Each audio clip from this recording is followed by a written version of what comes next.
Welcome to Novel Love Hearing.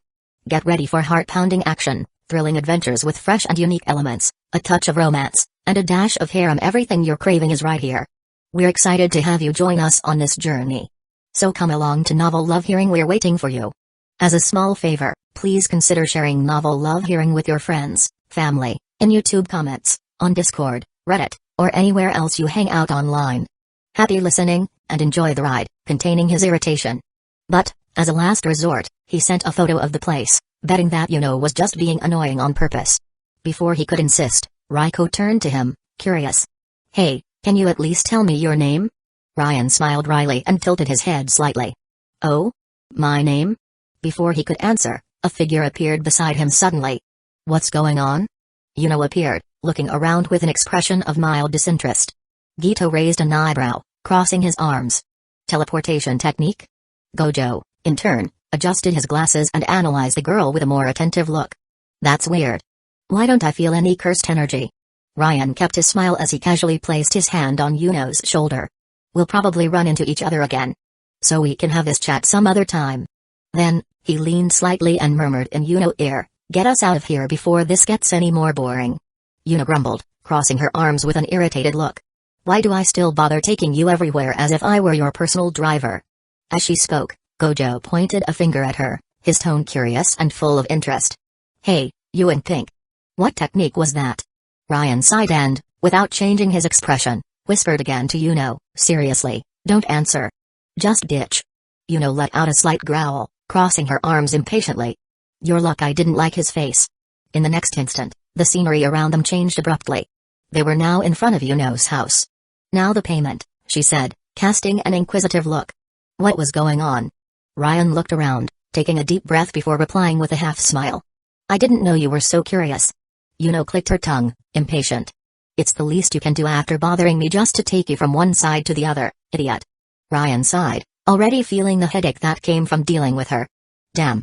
The downside of this is that now I have to put up with Yuno. He thought, resigned. But, to his relief, a sweet and familiar voice sounded behind him. Ryan. What are you doing here? He turned automatically, a gentle smile appearing on his face. Rika. I almost forgot you. Before he could finish, Rika ran to him and threw herself into a tight hug. Me. It hasn't been long, but I already missed you so much. Her slurred voice betrayed something different. Ryan raised an eyebrow as he smelled an unmistakable scent. Rika. Have you been drinking? She sobbed softly before answering. Me, I kinda drank a little, Living in loops for so long sucks, so I started using alcohol to pass the time. Ryan held back a laugh as he saw her hiccup in an adorably clumsy way. With an amused sigh, he ran his hand through her hair. Watching the scene, threw a lost look into the air before muttering, it's even weird to say this. Rika has such an innocent look, and I was dumb enough to buy her a drink. Ryan raised an eyebrow, a sarcastic smile forming. Look who's being a good sister. Yuno's eyes narrowed immediately. I don't think I'll ever help you with my teleport again. She grumbled, frustrated. Calm down, crazy. I'm just kidding. Ryan replied, his eyes tired from already expecting that reaction. Meanwhile, Rika remained hugged to him, swaying slightly, clearly affected by the alcohol. But then, Ryan realized the time. Crap. I gotta go. Rika pouted, holding him tighter. What? But I haven't even taken advantage of you. She protested, her voice whiny. Impatient, pointed at him with irritation in her voice. I'm not taking you anywhere. Ryan sighed, already expecting that. Alright. Arona will tell you later, what do you think? Looked away, crossing her arms as she thought.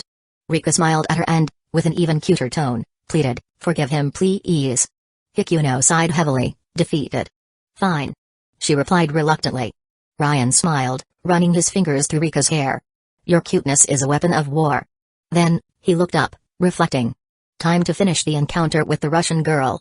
Chapter 98, Truth or Dare? I can't complain. Ryan walked leisurely through the streets, his eyes wandering across the scenery as he pondered.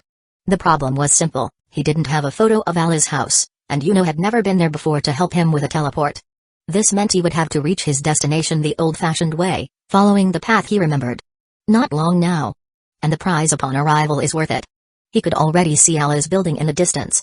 Climbing the stairs with carefree steps, he reached the apartment and knocked on the door, his voice coming out in a calm and casual tone. Ella. I don't know if you forgot, but we arranged for me to come here. What he didn't expect, however, was to hear a different voice answering from the other side. Era? Let me open it. Light footsteps echoed across the floor, quickly approaching the door. In the background, Ala exclaimed in a panic, wait a minute. But the warning was completely ignored. The door opened, revealing an unexpected sight. Before him stood Masha, her light brown hair falling in soft waves to her shoulders. A small red flower adorned the side of her head, holding back a rebellious strand that insisted on escaping. Era. Feel free to come in, Kuze-kun, she smiled adorably, her golden eyes shining with an almost hypnotic tranquility.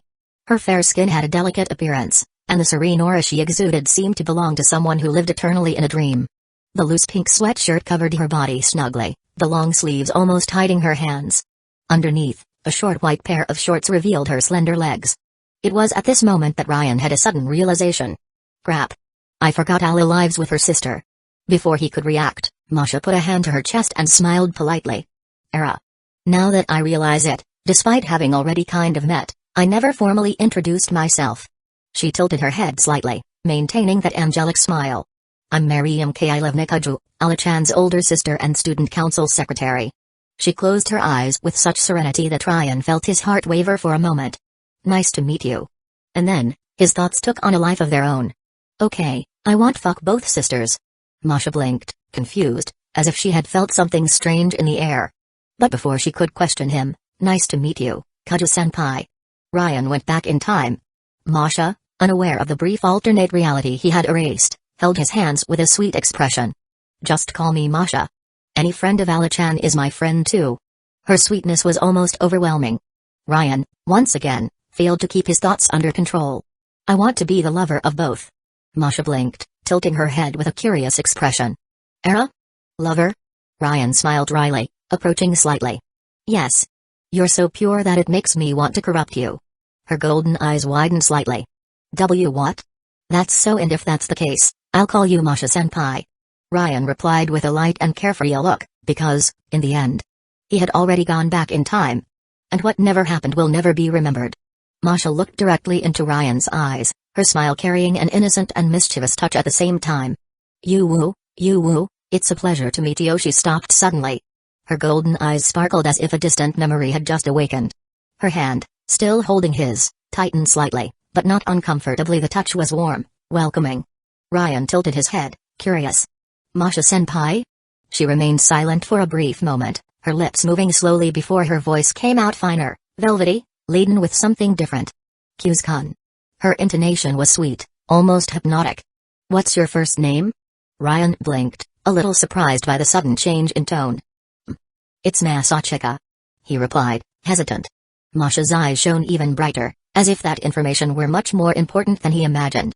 Her grip on his hand became a little firmer, but not in an uncomfortable way. It was a touch laden with something that Ryan couldn't immediately name. Masachika? She murmured softly, as if savoring the name. Before she could say anything more, Ala's voice echoed down the hall. Masha. I told you to wait. I was going to open the door. Ryan quickly glanced over Masha, which wasn't even that difficult, considering she was only 5 feet 2 inches or 1.60 meters. Ala appeared at the end of the hall, still drying her long silver hair with a towel. Her rebellious spiral curl on top of her head was slightly messy, and a red ribbon adorned one side, delicately holding back a strand of hair. The detail gave a youthful touch to her look. She sighed, tossing her hair back. I was still drying my hair. Ryan noticed that she was wearing a loose white t-shirt, with a subtle pink detail on the side. The casual cut of the garment contrasted with the high-waisted denim shorts, fastened by a golden button. The folded hems of the shorts left her slender, fair legs in evidence. Ala noticed his gaze and blushed slightly. I'm sorry, Kuze-kun. I'll go change quickly, okay? Ryan smiled casually. Relax, Ala, you look beautiful like that. The effect was immediate. The blush intensified, and Ala looked away, trying to maintain her composure. Oh, okay. Masha, invite him in. Despite her slightly slurred voice, her posture remained firm. Ryan blinked, surprised by her reaction as he thought. Wow. I thought about going back in time after saying that, but that reaction was too good. He suppressed a satisfied smile, continuing his thoughts. Is this like a visual novel where I can always go back to the save point? Masha let go of his hand and resumed her usual cheerful tone, her angelic smile returning. You woo. How careless of me, right? Come on in. Ryan chuckled softly before taking off his shoes and entering.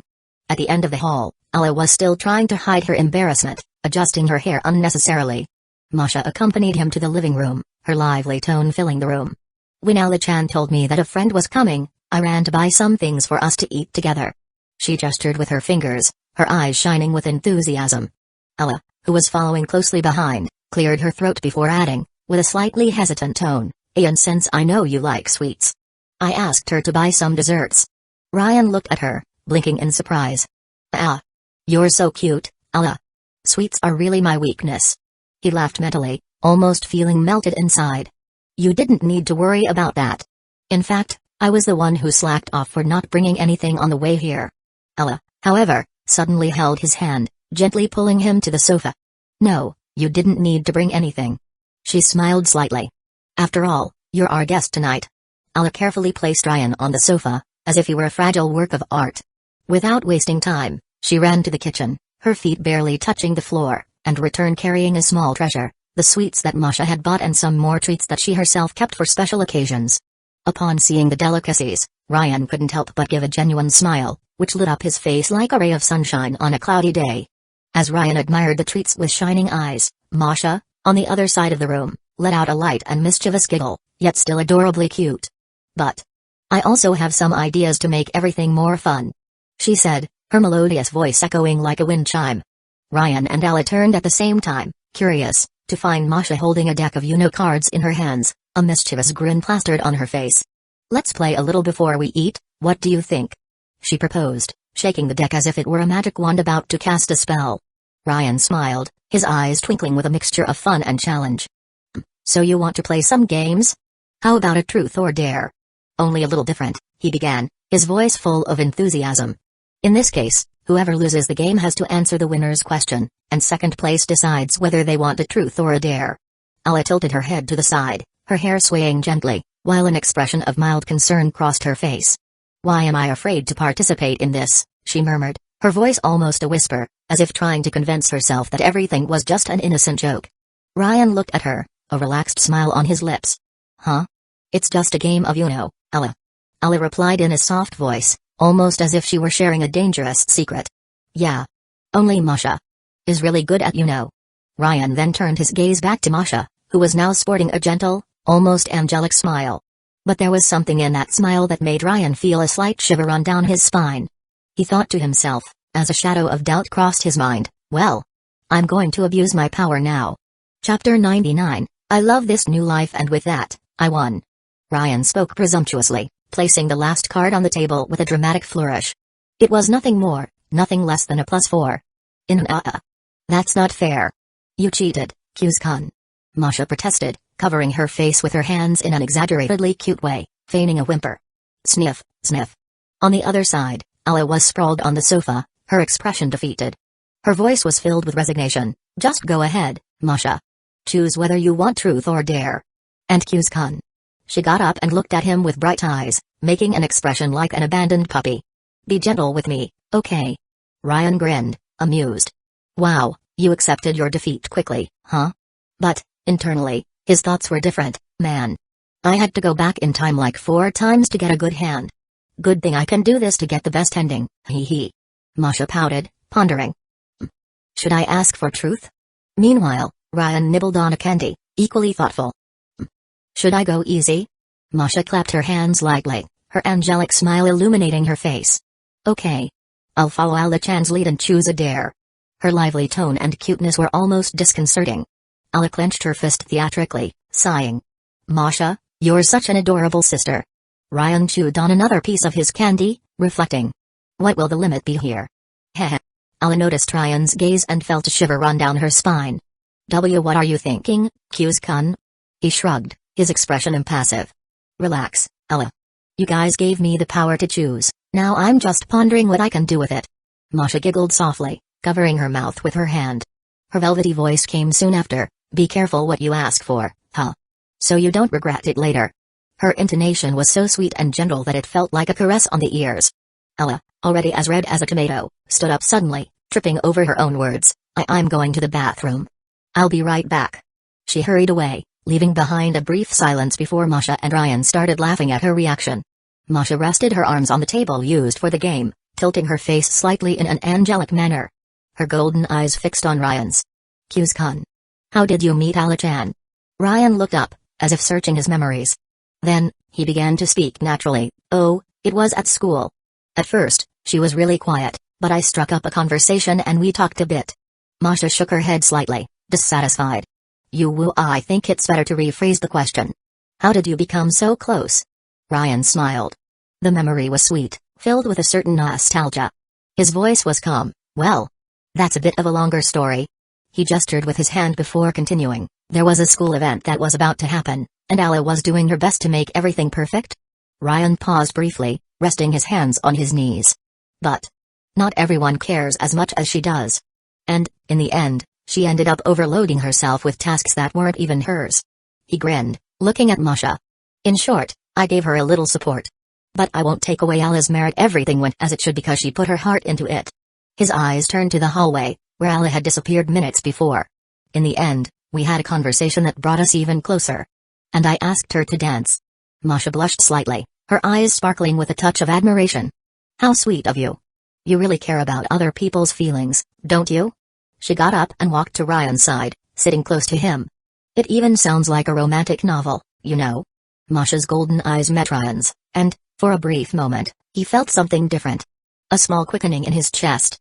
The way she spoke, her gentle voice, the delicate perfume she exuded. Something about her made him feel strange, he thought as he looked at Masha's adorable expression. Why? Does she affect me so much? Ryan tried to understand why. He had always been surrounded by beautiful girls, it was never something that affected him. But Masha. It wasn't just her appearance. It was her. There was something about her that made him lose his balance. I'm back. Ala's voice cut through Ryan's thoughts, bringing him back to reality. He raised his eyebrows and looked at her, only to notice her suspicious expression. Why is Masha sitting next to you, Kuze? Before he could answer, Masha spoke up with an innocent smile on her lips. Well, if we're going to fulfill a dare, I think it's better to be close to the master, don't you think? Ala blushed instantly, looking away. Well. I guess you're right. She sat down next to him, the redness of her face perfectly harmonizing with her silver hair. Masha then tilted her head slightly, her sweet and captivating tone filling the room. So, Kuze-kun? What's the order going to be?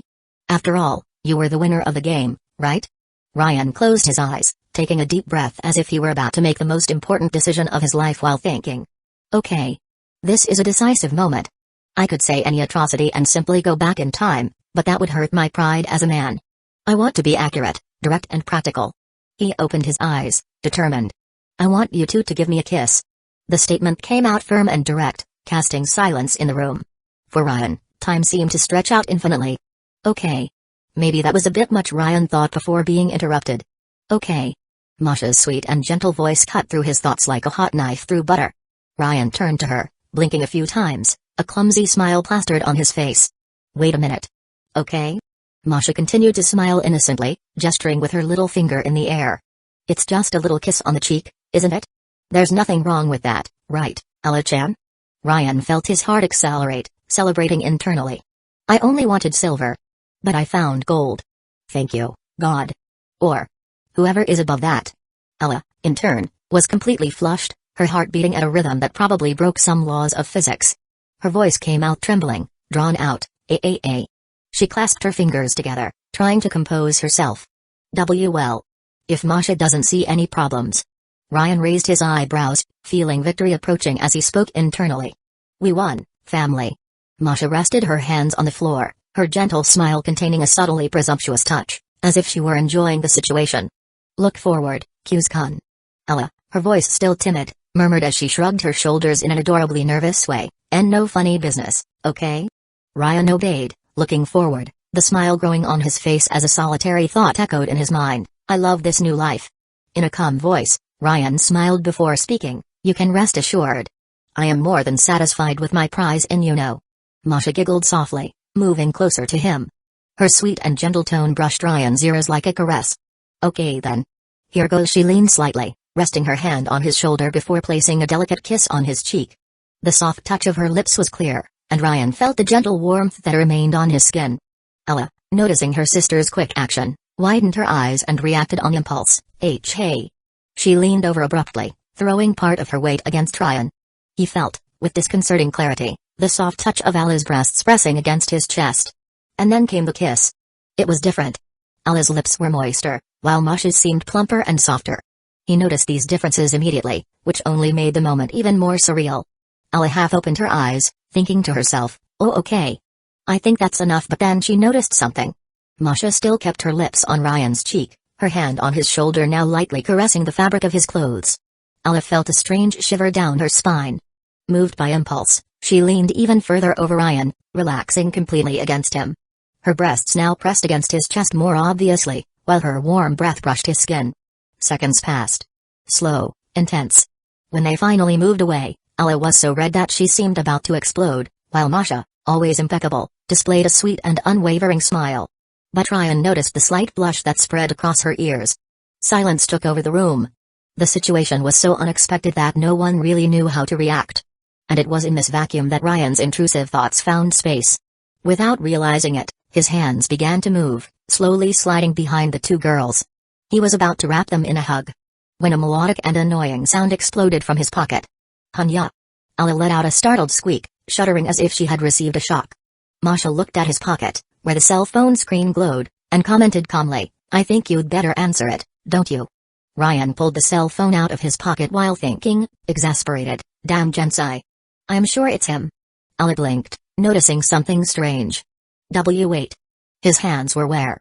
Ryan looked at the cell phone screen, reading the contact name. Annoying old man. With an irritated sigh, he squeezed the cell phone so hard that the device simply shattered in his hand.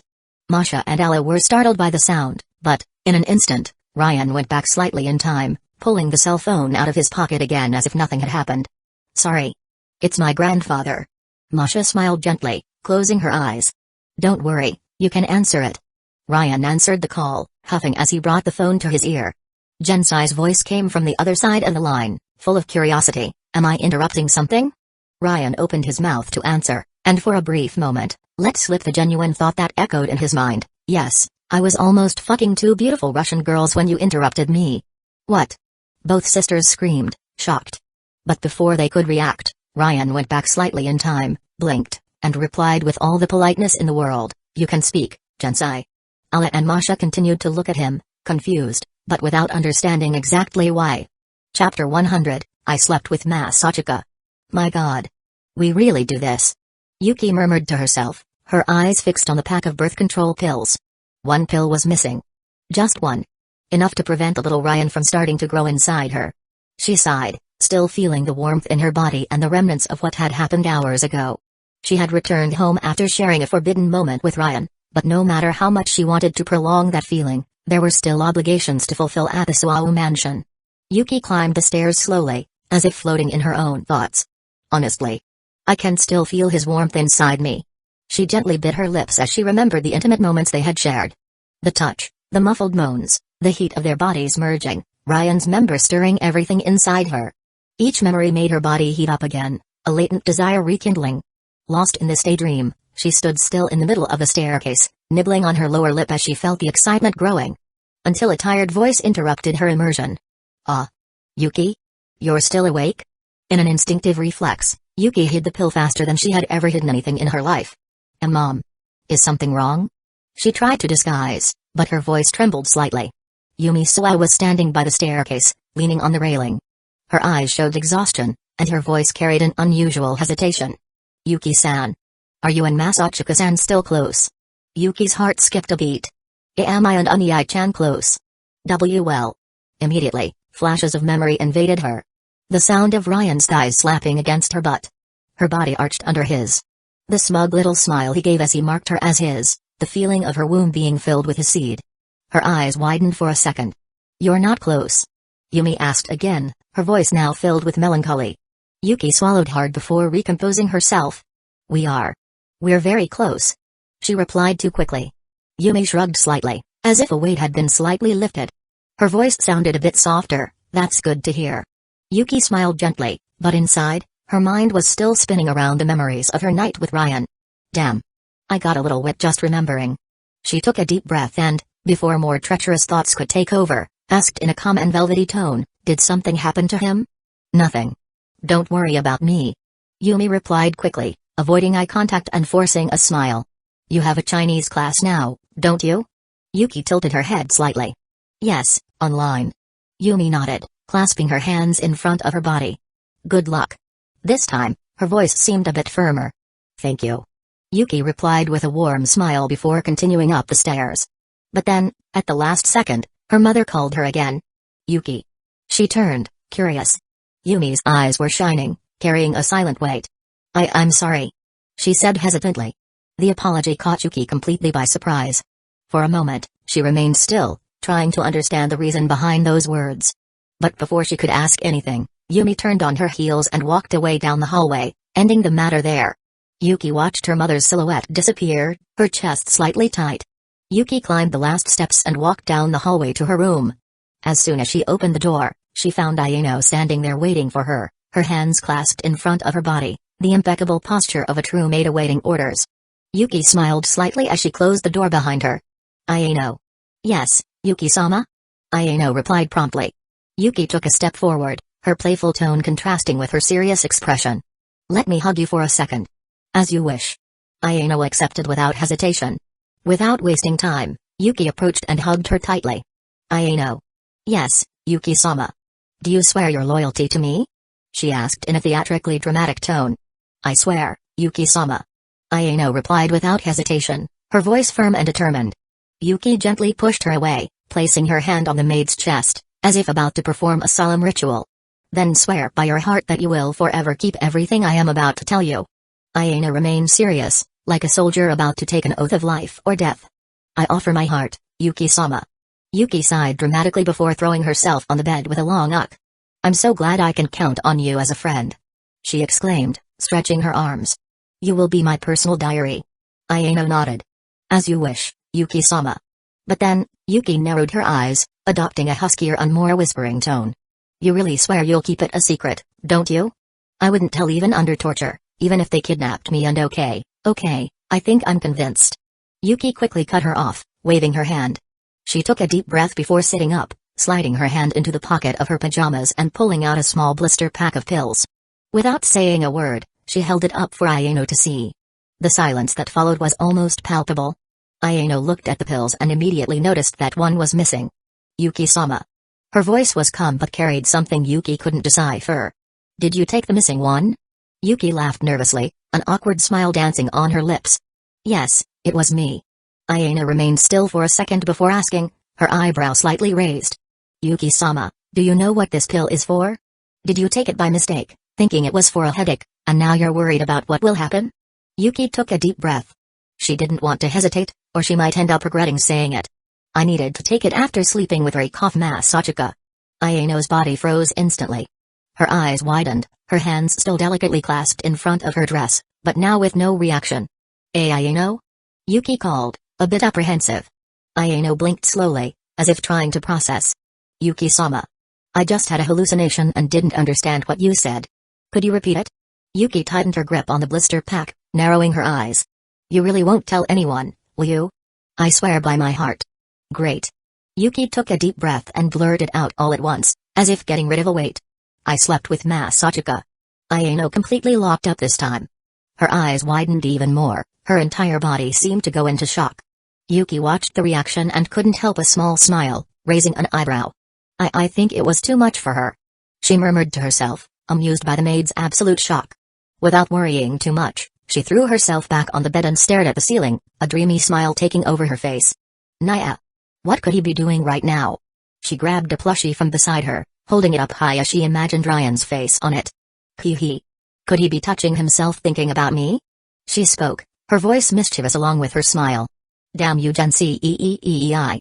Ryan marched through the almost deserted streets, rubbing his face in frustration as he tried to digest what had happened. How can a person have such absurdly bad timing? He grumbled to himself, gesturing like a lunatic. I bet everything. And I hit a damn jackpot. And then that bastard Gensai calls me, completely ruining the mood. The night wind blew lightly, but even that wasn't enough to calm his indignation. And all for what? To tell me things he could very well have typed. Damn it. After this mission, I hope he spends a good time without even remembering that I exist. Rummaging through his pockets, he started searching for his house key, still grumbling. Two Russian women, too. And the guy interrupts me out of nowhere, as if he had thrown a brick through a glass window. Ella was so embarrassed. I need to talk to her as soon as possible after I sort this shit out. Upon finally finding the key, he twisted it in the lock with force, entered, and went straight to the bathroom. The hot water ran down his body, but even that was not able to wash away his anger. You know what? He murmured, clenching his fists. Out of spite, I'm going to make sure to put that Reiko Amenai in my harem. He slammed his hand against the shower wall, determined. That's right. Tomorrow, when I go to that apartment to escort her, I'll start the conquest. As if destiny itself were listening to his declaration, a thunderclap boomed in the sky outside. Ryan raised his eyes, a presumptuous smile forming on his lips. Except. I'll talk to Yuki first. I don't know, I felt like she's thinking about me. Chapter 101, An Old Acquaintance. It's already becoming routine to wake up with the sun in my face. Ryan opened his eyes slowly, feeling the daylight invading his room without ceremony. You know. I think a curtain would solve this. But you know. Someone has to put one there. He murmured lazily, still lying down. Someone. Stretching with a long sigh, he ran his hand across his back and got up, his muscles still heavy with sleep. It's pretty early. So I guess I'll eat what's in the kitchen before I leave. As soon as he opened the door, he stopped mid-sentence. Ayano was there. Standing in the kitchen, with her hands delicately placed in front of her, as if she were waiting for her master. Her serene face contrasted completely with the fright Ryan got. Good morning, master. Although my heart is racing. If it is your wish, I cannot avoid accepting that. You. How the hell did you get in here? Ryan almost jumped back, pointing at her with wide eyes. Ayano bowed politely before replying calmly, I arrived early this morning, under orders from Master Gensai. I came to deliver your cursed tools, which are finally ready. Ryan lowered his shoulders, massaging his temples. That doesn't answer how you got in. I used a spare key to get in. You have a spare key to my house? He widened his eyes even more, feeling a strange chill.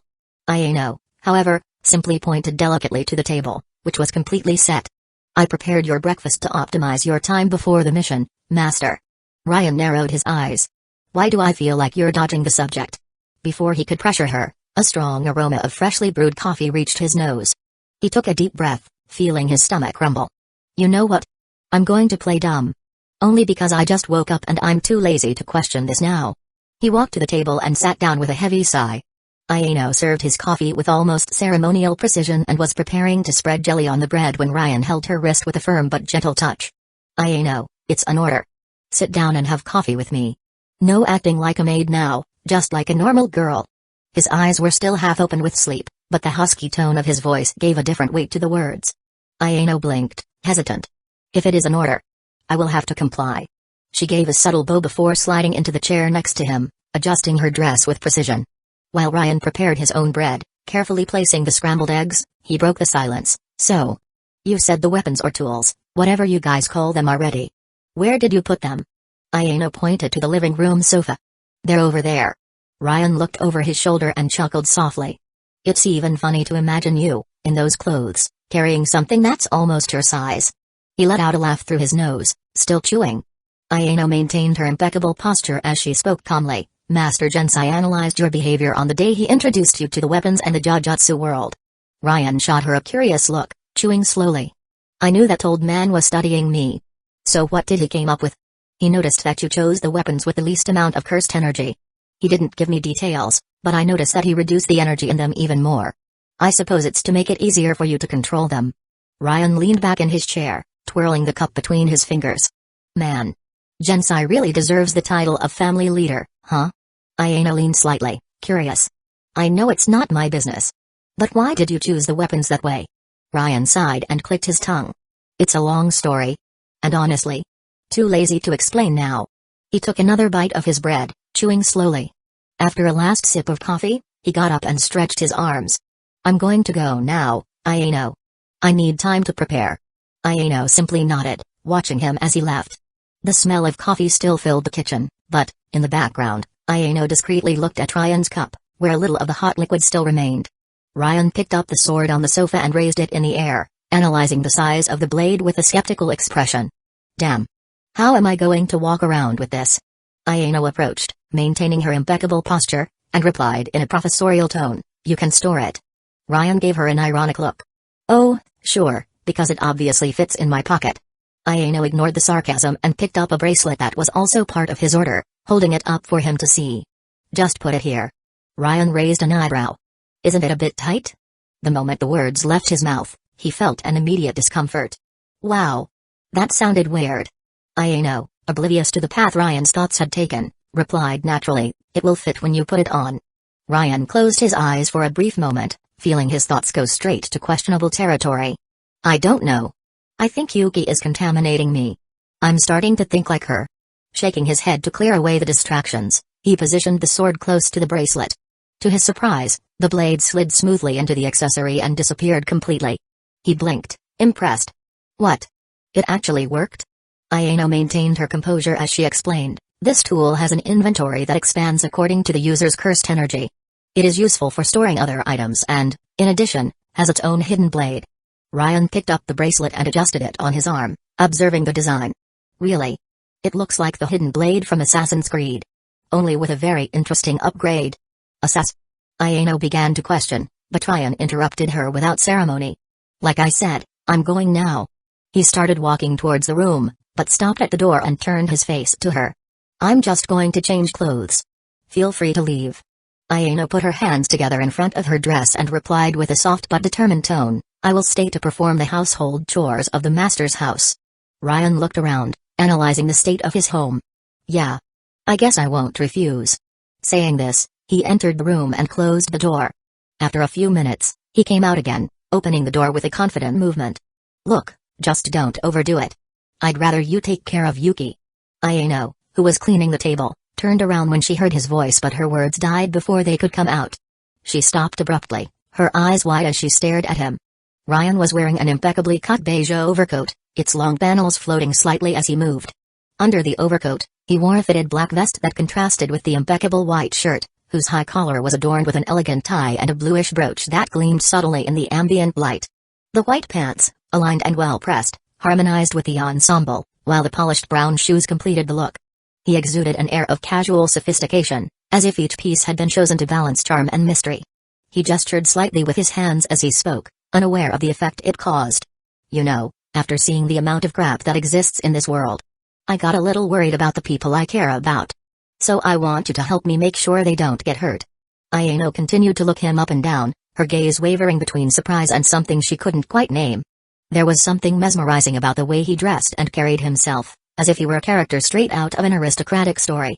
It took her a moment to regain her composure, and she cleared her throat before asking, hesitantly, forgive my intrusion, sir. But why did you choose such a sophisticated outfit? Ryan raised an eyebrow and looked at himself, as if only now realizing his own visual. Oh, this. He smoothed the overcoat. Well, besides hiding the tool on my arm, it also gives me more options to store the weapon. Then, he raised his gaze to Ayano with an elegant half-smile. And, let's be honest. I look pretty presentable like this, don't I? Ayano inhaled quickly, trying to find words. Well. Before she could formulate a coherent response, Ryan turned with a carefree wave. Since my maid found me breathtaking, I think I'm on point. Ayano stood still, a slight blush touching her cheeks. As she watched him leave, an unsettling thought crossed her mind. See, could it be that he's going to betray Yuki-sama's heart? Ryan opened the door, feeling the morning breeze touch his face as he looked up at the sky. The sun was rising lazily on the horizon, but he was still a bit groggy from sleep. You know what? He murmured, his voice heavy with tiredness, as he pulled his cell phone from his overcoat pocket. His gaze fell on the address Jensai had sent. He let out a sigh and ran his hand through his hair before putting the device back. If I use my energy and run there, I'll get there much faster than by car. He cracked his neck, already preparing himself mentally. Okay.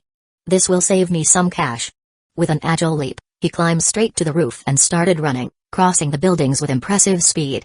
In just a few minutes, he was already near the building where Reiko should be. He landed discreetly on an empty street, adjusted his clothes, and walked calmly to the reception. As expected, Jensai had already prepared everything, making his entry ridiculously easy. Inside the elevator, Ryan leaned against the wall and watched the numbers go up at an agonizingly slow pace. You know, he murmured to himself, with his hands in his pockets. Climbing the building would have been faster. When he finally reached the correct floor, he walked unhurriedly down the hall until he stopped in front of the door. He knocked twice. There was a brief silence before a female voice, slightly tense, sounded from the other side. Who is it? Ryan smiled to himself. An old acquaintance. Another moment of hesitation. Then, the door opened just enough to reveal Kuro. She stared at him intently, her eyes and shoulders carrying a discreet nervousness. What are you doing here? She asked, her posture rigid. Ryan kept his smile, his tone naturally nonchalant. Hey.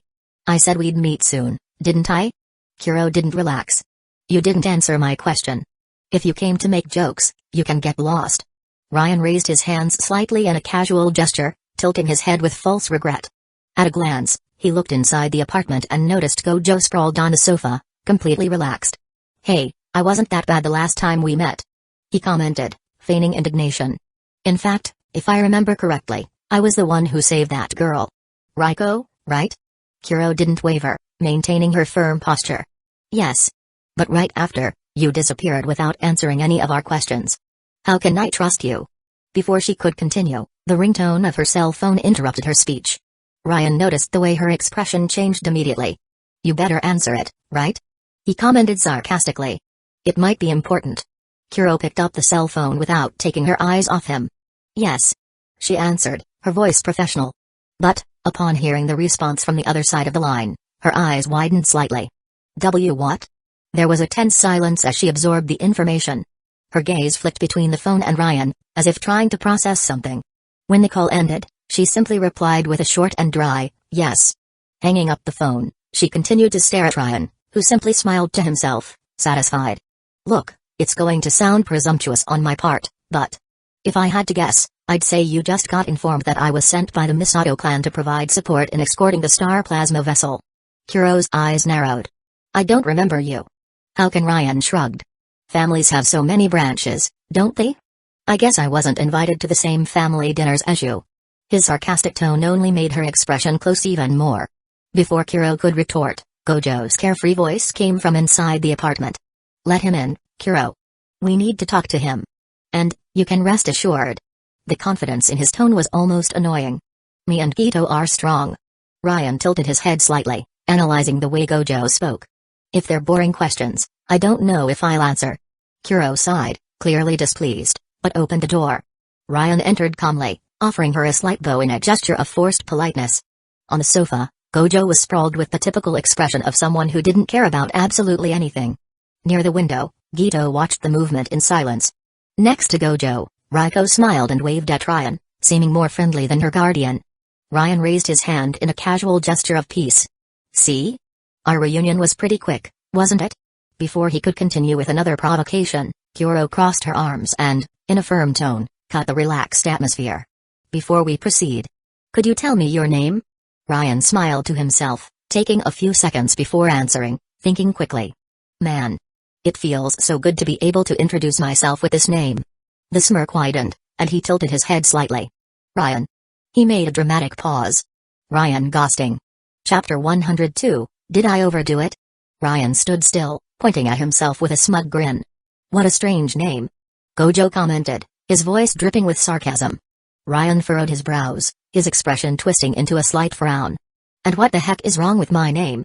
His voice came out raspy, almost challenging. Gito scratched his head, his serene expression contrasting with the obvious suspicion in his eyes. The Jujutsu school didn't mention anyone else for this mission besides us. Yeah, and it doesn't make sense to send anyone else just so we have to take care of them. Gojo lazily plopped down on the couch, resting his head on his hands. It's just going to be more work. Ryan leaned slightly, shifting his weight from one leg to the other, resting his hand on his hip, ready to retort. But before he could open his mouth, Reiko intervened, her voice slightly mischievous. Look, you guys have been acting like hotshots ever since you arrived, but he was the one who was in the right place when I needed help yesterday.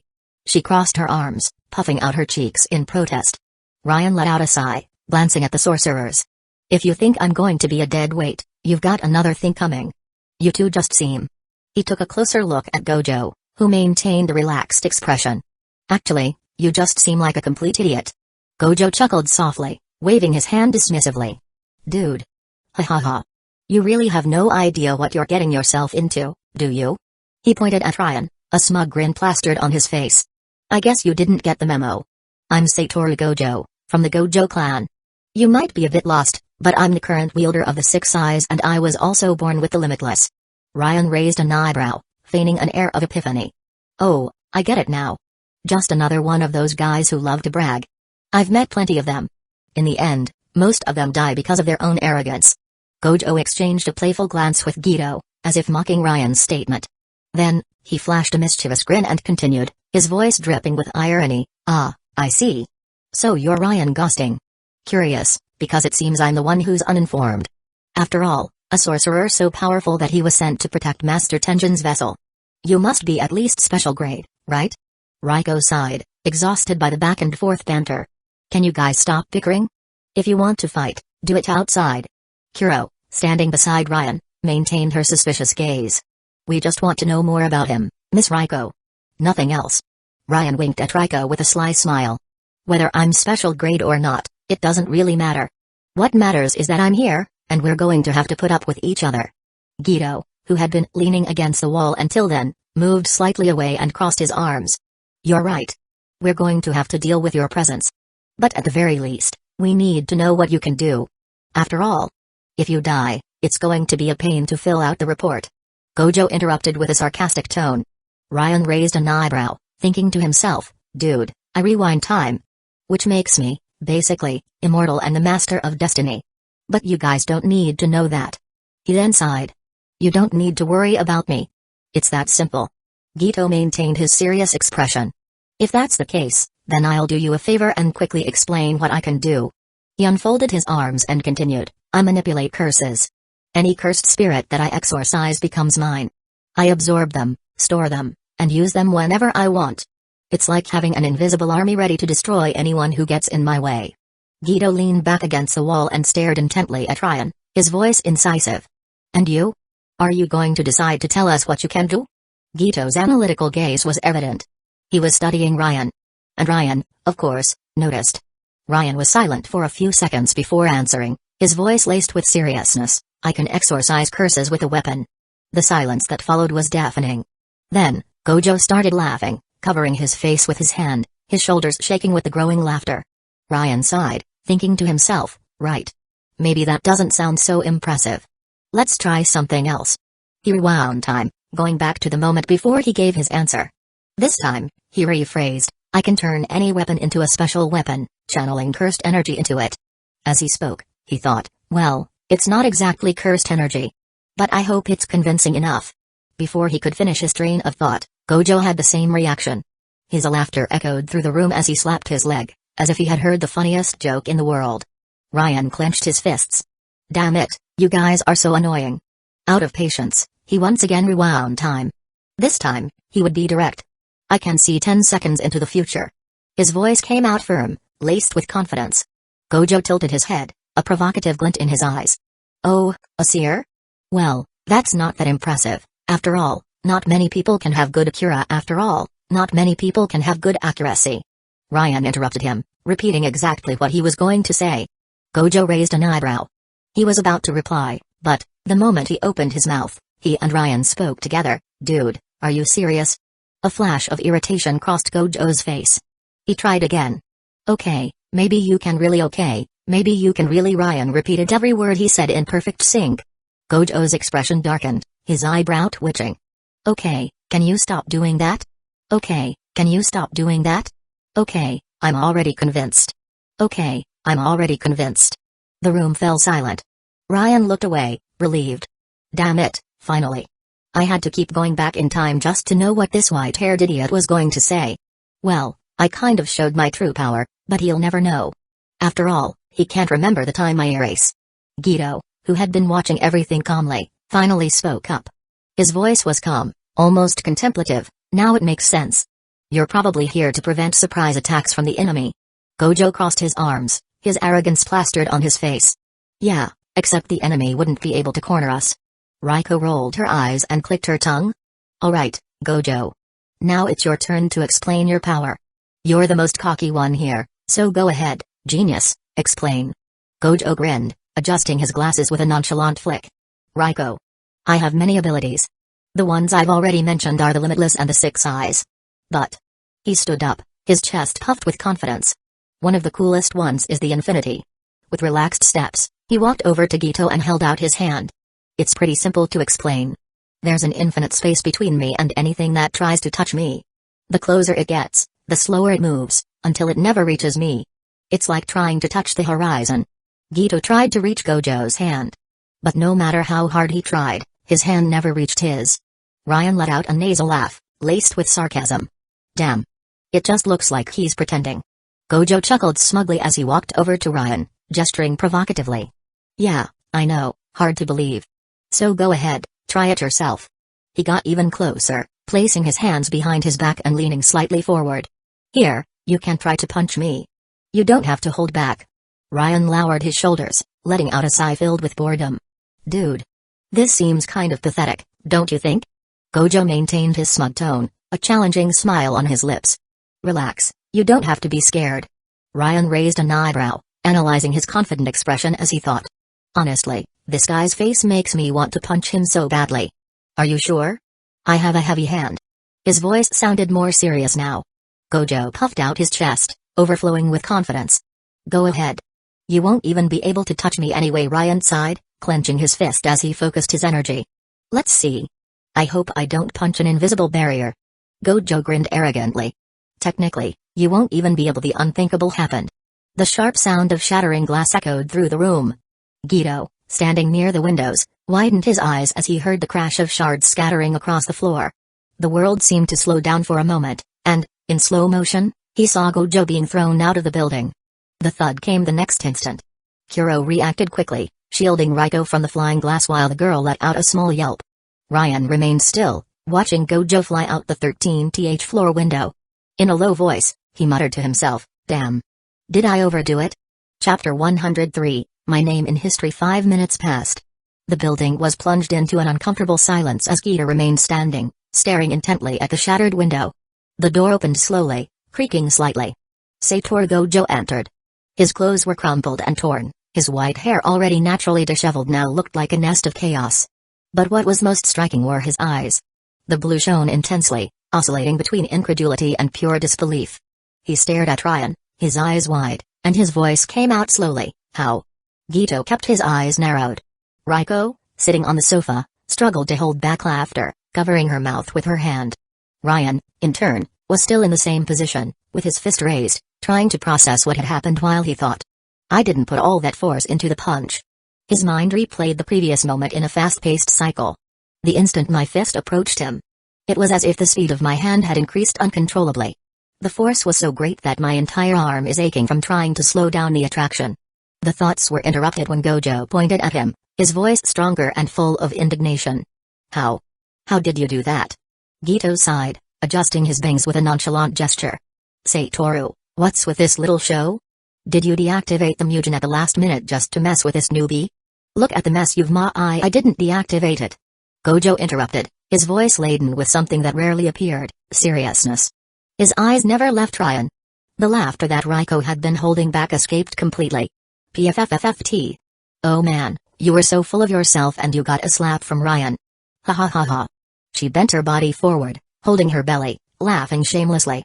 But, unlike her, Gito felt a shiver run down his spine.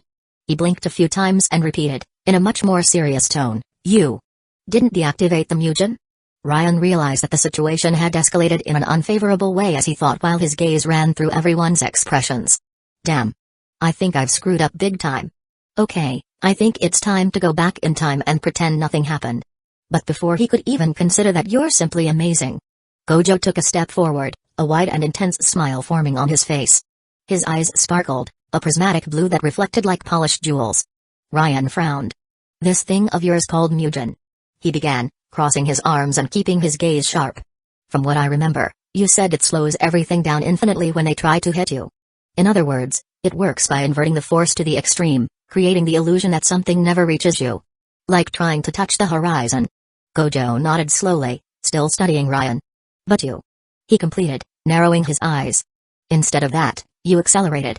Silence swayed on the atmosphere. Ryan kept his posture firm, looking around. Gito broke the silence first. That's impossible, Satoru. He spoke with disbelief. Going through the Mugen is physically impossible. Gojo ignored him, fixing his gaze even more on Ryan. This energy. He pointed at Ryan, now with an incisive voice. At first, I thought it was just a weak cursed energy flowing from you. But he tilted his head slightly, as if he were adjusting the focus. I have good eyes. And looking more closely. If I concentrate well. Ryan narrowed his eyes, waiting for Gojo's analysis. Gojo continued, his voice taking on an almost fascinated tone. It's extremely condensed. As if there were tons of cursed energy compressed into a tiny space. But the strange thing is, it's calm. Controlled.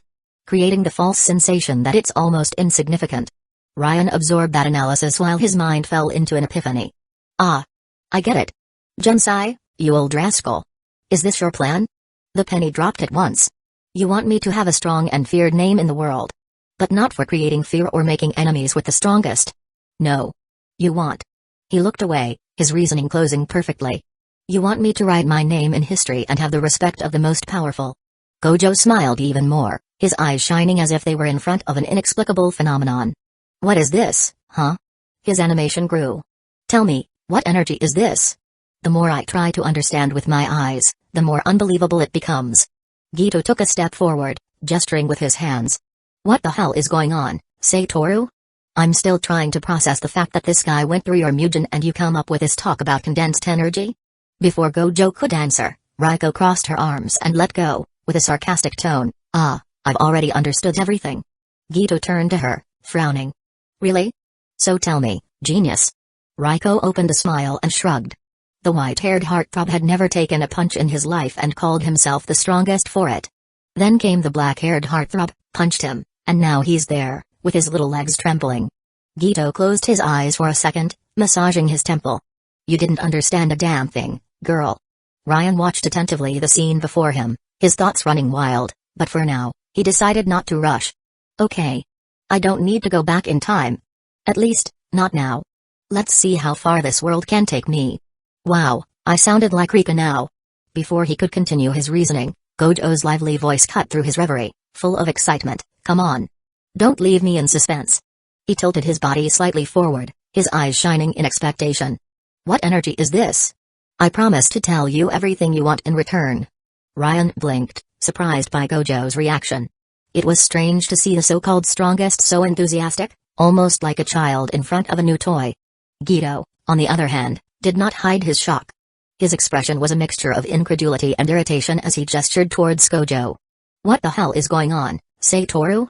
Did you hit your head in the fall, is that it? Ryan sighed heavily, pondering. Okay. I think I can give some details. He raised his hand, letting a thin and controlled concentration of energy flow from his palm. The aura that emanated from it was strangely serene, different from the brute and hostile nature of cursed energy. This is really not cursed energy. He looked at the others, feigning a serious air. I call it None. There was a brief silence. Gojo and Gito's eyes widened in pure expectation. Even Raiko tilted her head slightly, curious. Then, Ryan smiled dryly and laughed. Just kidding. It's just a concentrated and controlled energy. Gito blinked a few times, analyzing the aura while scratching his chin. Really? It doesn't have the negativity of cursed energy. But it's so centered. Gojo completed, opening his arms as if he wanted to absorb every particle of that. His tone bordered on absolute fascination. It's almost like a divine energy. Ryan arched an eyebrow, crossing his arms while thinking. You're getting too smart, man. He then closed the palm of his hand, dissipating the energy naturally before putting his hands in his pockets and walking to the sofa. With a lazy sigh, he let himself fall beside Raiko, who watched everything as if it were a fun spectacle. Ready? Now you guys have no reason to think I'm a dead weight, right? His voice came out full of sarcasm and tiredness. Gito, however, did not show any relieved expression. He crossed his arms, his eyes sharp as blades. Yeah. But now we have good reasons to keep an eye on you. Ryan cast a sideways glance, analyzing the words in his thoughts. He has a point. Should I rewind time from here? It was then that Gojo snapped his fingers, as if he had just remembered something crucial. Ah. Now I remember. He took a step forward, bending down in front of Ryan and staring at him directly. That pink-haired girl from the other day. The one who appeared and disappeared with you in an instant. Adjusting his cracked glasses, he tilted his head with an intrigued smile. I had an epiphany. Her energy was practically identical to yours. Is she like you? Or rather, is she your sister? Ryan clicked his tongue, crossing his legs in a relaxed way before answering with a slight mockery. My sister is a lovely girl. Cute, caring. He made a dramatic pause, arching an eyebrow. Don't compare her to Yuno. The only thing Yuno surpasses Mayuki in is the size of her butt. The silence that followed made Ryan realize his slip. His thoughts immediately raced. Holy crap. I sounded like a complete siscon just now. Well, maybe Yuki has corrupted me in that sense. The decision came in the next instant. Time reversed slightly, and this time, his answer came out reformulated. No, she's not my sister. Gojo smiled even more, as if he were playing with Ryan's words. So she's just like you? Ryan stared into his eyes, pondering. I don't like talking about other people. And being Yuno, I'm sure she and Gojo will end up bumping into each other. Let her choose if she wants to say something or not. Throwing his hand aside, he shrugged. I have no idea. Maybe you just saw my energy. After all, I was by her side. Gojo stood up with a sharp smile, adjusting his messy hair. I got it. It's just that I have good eyes to see certain things. Before Ryan could answer, a shrill sound invaded the room. Raiko's cell phone blared a sudden alarm, making her jump up, her eyes wide with fear. Oh my god. School. Guido frowned, exhaling with weary patience. With all this going on, you still want to go to school? Raiko marched to the front of them, puffing out her chest with a heroic air. Tension is me. Therefore, I am Tenjin. She raised her little finger with exaggerated drama. There are those who confuse assimilation with death, like you, but there is a big difference. Placing a hand over her chest, she finished with the grandiosity of an epic speech. I may even become Tenjin through assimilation. And, in a triumphant tone, she declared, but Tenjin will also become me. Still gesturing theatrically, Raiko concluded firmly, my soul will continue to live on after assimilation. Her voice echoed through the room, laden with emotion, but was solemnly ignored. Did you hurt your shoulder in the fall? Ryan asked casually. No, relax, I'm fine. Gojo replied in the same nonchalant tone. Both continued talking to each other, leaving Raiko talking to herself. She stomped her foot on the ground, her fists clenched in pure indignation. Listen to me. Her face flushed with frustration, which only served to amuse the two even more. Gojo cast a playful look at Raiko before commenting, carrying the sarcasm in his voice, if you talk like that all the time, I doubt you have many friends. Guido, who until then had only been observing, decided to contribute with his own dose of irony. Well, at least you can say goodbye without a guilty conscience. Ryan let out a lazy sigh before adding, in a slow and uninterested voice, oh, go easy on her. She's just got 8th grade syndrome. Raiko stomped her foot on the ground again, indignant. I talk normally at school. Without wasting time, she spun on her heels and turned to Kuro. What time is it? I have to go to school. Kuro, who watched the scene with a tired look, lowered her shoulders and replied in a drawn-out tone, well, it's not noon yet, but going to school now is if I said I'm going, then I'm going. Raiko interrupted, her voice carrying the spoiled tone of a childish tantrum. Ryan, Guido, and Gojo just exchanged bored glances, sharing the same thought, this is going to be a long day. Chapter 104, Can you pretend to be my boyfriend? The group descended the building to a black car, discreet enough not to attract attention, but clearly reinforced for safety. Gojo got into the front seat, while Raiko and Guido settled in the back seat. Ryan casually walked to the driver's door, but Kuro quickly stepped forward, blocking his way with a firm look.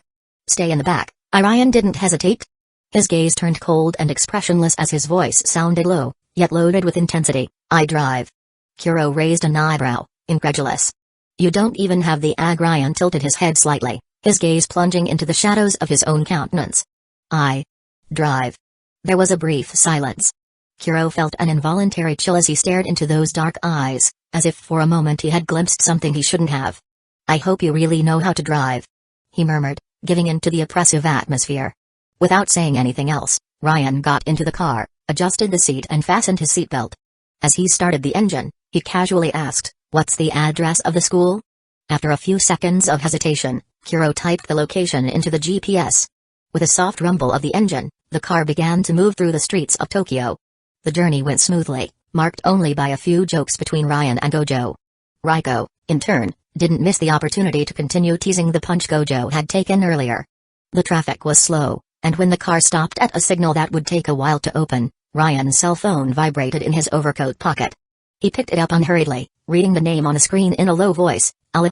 Letting out a carefree sigh, he completely ignored the passengers around him and answered the call with a relaxed tone. Good morning, Ella.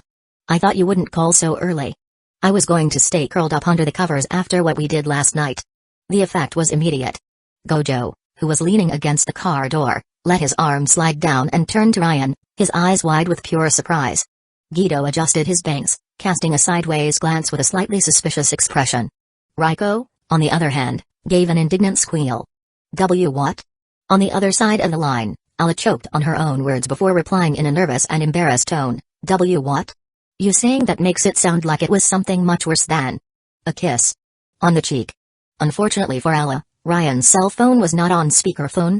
But the damage was already done. Ryan smiled wryly, appreciating the effect of his words. Oh, it was you who turned so red that you looked like a tomato. It was your sister who had to take some initiative to break the silence. The whole car plunged into a sepulchral silence. Hueco kept staring at Ryan, her mind trying to process the information. Guido blinked a few times, analyzing the situation cautiously. Gojo, in turn, raised an eyebrow and smiled maliciously, staring at Ryan with a suggestive look. Ella, on the other side of the line, replied in an even sharper tone, her voice betraying her embarrassment. I only called you to ask why you didn't tell me you got home. Ryan kept the smile on his face as he replied, his tone becoming slightly softer. Sorry. Did I leave you worried? There was a brief silence on the other side of the line. Ryan's carefree and slightly gentle attitude was enough to draw a slight blush from Hueco's face, who quickly looked away to the window. This guy, she thought, pressing her lips into a thin line. Gojo, on the other hand, kept smiling, clearly amused by the situation. Ella replied on the other side of the line, her voice taking on a soft and hesitant tone, almost as if she were testing the words before saying them. As compensation, I want to talk to you after class. Ryan tilted his head slightly, pondering for a moment before replying naturally, well, today, unfortunately, I won't go to school. But nothing stops me from seeing you after class. After all, I promised to be your vice president, didn't I? Beside him, Gojo, always ready for a tease, murmured in a voice full of sarcasm, oh, you're so cute. The playful smile on his face made the provocation even more evident. Ryan cast a sideways glance at him, but before he could retort, Ella, who apparently had heard, intervened on the other side of the line, her voice slightly embarrassed. Is there someone with you? Ryan shrugged, his reply coming out indifferent, as if the presence of the others was really not relevant. Well, there is, but relax, it's not that important. What do you mean we're not important? Guido exclaimed in a feigned indignant tone, crossing his arms in the back seat.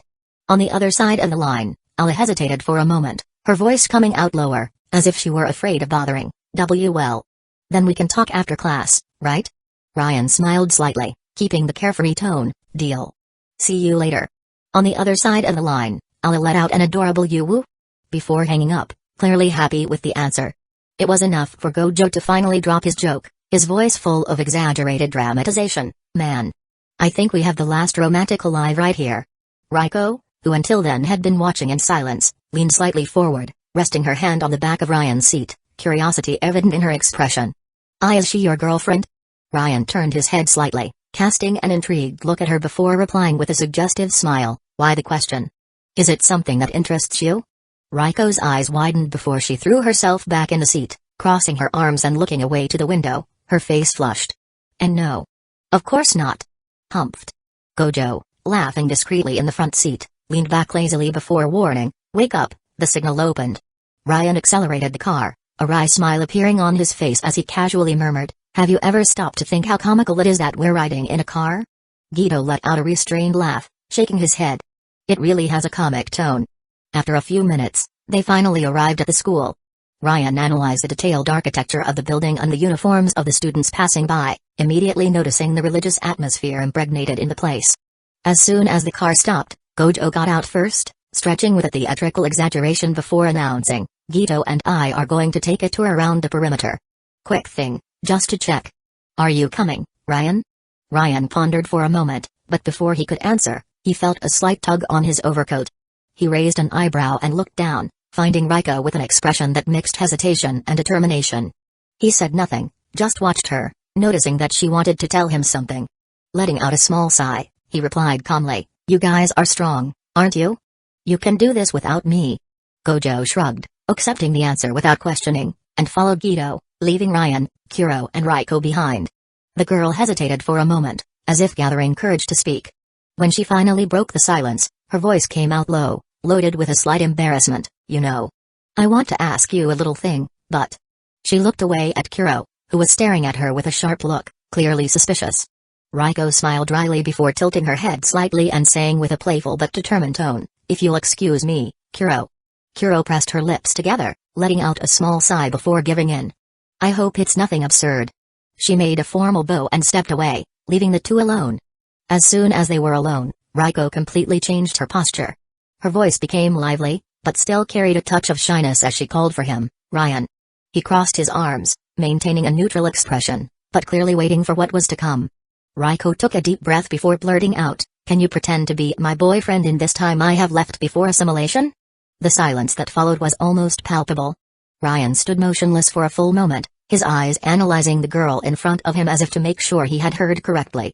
Finally, he arched an eyebrow and murmured, without haste, "You're kind of crazy, aren't you?"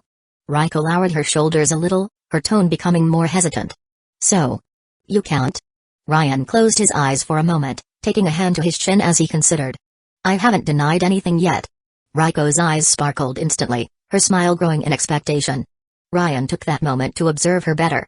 Until then, he had taken Rukongai as a joke, as if she were just a noisy and stubborn child. But now, looking closely at her illuminated expression. This girl. His eyes briefly wandered over her face, over the sincere joy stamped there. Has such a cheerful and beautiful expression. Chapter 105, Seduction Skills UBA. Rukongai made a joyful little jump, raising her arms high like a child who had just received an unexpected gift. Her eyes sparkled with excitement, and her energy was contagious. Ryan frowned, crossing his arms as he observed her with a curious look. "Why are you so excited?" Rukongai, as if caught red-handed, blushed instantly. She averted her gaze, crossed her fingers behind her back, and lightly kicked the ground with the tip of her shoe. "Well, to be honest with you." She let out a nervous giggle. "I'm just happy I got to enjoy a mini-romance before the assimilation.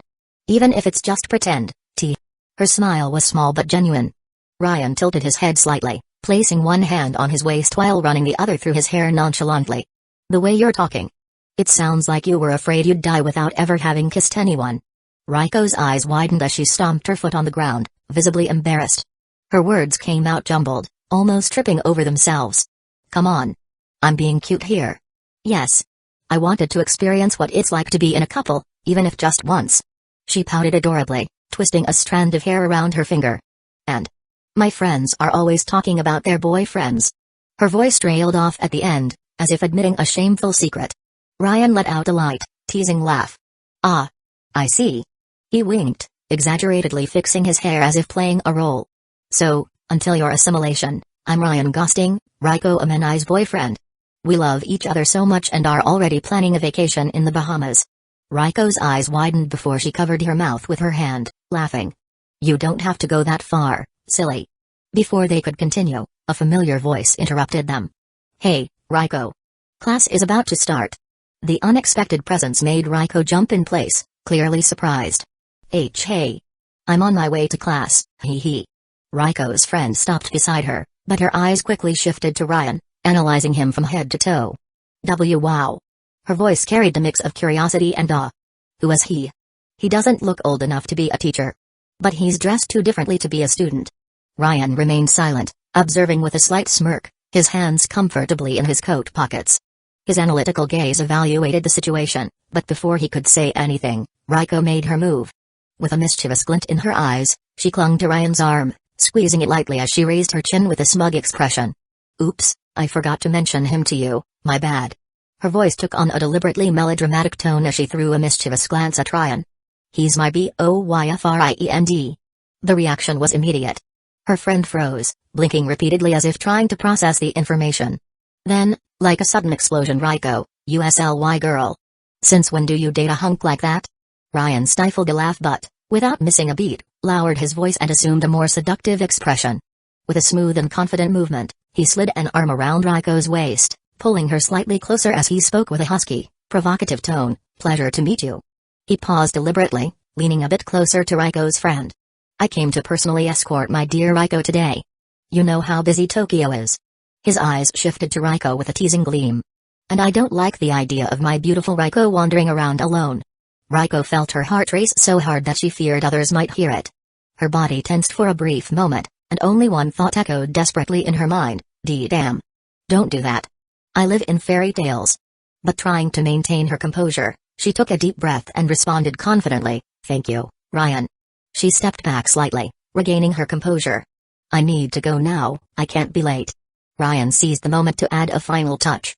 Before she could completely slip away, he pulled Reiko slightly closer, leaning in to place a gentle kiss on the top of her head. Then, holding her chin delicately between two fingers, he added in an almost hypnotic tone, "I'll be around too. My father wants me to handle international imports, but..." His eyes locked onto hers, intense. "If you need me, I'll drop everything and come flying." With a final wave to Reiko's friend, he released the girl and got into the car, driving off without looking back. Reiko's friend remained frozen, watching the car fade into the distance with eyes practically gleaming. "Why, you are ridiculously lucky, Reiko." Her voice carried pure admiration. Reiko, on the other hand, was still paralyzed, wide-eyed, with her hand pressed against her chest. Her heart seemed completely out of control. "And I am, aren't I?" she murmured, her voice dragging under the weight of the moment. Meanwhile, inside the car, Ryan looked in the rearview mirror with a satisfied smirk. "Damn. I nailed that performance. Pretty sure Reiko's going to be the talk of the day." He laughed to himself, turning the corner to park near the school. His plan was to keep an eye on Reiko's safety without drawing attention, staying within the perimeter. As he searched for a parking spot, he continued talking to himself, analyzing his performance.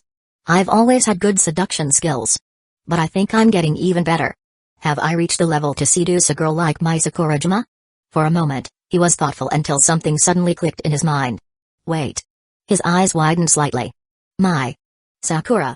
And then, like a lightning bolt striking his brain, he slapped the steering wheel, accidentally honking the horn. How did I just realize this now?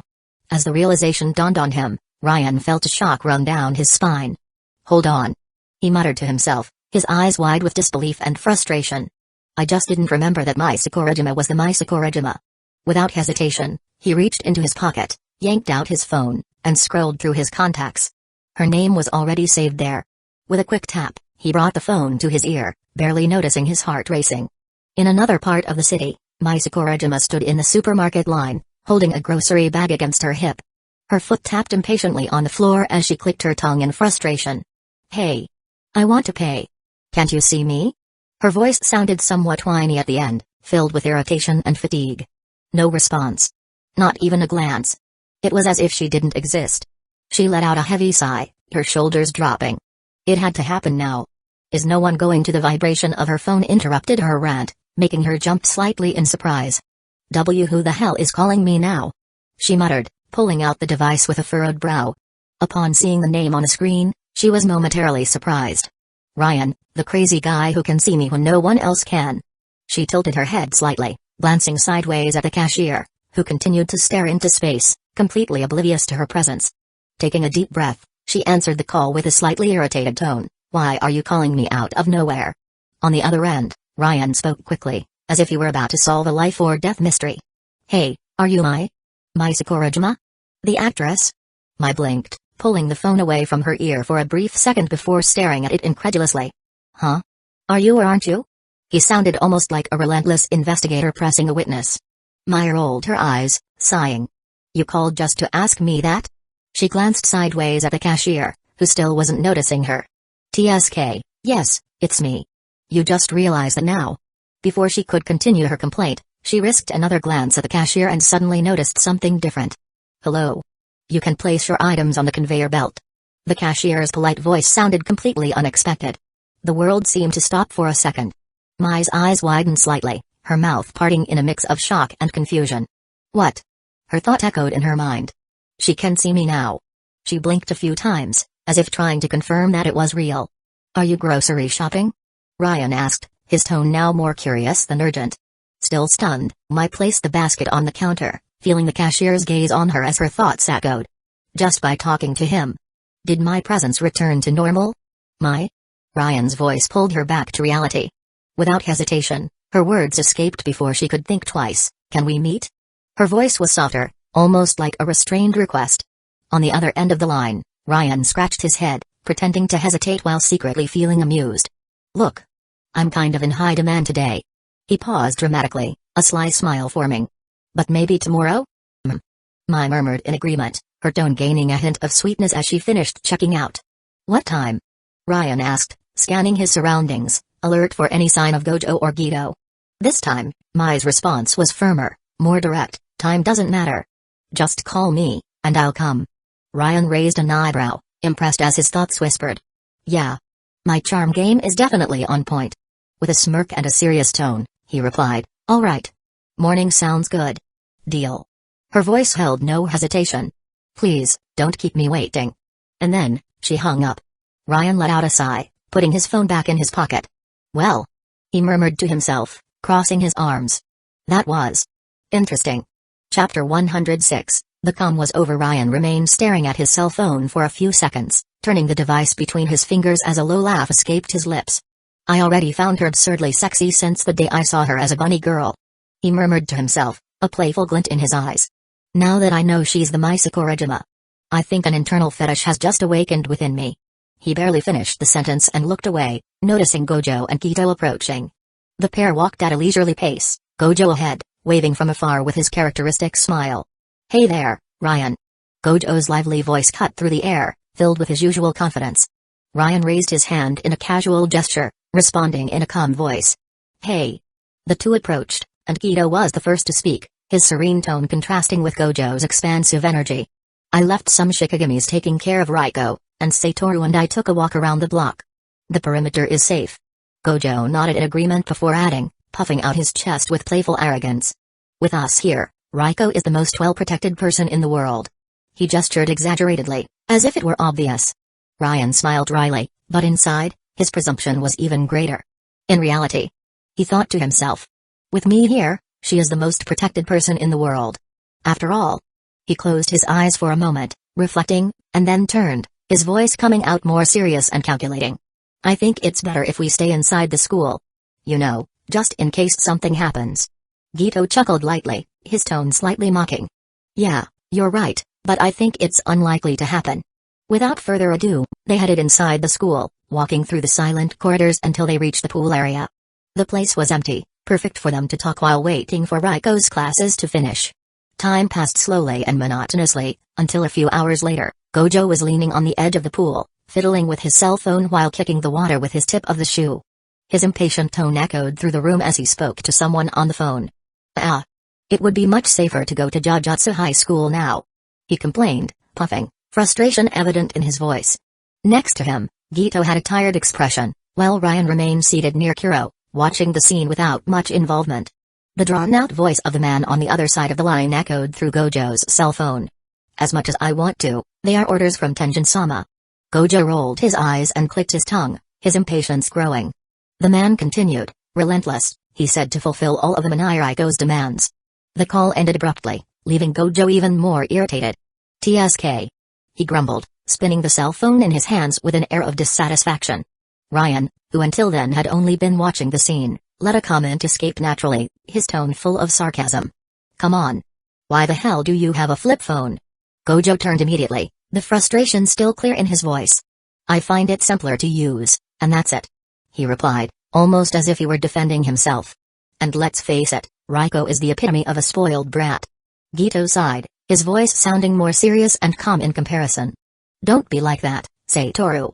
Despite what she said, after the assimilation, she will live as Tenjin-sama, in the depths of Jujutsu High School, serving as the foundation of the barriers. Kuro looked away, a heavy sigh escaping her lips. Her expression showed a contained sadness, as if she had been holding something for a long time. Gito continued, his tone softer now. Let's do what she wants. It's part of our mission. Gojo tilted his head, absorbing the words, when Kuro suddenly stood up, her voice filled with an emotion she was trying to hide. Hueco-sama has no family. She clenched her fists tightly, her voice trembling as she recalled. There was an accident when she was little. I've been taking care of her ever since. The tension in the atmosphere became palpable. I want her, at least, to be able to spend as much time as possible with her friends. Kuro finished, her determination clear despite the emotion in her voice. Gito smiled gently, his eyes kind. So, you are her family. Kuro widened her eyes slightly, her mouth opening for a moment, and a slight blush rose to her cheeks. Yes. She admitted, almost in a whisper. Ryan, who was watching the interaction beside her, tilted his head and murmured in a low and provocative tone. Trying to get on her good side, Gito? Gito closed his eyes and replied immediately, without hesitation. Of course not. Gojo approached, carefree as always, scratching his hair while asking, "Suguru? And your curses that are watching her?" Gito just turned his head to him, while Gojo rested an arm on his shoulder, continuing with a slightly envious tone. "Ah, I wish I could share senses with them, like my san." Ryan frowned slightly, muttering to himself. "My?" But Gito didn't even pay attention to his comment. He continued, his tone carefree at first, but slightly hesitant at the end. "But they will warn if something strange happens." It was at that moment that something changed. Gito's voice lost some of its usual firmness. His eyes narrowed slightly, as if an uncomfortable sensation suddenly hit him. Silence hung for a few seconds, until his expression hardened. "Ryan. Satoru." The two immediately turned their attention to him. Gito didn't need to say anything else before moving. His tone was now serious, almost urgent. "Let's hurry to where Raiko-chan is." Ryan stood up unhurriedly, his expression still carrying a trace of nonchalance. "Did something happen?" he asked, although he already knew the answer. Gito started walking, his steps firm and heavy. Two were exorcised. Ryan blinked. And then, in an instant, he acted. Without hesitation, he grabbed Kuro by the waist and lifted her easily, his movements quick and precise. "Wake up and run, Gojo!" he exclaimed, his voice now filled with an urgency that he did not have before. Gojo, without wasting time, straightened up, his expression changing to something more serious. The moment of calm was over. Chapter 107, Are you up for anything tonight? They dashed through the school halls, their footsteps echoing in the building's hushed silence. Kuro struggled to keep up, her breath already ragged, and Ryan, impatient, practically dragged her along. "She has music class now," she said between gasps. "So? Either in the music room or the chapel." Gojo, even while running, raised an eyebrow, his voice laced with sarcasm. "Chapel?" Ryan shot him a sidelong glance, his tone heavy with obviousness. "It's pretty obvious it's a religious school, dude. Didn't you see the clothes she was wearing?" Before the discussion could continue, Gito took control, his firm voice cutting through the chatter. "Ryan, check the chapel. Kuro, go to the music room. Satoru and I will take care of the unknowns." He didn't wait for a response before separating from the group, followed by Gojo, who adjusted his glasses while letting out an exaggerated sigh. Ryan and Kuro continued running together, Ryan visibly irritated. "Damn it, Raiko. It would be so much easier if she hadn't told us to stay away." Kuro lowered her head, her voice soft, almost embarrassed. "I apologize for that." Ryan sighed, but quickly shook his head and clicked his tongue. "All right. Time to step on it." He channeled his energy into his legs and, in the blink of an eye, darted forward, leaving only a blur in his place. Kuro's eyes widened, stopping abruptly. My goodness. How is he so fast? In seconds, Ryan reached the chapel. He pushed the doors open with force, causing a loud bang as he entered. Raiko. All the girls inside the room turned immediately, eyes wide with surprise. He needed to act fast. Excuse me, my love, he improvised with a calm and seductive voice. I need you for a moment. Silence filled the room for a second. What? The girl's collective scream filled the space, echoing off the walls. Raiko let out a frightened squeak, her eyes blinking rapidly as she jumped up in surprise. What are you doing here? The other girls, however, were in an absolute frenzy. Kaya. Some screamed just because of his looks, while others turned to Raiko, hysterical. Who is he? You're dating a guy like that and you never said anything? Raiko's face immediately flushed. She tried to compose herself, took a deep breath and, puffing out her chest, said with as much presumption as she could muster, he's my. She hesitated for a second, but then firmly completed, he's my boyfriend. That only made the situation worse. Raiko, you astute cat. One of the girls turned indignantly. How dare you snag a rich heartthrob all to yourself? He's so cutie. Another exclaimed, her hands clasped together as she sighed dramatically. Ryan just laughed, running his hand through his hair in a presumptuous gesture, soaking up the compliments coming from all sides. The teacher then stood up, walking over to him with an air of authority. Silence, girls. She took a small agenda from her pocket, scribbled something quickly, tore out the page and, discreetly, handed it to Ryan, covering her mouth as she whispered, in case you prefer more mature women. Raiko jumped off the bench, her arms waving in the air. Sensei. I told you he's my boyfriend. The teacher just closed her eyes, her expression calm. Ahem. I didn't do anything wrong, I just gave my number as a precaution. She then pretended to regain her composure. This is not appropriate. Even if he's Raiko's boyfriend, you can't just come in without permission. Ryan tilted his head, his expression smooth and courteous. I beg your pardon. It's just that I need to discuss something very important with her. Could you grant us a minute of her time, please? His smile was so gentle, so naturally charming, that some girls in the back sighed in unison. The teacher, still blushing, tried to maintain her superior appearance, but hesitated before answering. I understand that relationships between young people can cause distractions, but please. Ryan interrupted gently, his eyes fixed on her, conveying an irresistible confidence. The teacher swallowed hard. All right. Just a few minutes. Convinced, she allowed him to take Hueco. As soon as they left the chapel, Ryan pulled the girl by the wrist and quickened his pace. I told you not to show up during class, Hueco grumbled, blushing slightly while pouting. Ryan chuckled, looking around carefully. Sorry, darling. But some bad guys showed up, and the rest is a mess. Do you need to be so cheesy when we're in these moments? Hueco protested, her voice trembling with embarrassment. Ryan raised an eyebrow and gave her a playful smile, winking at her. If we're going to pretend to be in a relationship, we have to do it right. Before Hueco could react, Gojo's voice echoed from above. Hey! Up here! Ryan didn't waste any time.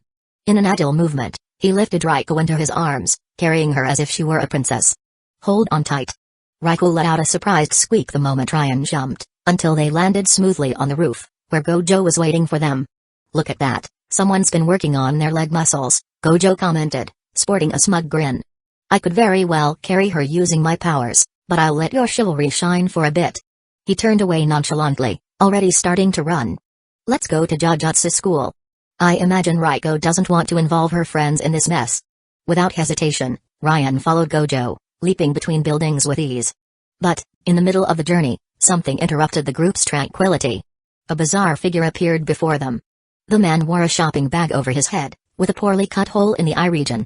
On the fabric, a distorted smile and a grotesquely stitched eye were drawn. Gojo sighed, annoyed. Oh, how annoying. Looks like we have company. The man wore a white suit combined with dark green pants and, upon seeing Hueco in Ryan's arms, a cruel glint appeared in his eyes. How lucky I am, he murmured, his voice overflowing with malice. 30 million to kill a powerless girl. At that moment, Gojo's cell phone rang. With the same nonchalance as always, he answered. Oh, Gito. Is there really a 30 million bounty on a Manai? On the other side of the line, Gito replied in the same casual tone. There is.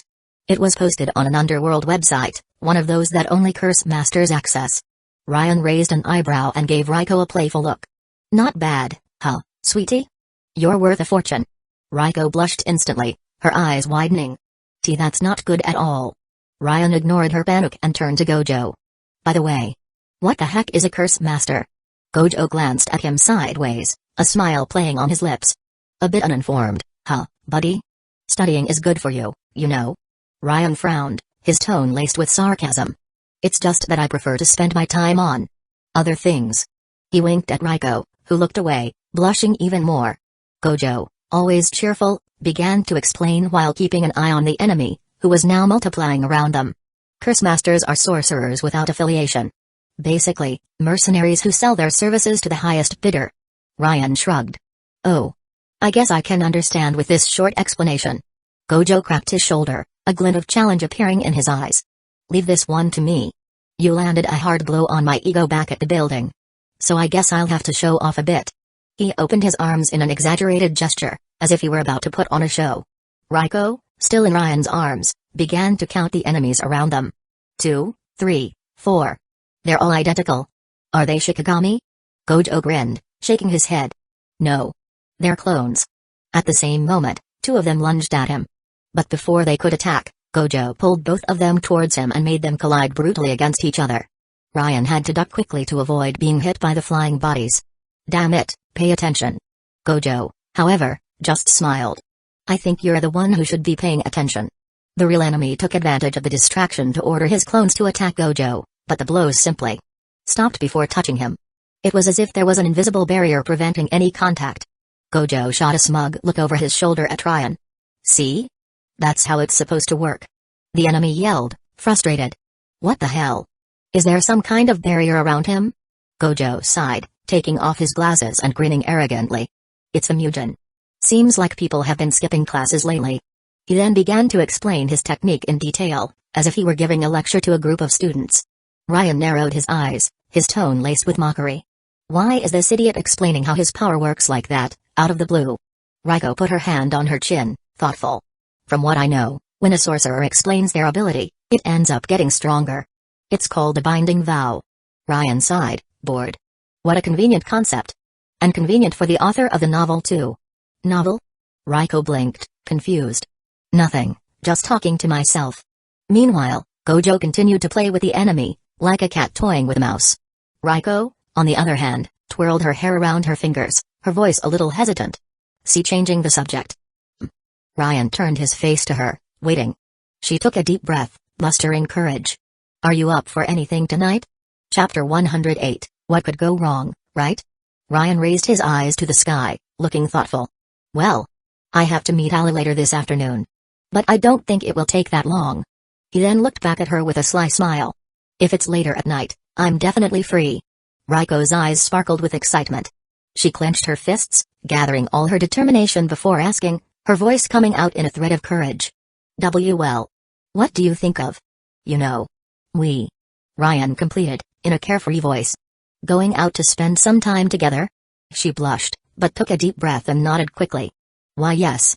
Let's go out for dinner or something. Ryan grinned, moving closer until his warm breath grazed her skin. Sure. Why not, right? His eyes were fixed on hers, intense. After all, I'm a Rukongai. I'm all yours these days, aren't I? Raiko's heart raced, pounding so hard that she swore she had inadvertently invented a new curse technique, unavoidable flash passion. Their mouths were almost touching. Raiko's hands were sweaty. And her mind. A complete chaos. Meanwhile, Gojo subdued the opponent with ease, a smile playing on his lips as he called Ryan with exaggerated enthusiasm. Hey, Ryan. Take a look at this. With a theatrical movement, he raised his hand towards a nearby building. The windows exploded in sync, the glass scattering through the air like small broken stars. Floating with an almost insulting confidence, Gojo kept his amused gaze on his adversary, like a cat playing with a mouse.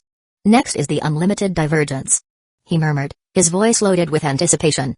With a precise gesture, his fingers took the form of an invisible weapon, pointing directly at the man, who instinctively raised his arms to protect himself. My reversal spell. Gojo's tone became more serious for a moment, the atmosphere acquiring an oppressive crimson glow.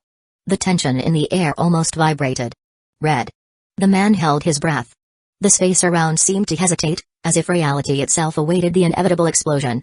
But nothing happened. The silence was deafening for a second. It failed. Gojo exclaimed suddenly, breaking the tension by punching the opponent in the face with a dry, direct blow. Ryan almost fell backward, holding Rukongai tighter to avoid dropping her. His gaze wavered between disbelief and amusement as he finally let out a mocking laugh. Damn, and I was expecting a fucking explosion. Gojo scratched the back of his neck, his expression slightly flushed as he pouted comically. I was sure I was gonna get it this time. Meanwhile, Rukongai felt a vibration in her pocket. With an automatic reflex, she took out her cell phone and unlocked the screen. Her eyes scanned the message for just a second before her breathing became irregular. The world around her seemed to shrink as her face paled. Kuro. Her voice trembled, her eyes wide with pure panic as she turned the cell phone for the others to see. Kuro was. The image on the screen showed Kuro lying on the floor, gagged, with her hands tied tightly. Later, after meeting up with Gito again, the group discussed the situation, the atmosphere heavier than ever. Gito kept his arms crossed, his gaze fixed on the floor, his voice low but firm. Sorry. The mistake was mine. The tension in his face was palpable, a wrinkle forming between his eyebrows as he clenched his fists. Oh, really? I don't even think that counts as a mistake, Gojo replied casually, his hands shoved into his pockets, showing no great concern. I underestimated how much the enemies would value Kuro-san. Gito admitted, a noticeable weight in his voice. Gojo let out a sigh, his tone taking on a rare seriousness. She's probably already dead. Rukongai shuddered at the thought, but before fear could overcome her, she felt something warm around her. Ryan held her firmly, wrapping her in a comfortable embrace as his fingers moved gently through her hair, in a comforting caffeine. She's alive, he said, his voice sounding so certain that it was almost impossible to doubt. Gito and Gojo looked at him attentively. Ryan remained calm as he continued, his tone meticulously calculated. If I were these guys, I'd use Kuro as a bargaining chip. After all, it makes more sense to keep her alive and negotiate for something more valuable. He lowered his hand, gently placing it on Raiko's head before concluding, it would be the maid for Rukongai. And as you know, a bargaining chip is only valuable if it's still breathing.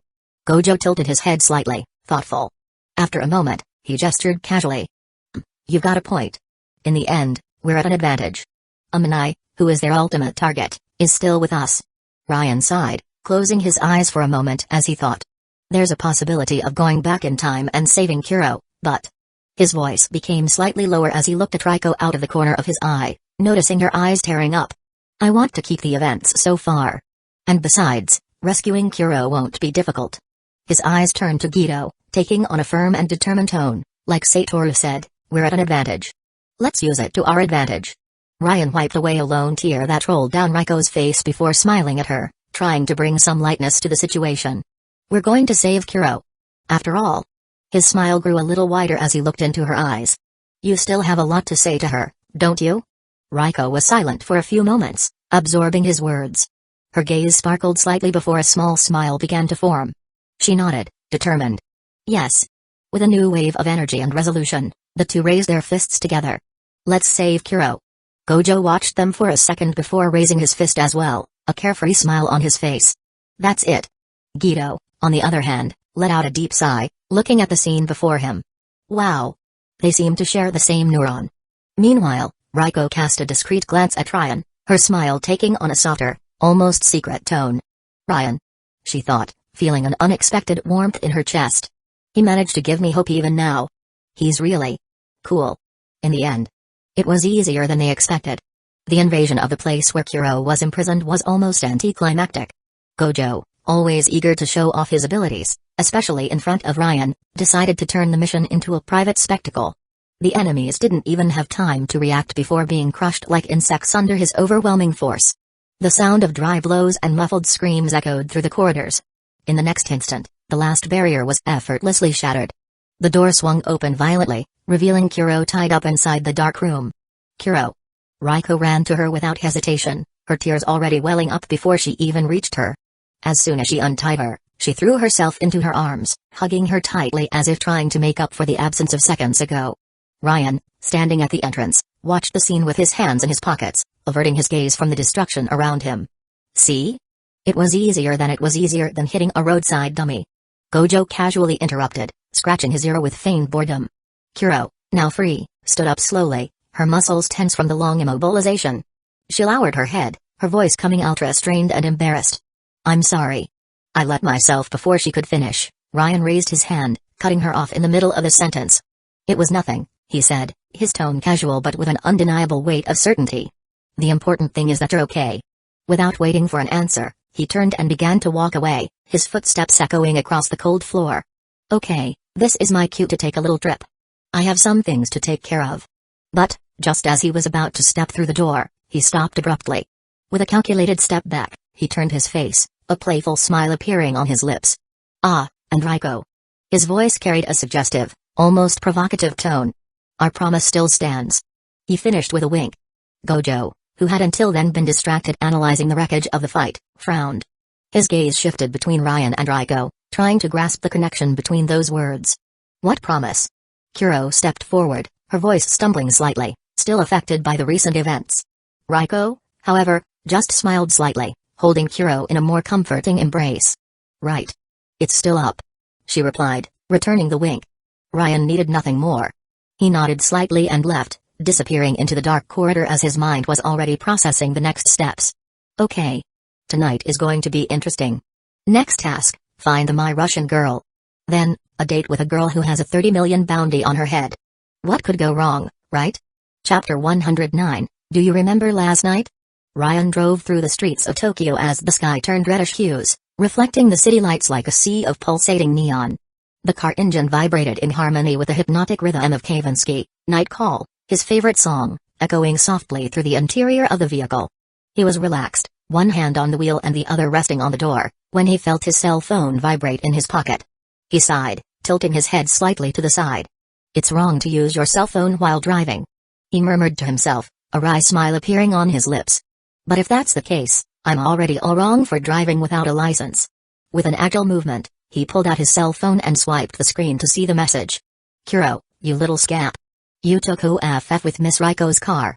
Do you have any idea how difficult it was for Gito to get safe transportation?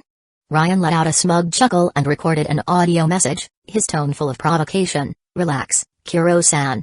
I just borrowed it to take a friend home. Don't worry, I'll return it when I go on my date with Reiko-chan.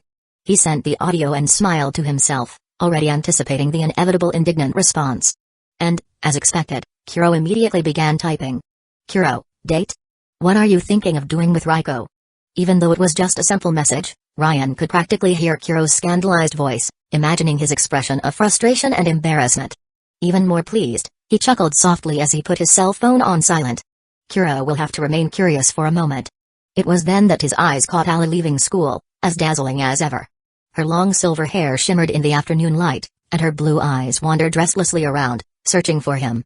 She held her backpack in front of her legs, moving with natural grace, even without realizing it. Ryan parked the car smoothly, lowering the window with a carefree smile. I wonder if this beautiful silver-haired girl would accept to go for a ride with me? Ala gave a slight jump of surprise, bringing her hand to her mouth before widening her eyes. Ryan? Whose car is this? Her gaze quickly analyzed every detail of him. The tailored beige overcoat, the fitted black vest that highlighted his silhouette, the impeccable white shirt, the high collar and elegant tie adorned with a bluish brooch. It was a composition of imposing presence and sophistication. Without realizing it, she murmured in Russian, "How beautiful." Ryan, who caught every syllable, just widened his smile. Come on, get in. The traffic is already starting to pile up. He unlocked the door for her, who hesitated for a second before blushing and quickly entering, closing the door and adjusting her seatbelt. Do you have a driver's license? Ryan lowered his shoulders and narrowed his eyes, feigning indignation. Geez. Don't you trust me? Ala swallowed hard and looked away. It wasn't exactly a matter of trusting him, but... Why didn't you come to school today? And why are you dressed so? She hesitated, choosing her words carefully. So formally. As Ryan checked the mirrors before leaving, he could hear the murmurs around him. The chatter among the students was inevitable. Oh my god. Isn't that Elisa-san? And isn't that Kuze-kun? So she's the type who likes rich guys? I always theorized that they were dating. Alice squeezed her eyes shut, her face completely red as she hugged her backpack against her chest. Kuze-kun. I got in without thinking. Now everyone is having a misunderstanding. Ryan, with a mischievous smile, kept his eyes on the road. Misunderstanding? Huh? What misunderstanding? She pursed her lips, making an adorable pout before murmuring softly, Baka. Ryan couldn't hold back a short laugh. So? You said you had something to tell me. Ala took a deep breath, trying to regain her composure. Look. You agreed to be my vice president, so... I wanted you to accompany me to the student council meetings. Ryan cast a discreet glance at Ala as she spoke, her voice slightly hesitant. It's just that, you've been missing a lot of classes lately. He returned to focusing on the road, his hands firm on the wheel, but a wry smile appeared on his lips. Don't worry, Ala.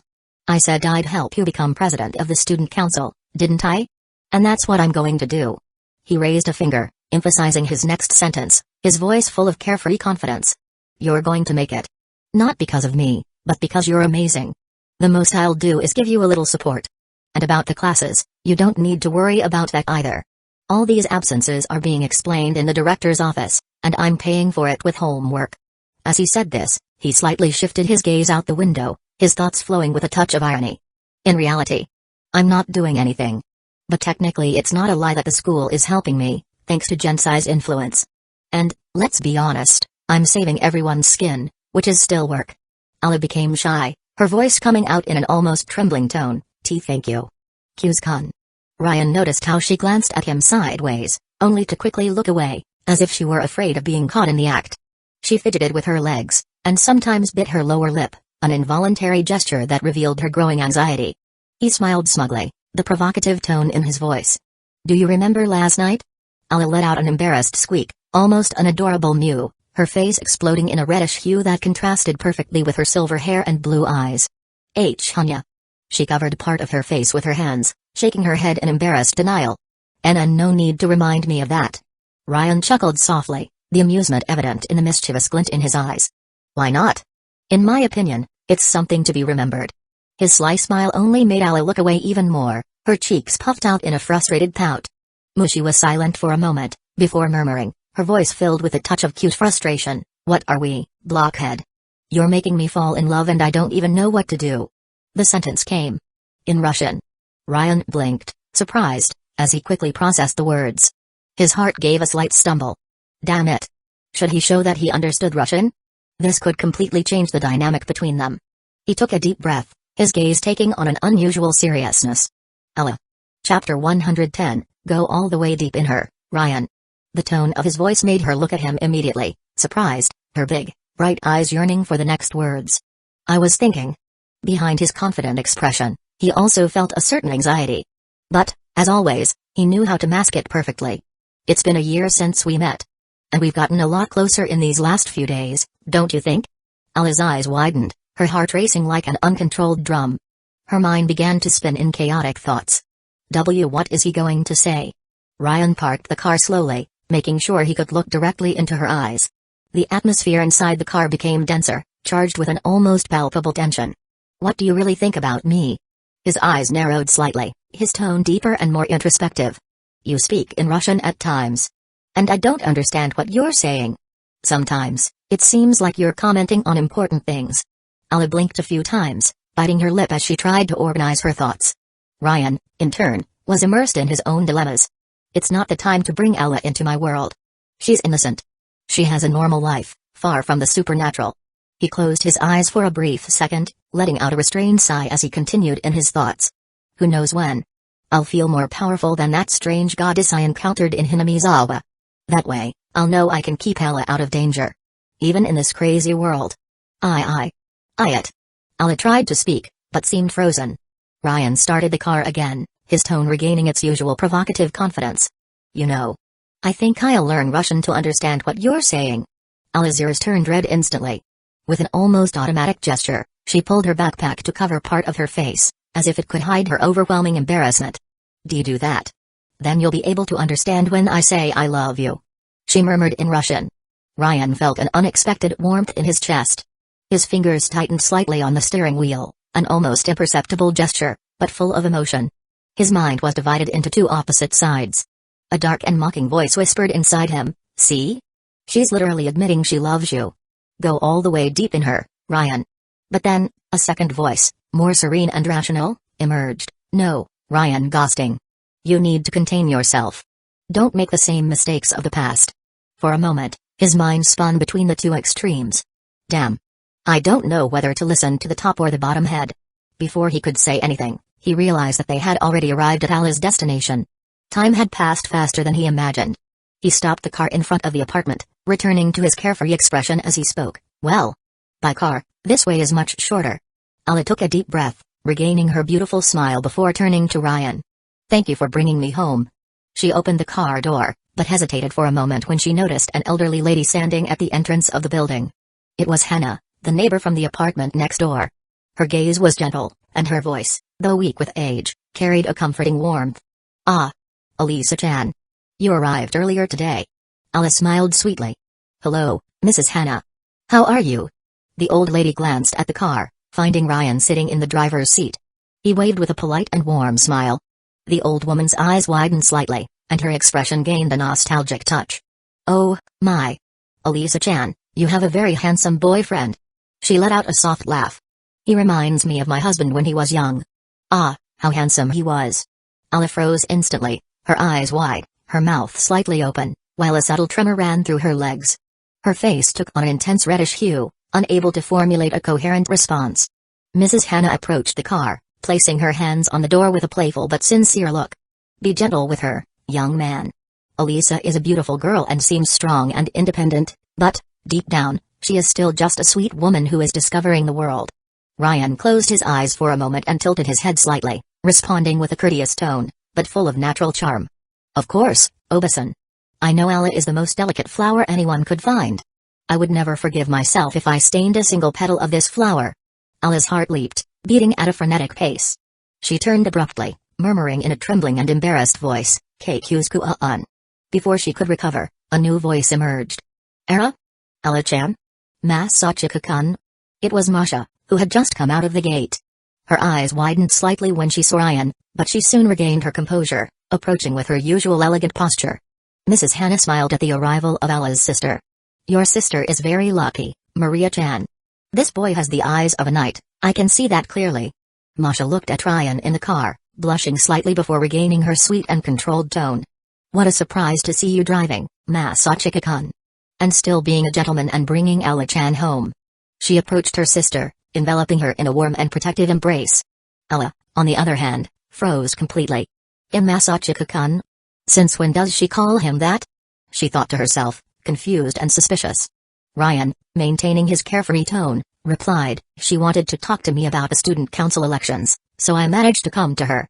As if it were a sudden reminder, Ella exclaimed, "Ah! I almost forgot." She quickly took a document from her bag and handed it to Ryan. "I've already gone to the director's office to give our names.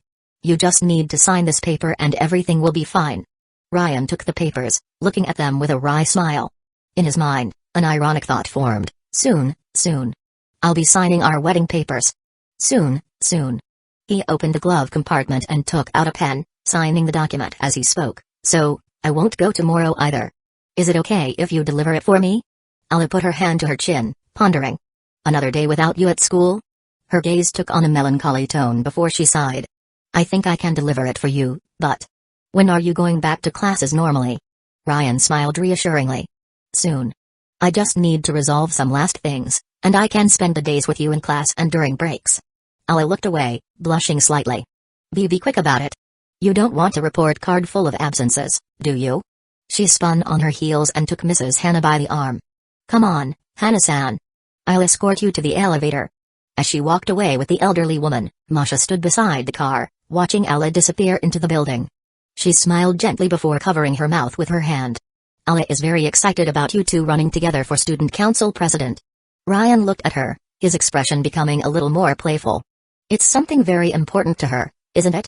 Masha nodded delicately, putting her hands together in front of her body. After a brief silence, she tilted her head, hesitant.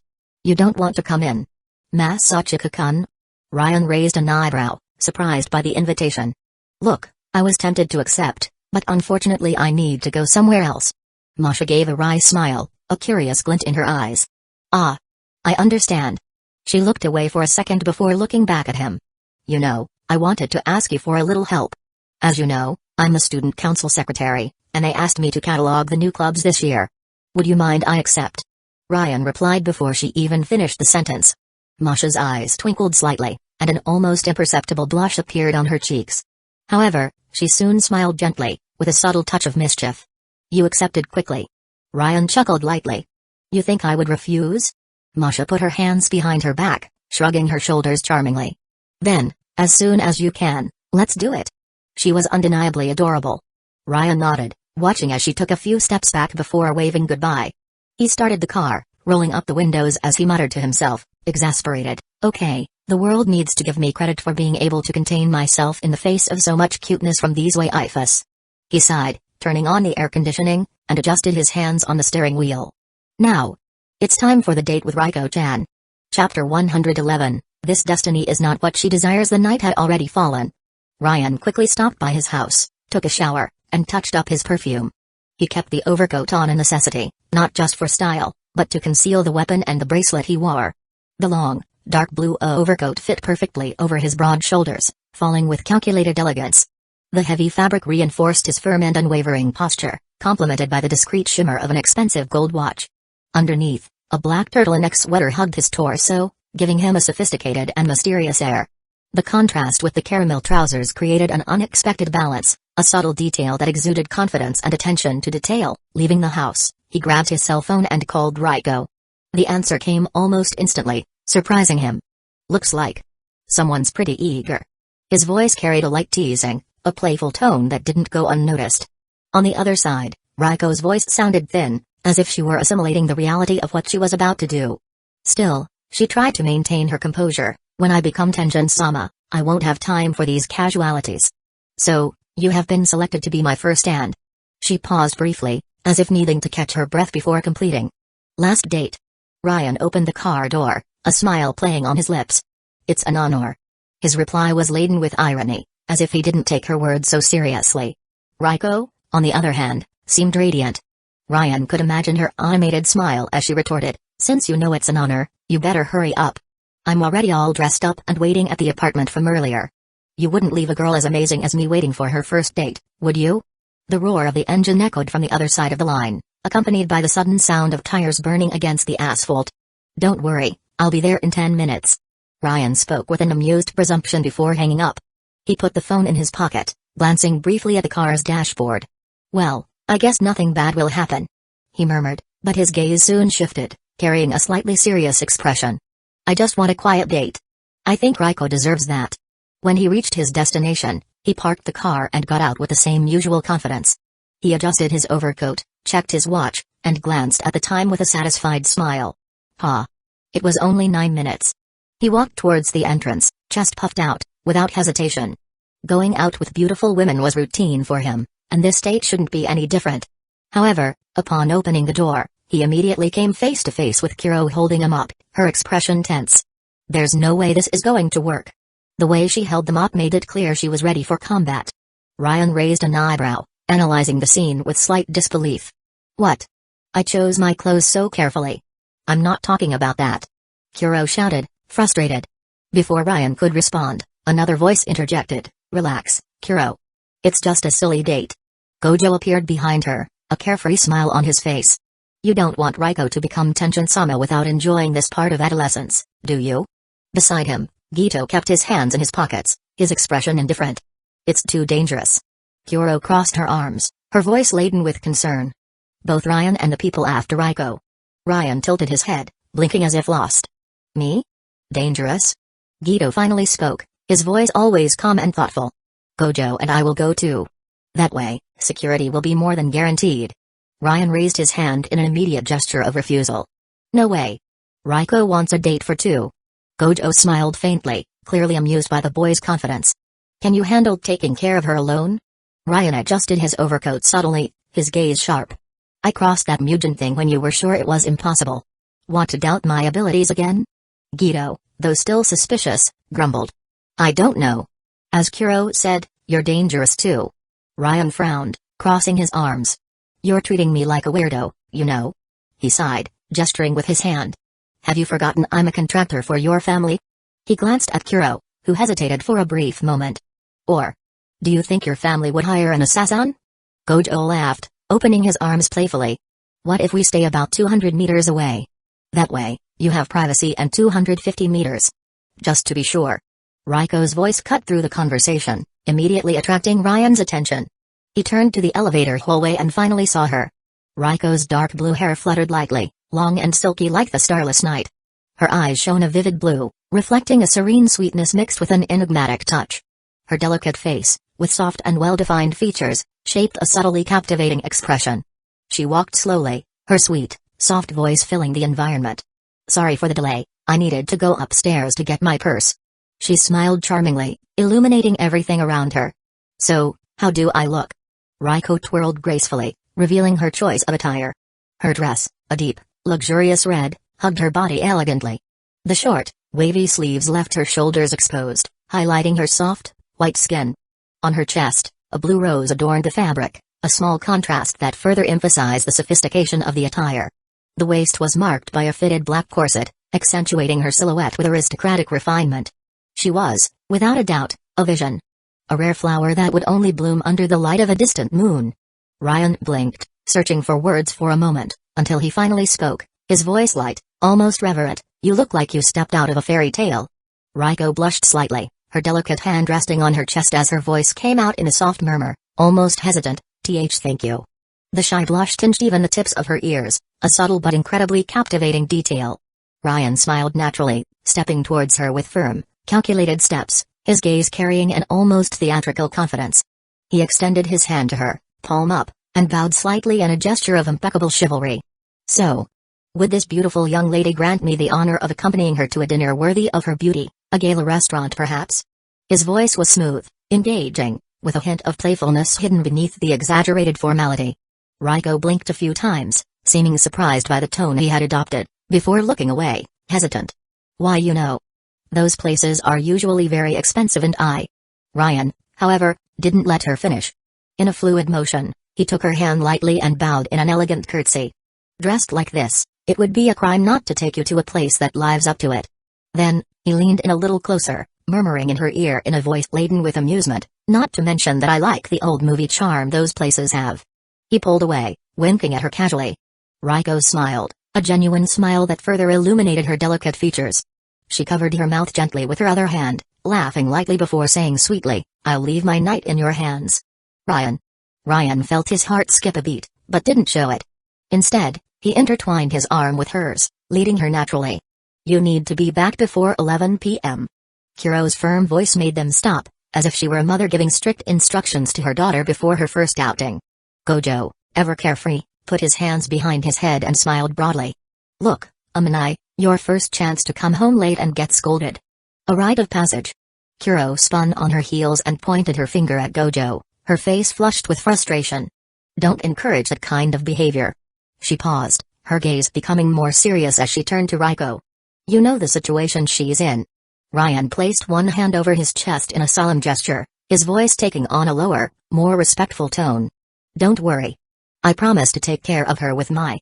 He turned his gaze to Ruiko, their eyes meeting for a brief moment. A silent and subtle moment, but laden with meaning. "I will take care of her with my own life." Ruiko blinked, surprised by the sudden seriousness. An unexpected warmth rose to her face, making it difficult to formulate any response at that moment. Fortunately, Gojo wasn't the type to let an intense mood linger for long.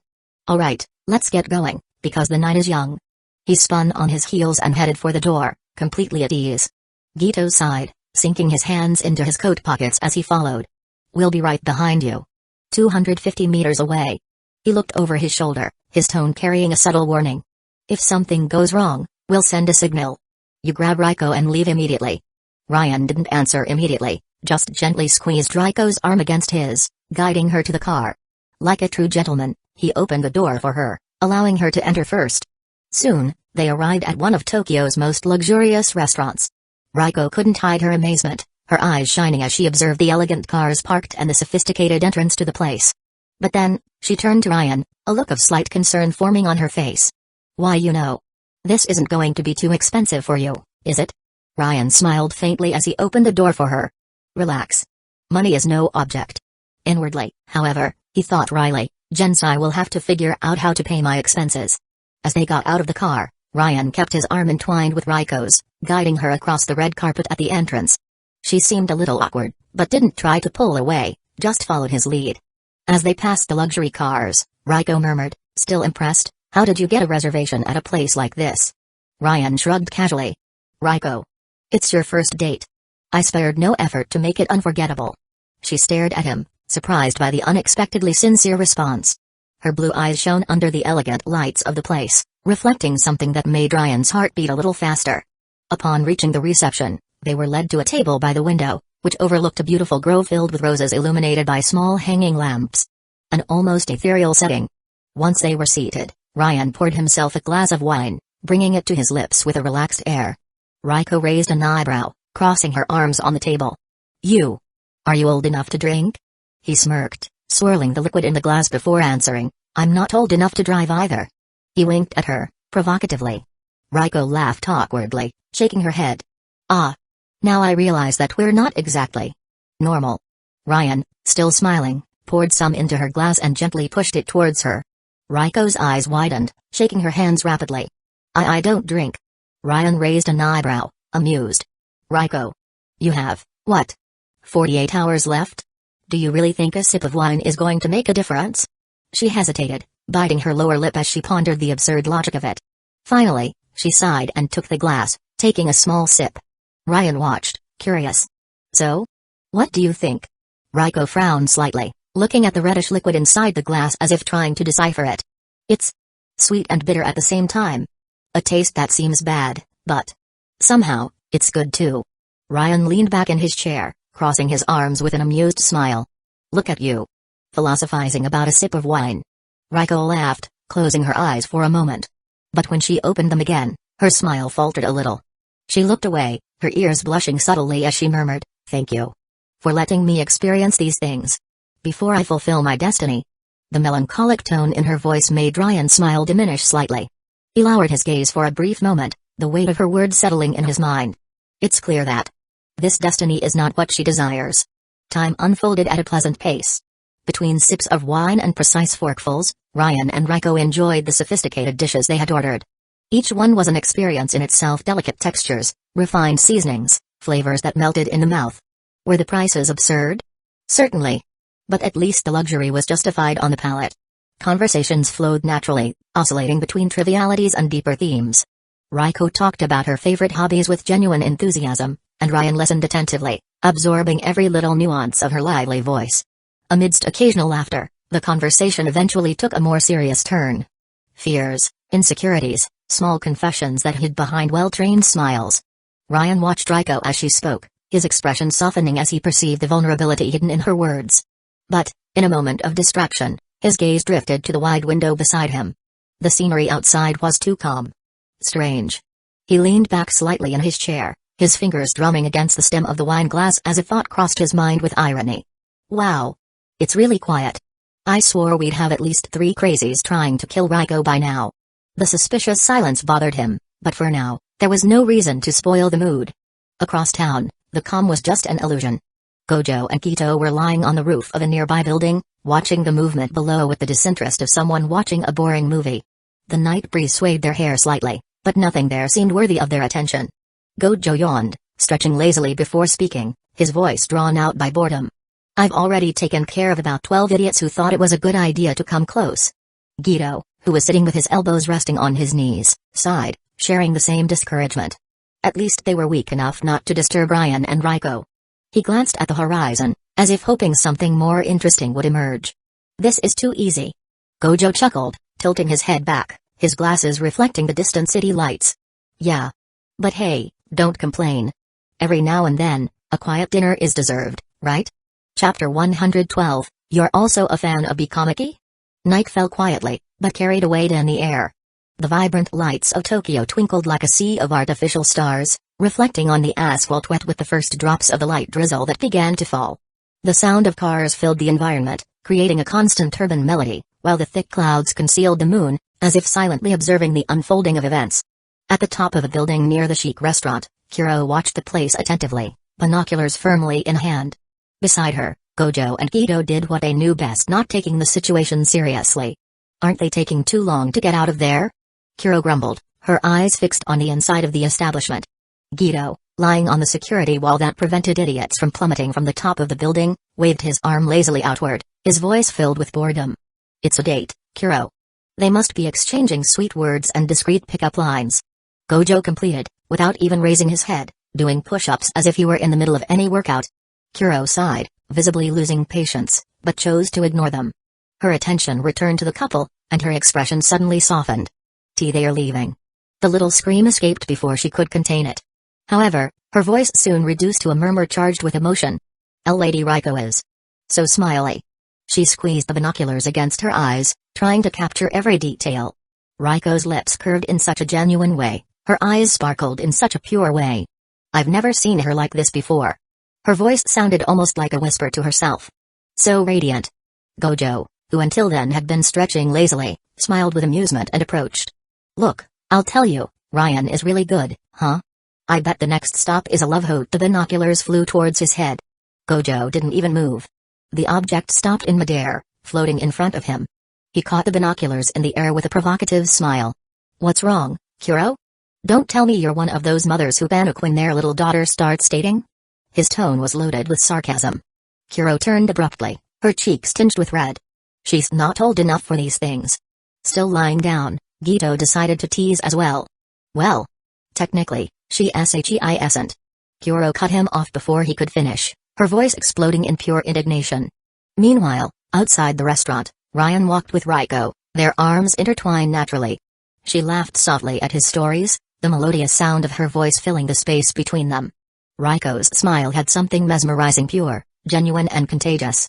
Ryan watched her sideways, her expression shining even more under the city lights. And then, a thought crossed his mind like lightning.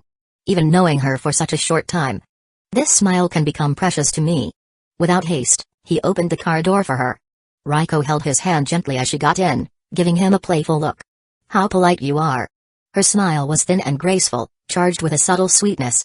Ryan winked at her, a touch of natural charm in his expression. It's my differential. He walked around the vehicle and took the wheel, turning the key with a confident movement. Well, we can take a ride before taking you back to the hotel. Hueco put a finger to her chin, thoughtfully. I wonder if Kuro, Gojo and Kido will be following us? Ryan chuckled softly, accelerating the car smoothly. Hueco. You're with me, you're with God. She blinked, confused by the phrase, but soon laughed, covering her mouth slightly as she blushed. Silly. You think as much of yourself as Gojo. Her gaze met his for a moment before looking away, her cheeks still tinged with pink. But I have to admit that I like the way you act.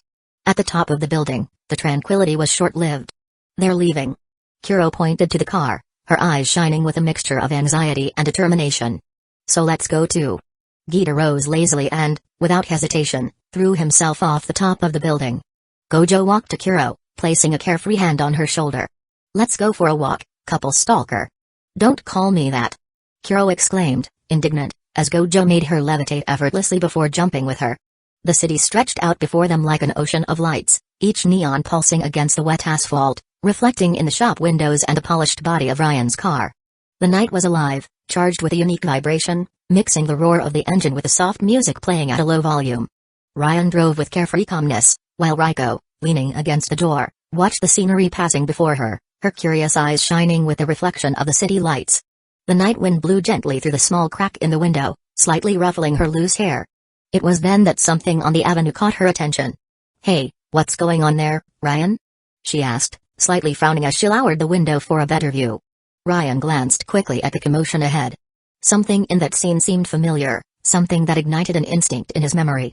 Turning on the turn signal, he parked the car in a nearby spot, his eyes narrowing in recognition. I know that voice. He murmured, his senses becoming alert. As if they had just unraveled the mystery, the two stared at each other with wide eyes, pointing at each other at the same time. It's I. The moment of shock turned into immediate action. Ryan opened the car door in a quick movement, only to realize that Hueco was already doing the same on the other side. He raised an eyebrow, resting his arms on the roof of the car while looking at her suspiciously. Wait a minute. You're also a fan of Bikamaki? Hueco put one hand to her chest, her expression filled with pure devotion. But of course I am. They are the divas of the internet. Without giving time for more conversation, she spun on her heels and started running towards the commotion, excitement stamped on every step. Come on, come on, come on. I've never been able to see one of their shows in person. Ryan, still locking the car, rolled his eyes. Hey, you left the door open. Who cares about the car? They're singing Sign Wabi. Her voice was practically an ecstasy, as she jumped with anticipation. Ryan sighed, finally locking the vehicle before running after her. Before he could react, he felt his hand being grabbed, and in an abrupt pull, Hueco dragged him forward. Let's go, let's go, let's go. Her enthusiasm was overwhelming, and Ryan couldn't help but laugh. The sparkle in her eyes was contagious. They reached the entrance of the place, but then... Naulu. The tickets are over. Hueco exclaimed, almost crying as she squeezed Ryan's hand tightly. She was about to unleash a flurry of complaints, but before she could say anything, Ryan lifted her off the ground in an agile movement, carrying her in his arms in the princess style. Who needs a ticket, Hueco? What are you planning? She asked, holding her dress with one hand while blushing. Ryan just smiled, his eyes scanning the surroundings. Securing our special tickets. And without giving time for more protests, he dashed through the alley next to the entrance, his steps firm and calculated. Hueco let out an adorable squeal when he jumped onto a structure beside the stage, her arms wrapping around his neck reflexively. When they reached the top, she huffed, messing up Ryan's hair with a sulky expression. You have to warn me before doing these things. I'm wearing a dress, remember? Ryan laughed, settling himself on the elevated surface while pointing to the privileged view they had. That's the least important thing now. Look at the view I got for us. Hueco's eyes widened when she finally focused on the stage.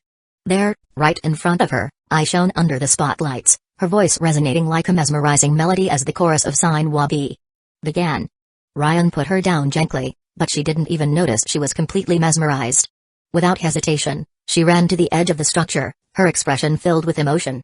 Ryan positioned himself beside her, and, without even realizing it, they began to sing together. The moment was magical. Meanwhile, not far away, at the top of a building, Kuro bit her lower lip, her expression frustrated. My heart was in my mouth when he took her to that alley. Gojo, standing on the edge of the building with a relaxed posture, laughed. Damn, me too. I was already starting to think that she would merge not with Tenjin-sama, but with Ryan. The blow came quickly. Or rather, it almost came. Kuro tried to hit him on the head with the broom, but stopped inches before impact. After all, he had the Mugen. She huffed in frustration.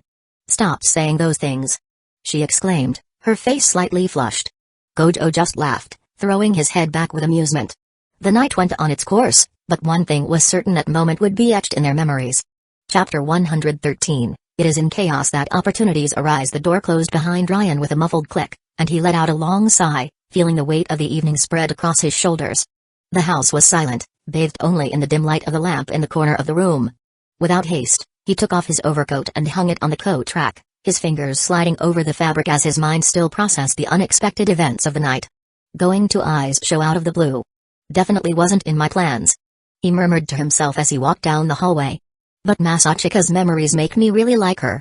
Except, to be honest, Ryan, am still more of a Hatsune Miku guy.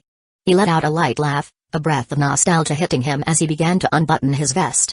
The feeling of the lights, the energy of the crowd, the music vibrating in his chest were still fresh in his memory. But, in the end, his heart leaned the other way. Still feeling more inclined towards Miku, he said with a wry smile, letting his vest slip down his arms. As his fingers worked mechanically to remove the layers of his clothing, an unexpected memory struck him. The sweet scent of Rika's skin, the soft warmth of her body against his, the sensation of his hands exploring her almost unconsciously. He exhaled slowly, a playful glint appearing in his eyes. Speaking of Rika, I just realized the similarity between the names Raiko and Rika. He brought his hand to his chin, his thoughts scrambling into possibilities. A mischievous smile drew across his face, and his eyes sparkled as if he had just unraveled a great secret. I think I've had a magnificent idea. Rika dressed as Hatsune Miku? Ah, that's going to be a spectacle. Well, at least for me. Leaving aside the reveries, he finished undressing and headed to the shower, feeling the warmth of the water descend down his back and relieve the accumulated tension. But his mind didn't slow down. He kept talking to himself, as if he needed to organize his thoughts out loud. And about Raiko. I think it was a new experience for her today. He narrowed his eyes as he felt the water run down his face. I'm treating her well. She's a good girl, full of energy. But Gensai wants me to prevent her assimilation with this tension. His eyes lifted to the ceiling, and his voice gained a more serious, graver tone. Dirty old man. I'm not going to kill that girl. Steam filled the bathroom, enveloping him in a warm mist as he leaned against the wall, analyzing his own words. It was a stalemate. A game where the pieces were not fully visible to him. Can't say I'm in love with Raiko, of course not. After all, I've known her for what? 2 days? But I like her personality. A nasal laugh escaped his lips as he shrugged. And, honestly, I think she's getting pretty excited about this relationship of ours. Even if it's just theater. The foam ran down his body as he continued to reflect, his thoughts now focused on old Gensai. Preventing assimilation doesn't necessarily mean killing her, right? But I'm definitely going to pressure that old man to tell me the plan. He is keeping me in the dark and it's starting to irritate me. Closing his eyes for a moment, he let the hot water wash away his worries, but his brain gave him no rest. What the hell was that old man plotting? I bet he wants me to have connections with some families. But why exactly? He laughed sarcastically, rubbing his face. Lucky for that old man that I'm playing a peaceful route in this life. Otherwise, I would have already taken that family by force and thrown this agreement in the trash. He raised his head, letting the water run down his hair as an old thought crossed his mind. I wonder how Hinamizawa is doing? Hey. My relationships after that little village became a mess. Ryan sighed, counting on his fingers as he listed his current situation. I'm practically in a relationship with Yuki. And my initial plan was to just stay with her, but that damned woman planted the seed of evil and made me consider a harem. Now I'm involved with Rika, I want to get Ella, and I ended up putting Raiko in my sights too. He chuckled softly, turning off the shower and grabbing a towel. Really, this new life has made me more receptive to relationships. For a moment, a flash of the past invaded his mind. Fragmented images of something he preferred not to revisit. He shook his head, pushing away the uncomfortable memories. Better to keep things from the past in the past. As he dried himself, the familiar sound of his cell phone vibrating on the sink caught his attention. He raised an eyebrow and picked up the device, an immediate smile forming as he saw the name on the screen. Yuki. Answering the call playfully, he brought the cell phone to his ear, already knowing he would be greeted with some teasing. Let me guess. Couldn't stand missing your dear brother? On the other end of the line, Yuki's presumptuous voice echoed with amusement. Huh? My Unii-chan is so full of himself. Hee. I wonder if these are the effects of being with the most beautiful of all. Hee. Ryan burst into laughter. PFTT. You're hilarious, Yuki. She laughed back, her voice full of provocation. You can't deny I'm right, Unai-chan. He leaned against the wall, feeling more relaxed. It's good you called. I was thinking about you a little while ago. Hey. I imagined. That's why I called you.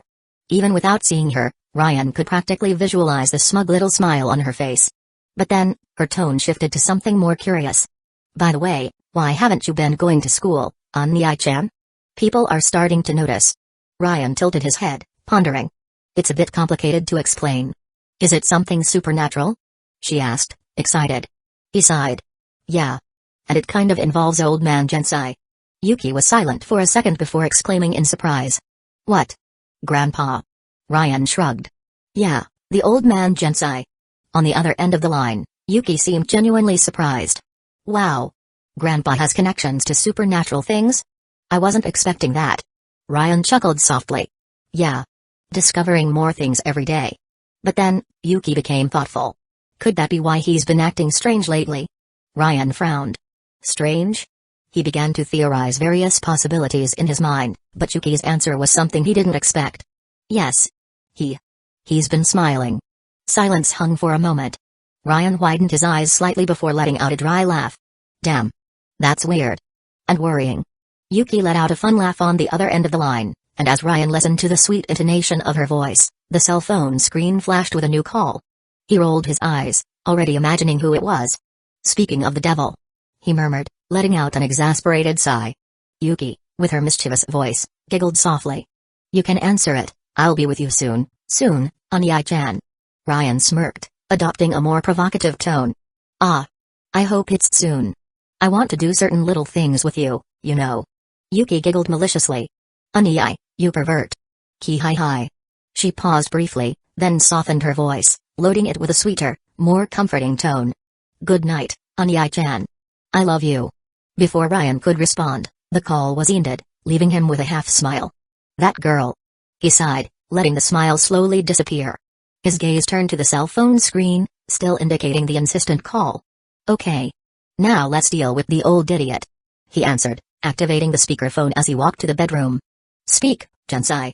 His voice came out dry, devoid of any trace of patience. On the other end, the man's firm and polite voice resonated. You used to be more polite in the old days. Ryan rolled his eyes, throwing himself onto the bed as he looked for pajamas.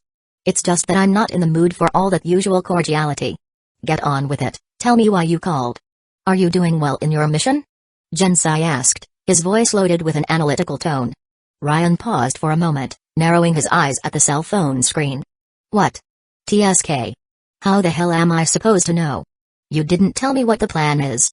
Gensai sighed before responding in a serious voice. Your plan is to prevent tension. I already know that part, old man. Ryan cut him off, his voice sharp and provocative. He was silent for a moment before letting out a heavy sigh, his patience already wearing thin. You know what? I'm already fed up with waiting for your goodwill. Tell me right away, why the hell does this assimilation need to be prevented? Gensai remained calm, but his voice gained a more rigid tone. As I said, it's part of the plan to have you involved in this. Answer the damn question, Gensai.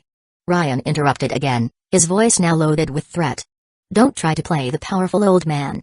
If you want me to help you, this shit needs to be a two-way street. The silence on the other end was brief, but dense. Then, Gensai broke the tension, his voice carrying a veiled weight. You forget your debt. Ryan let out a smug laugh, tilting his head back as he looked at the ceiling. Ah, Gensai. You really don't get it, do you? You know what? I'm going to open up a little with you, so, who knows, maybe you'll decide to talk a little too. He paused, letting his voice gain a darker tone. You know that energy that impressed you so much? That was just a demonstration, of what I can do. On the other end of the line, Gensai maintained his composure. What makes you think you're in a position to threaten me? Ryan smiled, his expression gaining an almost predatory gleam. You know me, Grandpa. You know I wouldn't say these things if I wasn't sure I could say them. Another pause. This time, it was Gensai who sighed, his drawn-out tone carrying a trace of exasperation. You are a surprising person. I won't deny it. Ryan scoffed, running a hand over his face. Was that it? Did you just want to test if I have the guts to face a superior? His voice carried genuine frustration. Gensai then spoke with a presumptuous air. A future leader needs to have a strong fist for what he wants. Ryan rolled his eyes. Stupid, he thought. Gensai continued, his voice carrying a professorial tone, almost as if he were explaining a fundamental piece of an ancient chess game. Preventing Tenjin-sama's assimilation. It will be the key to making our family the pillar of the Jujutsu world. Ryan raised an eyebrow, distrust stamped on his face. Really? And how exactly are we going to do that? Gensai remained calm, each word carefully articulated. I'll be brief with you. Tenjin is one of the pillars of the Jujutsu world. His existence is fundamental to maintaining the barriers that keep the current society safe. He paused slightly, as if giving Ryan time to absorb the weight of his words, before continuing. Tenjin has been alive for countless centuries. And that's due to his innate technique. From time to time, he needs a new receptacle to maintain his sanity and prevent himself from evolving into something that cannot be controlled. A curse. Ryan remained lying down, listening in silence, his eyes half closed as he assimilated the information. Gensai continued, the cadence of his voice firm and immutable. If Tenjin's assimilation is completed, the world may enjoy a period of stability that will last for a few hundred years. Ryan let out a smile, his voice loaded with irony. I see. So you want to burn the world, is that it? Gensai did not waver. It is in chaos that opportunities arise. And that's where you come in. Ryan's gaze narrowed, assessing the old man's words cautiously. The Jujutsu world is a mess. Humans who are not sorcerers release cursed energy uncontrollably, feeding this rot that spreads everywhere. Thus, the existence of sorcerers becomes necessary. Tenjin-sama is the one who keeps the balance leaning in our favor. He paused again, letting out a contained sigh before continuing. There are those who seek an escape valve for all this madness. And those who find beauty in chaos. Ryan finally broke his silence with a direct question, his voice cold and emotionless. And you, Gensai? Which of these do you fit into? The old man took a deep breath before answering, his voice carrying an almost prophetic weight. Your power is a beacon in the midst of this storm. There will be those who see hope in a new human evolution. And there will be those who resist, refusing to accept the course of destiny. This time, his voice took on a calmer, almost paternal tone. Preventing assimilation is the first step towards a new era. You will be breaking a cycle that has lasted for centuries, showing a light that no one has ever seen. Ryan blinked, surprised by the direction the conversation had taken. Wait a minute. You want me to guide the world into a new era? Gensai was enigmatic in his response. Who knows? It all depends on you, Masachika Kuze. Or do you prefer to be called Ryan Ghosting? Ryan let out a tired sigh, throwing himself back onto the bed. I'm not going to kill the girl. The answer came immediately, firm and unwavering. I never asked you to do that. Remember, your mission is just to prevent the assimilation. Ryan raised an eyebrow, slightly surprised. Really? So how I do it is up to me? Gensai just kept silent, implying that the decision was, in fact, Ryan's. A sarcastic smile appeared on the young man's lips. Great. Then get ready to gain a new daughter-in-law. For an instant, there was a sepulchral silence on the other end of the line. And then, finally, Gensai broke the muteness with a surprised and incredulous, what? Ryan laughed internally at the old man's reaction, satisfied with the break in the mood. The conversation continued for some time, addressing other matters, until finally the night came to an end. Chapter 114, She's crazy, but she's hot. So I can handle it. Ryan finished packing his backpack, muttering to himself as he pulled the zipper. Okay. A whole day at the beach. I don't think it'll look good if I show up in a jacket. He sighed, adjusting the backpack strap over his shoulder before sticking his hand in his pocket and pulling out his cell phone. He slid the screen to Yuno's contact, a smug smile appearing on his face. I hope this crazy girl isn't sleeping at 8 in the morning. Without thinking too much, he pressed the call button and put it on speakerphone, returning to rummaging through his clothes as he waited. The cell phone rang. Once. Twice. 3 times. Almost the maximum time. But, before the call dropped, a slurred and slightly hoarse voice came from the other side. What do you want? Ryan smiled at the corner of his mouth at the grumpy response. Good morning, my lovely yin dear. On the other side of the line, Yuno let out a heavy sigh, her voice still heavy with sleep. Ryan. Goes. Ting. The words came out slurred, as if her brain was still processing reality. You didn't call me just to test my patience, did you? Even knowing that she couldn't see him, Ryan raised a finger in the air, as if he was about to give a great explanation. Of course not, my dear and literally irreplaceable half. I called you because I need your beautiful teleportation power. The silence that followed made Ryan raise an eyebrow. Ryan. Her empty tone made him narrow his eyes. Seriously. You're unbearable. He widened his eyes a little, before frowning in indignation. Me? Unbearable? You're the crazy one here. Still sleepy, just sighed. I could wish you a good day and hang up. But I'm going to wish you a terrible day and only then hang up. Wait a little. Before he could finish the sentence, the call was cut off. Ryan felt a vein throb in his forehead as he looked at the cell phone screen. Son of a bitch. He huffed. Good thing there's someone I can count on at times like these. Without hesitating, he slid the screen again and tapped on Rika's name. This time, the call was answered almost instantly. Good morning, Ryan. Her voice, slightly sleepy, but absurdly sweet, rang through the cell phone. My heart even raced when I saw your name. Did you know I was missing you? Her tone brought a genuine smile to Ryan's face.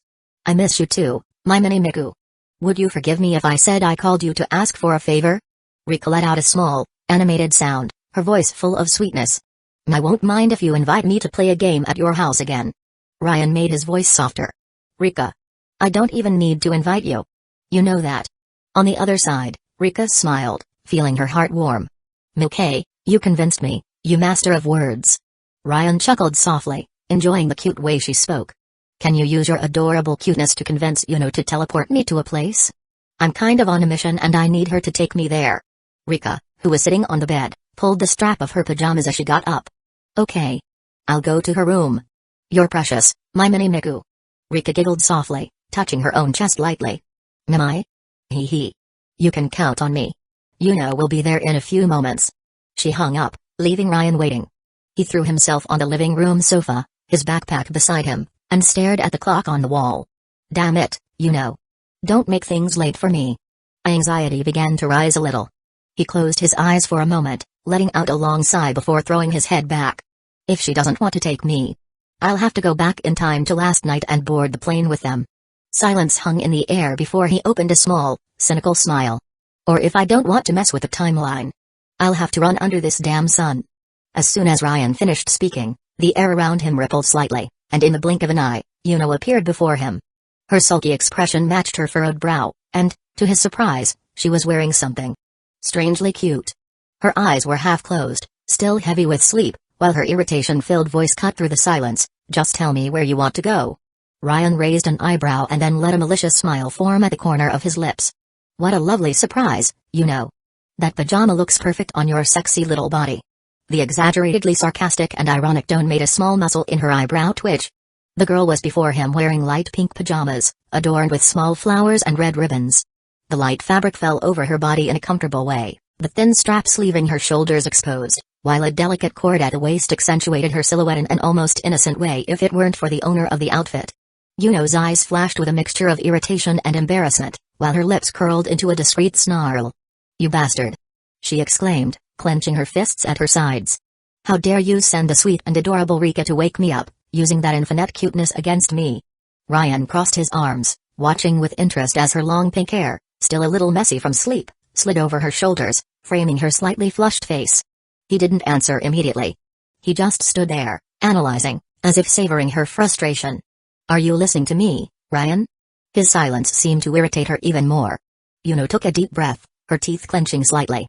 Ryan?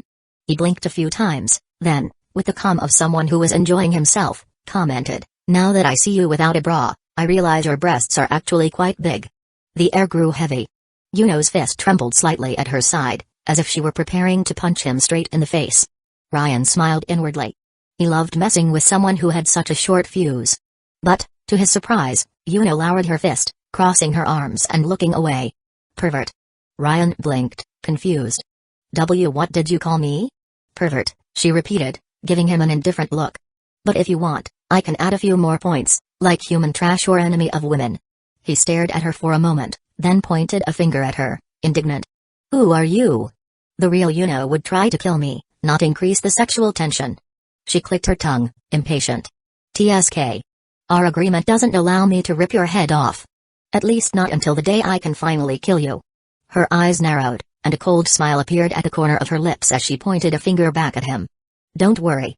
In that day, I'll make you remember every single one of these stupid things you said. As she raised her arm, her short pajamas rode up slightly, revealing a glimpse of Yuno's stomach. Ryan averted his gaze for a moment, glancing sideways.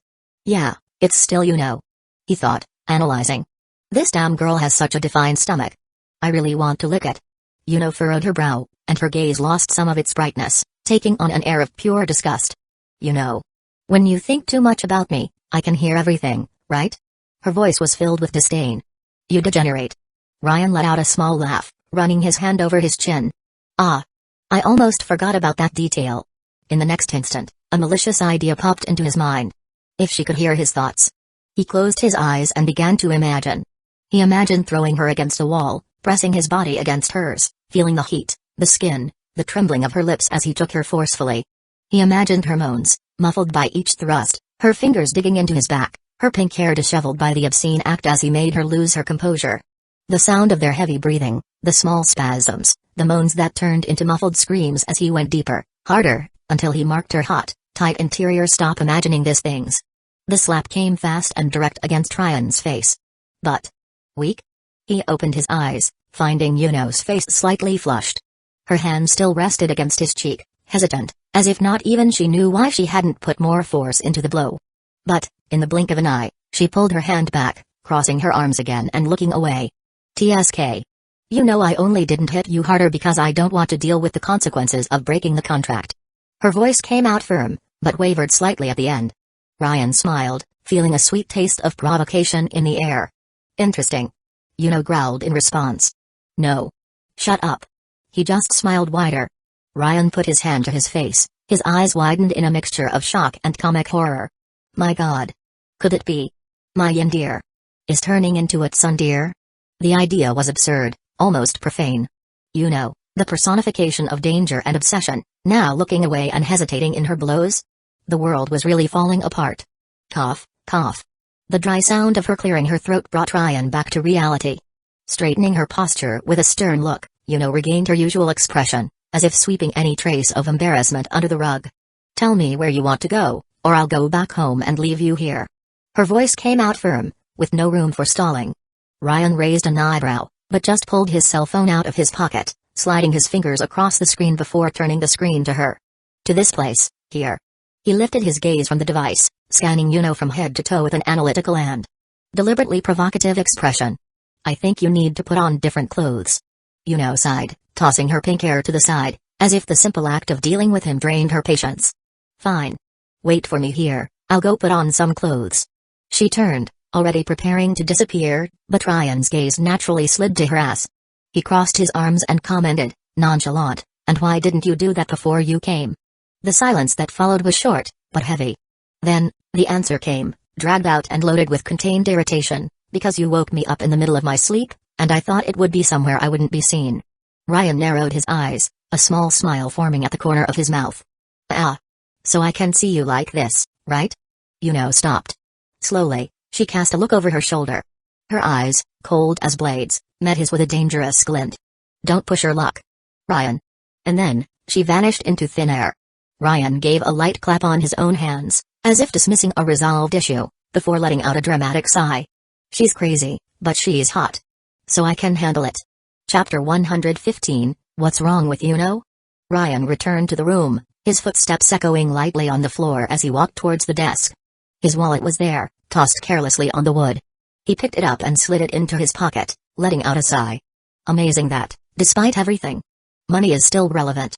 His voice carried the mix of irony and resignation.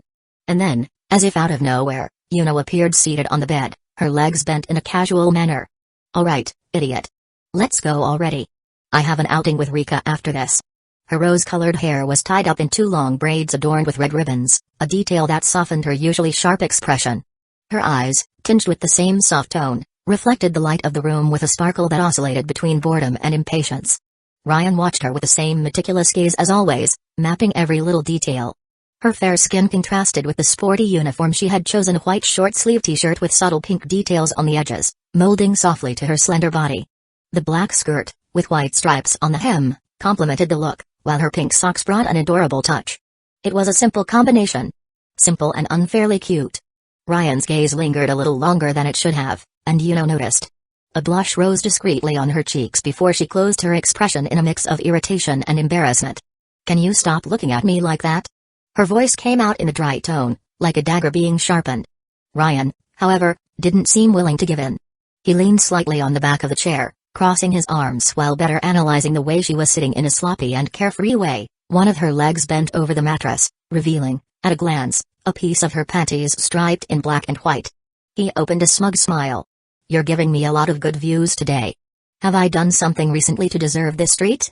Yuno closed her eyes for an instant, taking a deep breath before lowering her leg and covering the revealed fabric with her hand. "Yes, you left me one step closer to killing you." Her voice was cold and sharp, but Ryan noticed a subtle detail. Her tone of indifference was almost convincing, except for the tips of her ears, which were getting slightly red. She really didn't know how to hide her reactions as well as she thought. Ryan decided not to provoke her. For now. He walked to the bed and held out his hand to her, his gaze full of playful malice. "Well, I'll be polite and thank you for the ride." Yuno narrowed her eyes, studying every line of his expression, hesitating for a brief moment before holding the tip of his hand, suspicious. Ryan pulled her with a subtly chivalrous gesture, helping her to get up. But even after standing, Yuno didn't take her eyes off him, as if she were analyzing something. He tilted his face slightly closer, smiling wryly. "Yuno, is staring like that your way of flirting?" And then, without changing her expression, she fired, in a completely serious tone, "Ryan, did you fuck your sister?" The air became heavy for a second. Ryan froze in place, but quickly recovered, letting out a drawn-out sigh before smiling wryly. "I even came inside. I won't lie, since you just saw it in my memories." Yuno frowned, bringing a hand to her temple as if she were trying to erase the forced memory from her mind. "And why did you remember that while looking at me in bed, you imbecile? And why the hell did you think so intensely about me?" Ryan closed his eyes and let out a theatrical sigh. "This thing about thinking intensely about you connecting our minds is screwing with my intrusive thoughts." Yuno gritted her teeth, pointing at him with an almost comical fury. "Then stop thinking those absurdities with me. Idiot. Jerk. Disgusting." She let go of his hand suddenly, crossing her arms defensively. "Never would something like that happen." Ryan just shrugged, completely unperturbed. "Look, we already hooked up in Hinamizawa, so it's better not to raise a flag." Yuno's expression darkened. "You know I only did that because..." He narrowed his eyes with irony, tilting his head slightly. "Because..." Yuno looked away, clicking her tongue in irritation. "TSK, let's go already." Without giving room for more provocations, she raised her hand, pressing against Ryan's chest. The reality around them distorted for a moment, and when the vision cleared, the two were in a seaside resort, the same one he had asked Gojo to send the location earlier. The salty breeze of the beach was the first thing Ryan felt. The sun reflected on the turquoise blue sea, creating an intense glow on the surface of the water. The smell of hot sand and sunscreen mixed in the air. He was still looking at Yuno, who was biting her lower lip and keeping her arms crossed, looking away in any direction other than his. Strange. Ryan thought. She never mentioned that guy she used to talk about all the time anymore. His thoughts were interrupted by the unmistakable and relaxed voice of Satoru Gojo, which came from somewhere nearby. "Look at him there. I knew you were going to call that pink-haired girl to bring you." Ryan turned his head and saw Gojo approaching, holding a coconut in his hands and with a wide smile on his face. "So, she can teleport using photos? What a convenient power." Gojo commented, adjusting his glasses on his head and smiling with his typical relaxed expression. The beach wind lightly swayed his open blue shirt, which matched his loose shorts and the shine of the sun reflecting on his skin. Ryan replied with the same carefree tone, but there was a light ironic touch in his voice. "Yeah. Sometimes I even envy the freedom she has." His eyes moved sideways, watching Yuno out of the corner of his eye. She was there, with her arms crossed, and her sulky posture only enhanced her involuntary charm. The small movements of her body, the way her arms pressed against her breasts and the slight pout she made when frowning her eyebrows, made the scene even more peculiar. "All right, I'm going now," she announced, already preparing to disappear. Before she could vanish, Gojo raised a finger in the air, calling her attention. "Hey, hold on a second. I want to ask you a simple little thing." Yuno stopped at that exact moment, but her expression closed in pure boredom, making it clear that patience was a scarce resource in her existence. The look she threw at Gojo was a "speak quickly before I lose interest." The sorcerer maintained his arrogant little smile and gestured lightly with his hand. "So, Ryan didn't want to tell me and said that I had to ask you directly. So, do you also have the same energy as him? You know, that extremely concentrated one?" At this moment, Yuno arched an eyebrow, shifting her eyes to Ryan with a sharp look. "Energy?" Gojo maintained his relaxed tone, but his eyes sparkled with curiosity. "Yeah, the same one he has." Without wasting time, Yuno stretched out her leg and gave a light kick on Ryan's chin. The blow was not strong, but it served to convey her irritation. What was that, you're a disturbed girl? Ryan grumbled, frowning. Yuno put her hands on her waist, tilting her body slightly forward. You blabbermouth. Why do you go around telling these things? Ryan rolled his eyes, letting out a bored TSK. I didn't say anything explicitly. The guy would have to have a peanut brain not to notice my energy. Yuno huffed, crossing her arms again before casting an unfriendly look at Gojo. HMPF. Yes, I have it. So what? Gojo scratched his head, as if he were reflecting on the answer. Nothing, I was just curious. He then smiled wryly, maintaining his provocative tone. By the way, what's your name again? Yuno's eyes narrowed, and her expression took on a mix of irritation and contempt. The tone of her voice when answering was almost identical to someone talking to a stray dog. Your face irritates me. The effect was immediate. Gojo was completely frozen for a whole second, feeling a shiver run down his spine. Inside his mind, a dramatic narrator resounded, Gojo is drowning in an indescribable void. Ryan's laughter exploded in the air, loaded with pure amusement. PFFFT. I'm sorry, man, but I think you're not her type. Gojo forced a smile, trying to maintain his composure. Yeah. It seems not. Damn, what could her type be? He joked, perhaps trying to disguise the accurate blow that his self-esteem had just taken. Yuno, who kept her face impassive, averted her eyes for an instant, glancing quickly at Ryan before returning to stare at nothing. Ryan blinked. 1 second of processing. Then another. Wait. Me? How do you mean me? Gojo, always attentive to the dynamics around him, pointed at Ryan, his voice taking on an even more playful tone. Ah. Now I get it. You prefer less flashy people like him, don't you? The impact of the phrase was visible. Yuno's eyes widened instantly. Who do you think you are to be saying such nonsense? Gojo raised his hands in a nonchalant gesture. Sorry, it was just a guess. And it doesn't hurt to tell me your name, does it? He extended his hand in a friendly gesture. Yuno, without hesitation, slapped his hand away in a gesture of refusal. Yuno Gasai. Her voice was sharp, without any trace of interest. Gojo blinked slowly before muttering in a drawn-out manner. Damn, you too. Ryan crossed his arms, casting a curious look. Did she also go through that barrier of yours?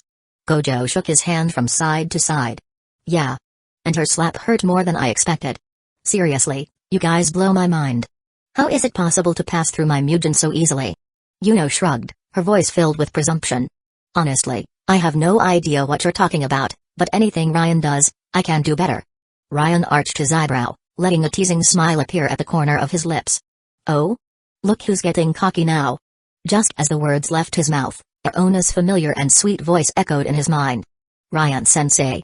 Call Yuno for a private chat. He blinked, surprised, raising his head slightly as if trying to see where the voice was coming from. Aona. My dear student. I missed you. He replied mentally, with a lively and provocative tone. Hi hee, I'm also dying to materialize again.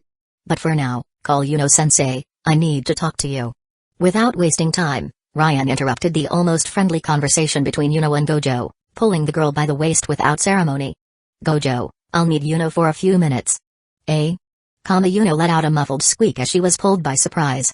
Gojo raised an eyebrow, but soon smiled wryly, grabbing his coconut water. Okay, see you later then. As they walked out of the resort, Yuno wriggled slightly in Ryan's arms, her face flushing slightly as she felt his fingers pressing against her slender waist, brushing lightly against her ribs. What are you doing? Can you let me go? She pushed him away with a grumble, shuddering. That tickles, idiot. Ryan let out a playful laugh, tilting his head. PFFT, really? That was almost cute. Almost. But that's not why I called you. Yuno crossed her arms, narrowing her eyes, the pout of irritation only accentuating the adorable air she exuded without realizing it. Aona wants to talk to us. Her expression changed subtly. Aona? And why doesn't she just show up, or talk to both of us at the same time? Ryan didn't respond immediately. Instead, he took her hand, feeling it stiffen for a brief moment before exhaling heavily. Ryan. Before she could protest, Aona's lively voice echoed. Hi, sensei is. Yuno blinked, and a discreet but genuine smile appeared on her lips. Hi, Aona. How are you? Haven't recovered completely yet? Unfortunately not, Yuno-sensei. You haven't done I got it. Yuno cut her off quickly, without patience to hear the rest. Ryan smiled, closing his eyes as if appreciating the moment. So, Aona-chan, What did you want to tell us? Hi hee hee. So, senses. There might be some energy to absorb nearby. And it's one of the big ones, you need both of you to be able to consume it. Ryan kept his eyes closed, but a playful smile appeared on his face. I bet Yuno's eyes sparkled at that moment. Yuno was staring out at the sea, her eyes fixed on the waves crashing against the sand, as if she were distant, lost in thought. Hi hee hee, that brings her closer to the goal. But there's a problem. Since my energy is still low, I can't determine the exact location. Aona explained, her voice getting a little sad at the end. Ryan clicked his tongue, keeping his tone casual. Relax, Aona-chan, me and especially Yuno will be attentive. Right, Pinky?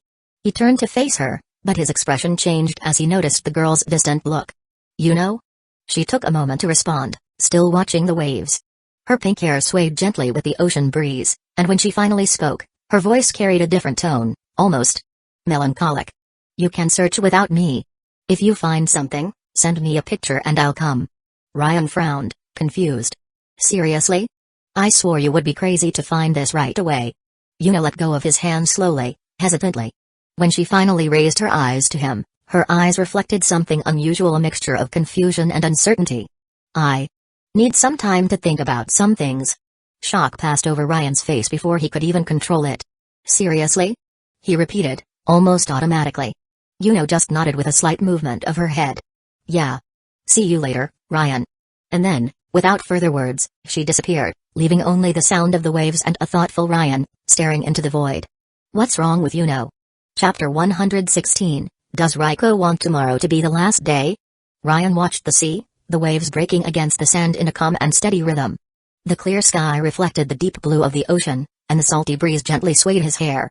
His voice sounded lost, almost like a thought escaping involuntarily. Aona, can you tell me if something is happening with Yuno? The answer came quickly, but loaded with uncertainty. I don't know, sensei. I was sure Yuno would be ecstatic to know the location of the next fragment. But she just... Aona's voice hesitated, clearly as confused as he was. Ryan ran a hand through his hair, letting out a sigh. Yeah. Maybe I should give her some space. Before he could reflect further on the matter, a soft and hesitant voice called out to him. Gee, good morning, Ryan. He turned around and found Reiko standing there, her hands hidden behind her back, a shy blush coloring her face. The dark green bikini with delicate ruffles highlighted her fair and soft skin. Over it, a loose white shirt slipped off her shoulders, open enough to reveal the subtle curves of her body. The breeze stirred the bluish strands of her hair, creating an almost ethereal effect. Ryan gave an easy smile, his eyes tracing every detail of her with an analytical yet appreciative gaze. Good morning, dear. The sun reflected on the shiny skin of her thighs, and Ryan allowed himself a brief moment of visual delight before the girl clenched her fists in front of her body, biting her lower lip as if fighting against something inside herself. Ryan. That girl. She's very pretty, isn't she? Ryan raised an eyebrow. Huh? Reiko looked away towards the sea, hesitant. Are you sure she's not your girlfriend? Like, your real girlfriend? Not like us, who are just... Ryan smirked, waving his hand in a dismissive gesture. No, nothing like that, Reiko. As I told you, Yuno and I are just friends who share the same goals. She lowered her gaze, playing with a loose strand of hair. Ah. Ryan tilted his head, his smile becoming smug. You look adorable jealous. And to think we're just fake boyfriend and girlfriend. Reiko widened her eyes, her expression quickly transforming. It's not jealousy.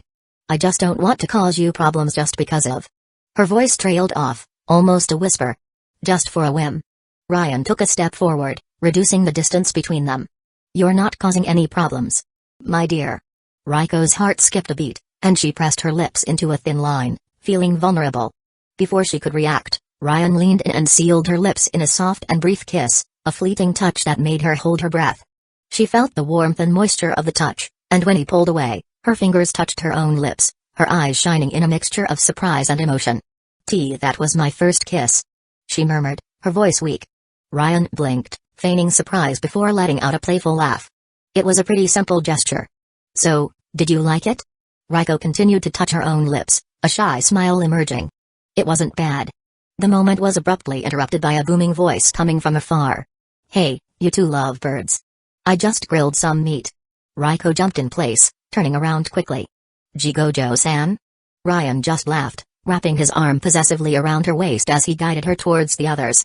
Ryko blushed violently, but allowed the touch, feeling her body mold to his as they walked.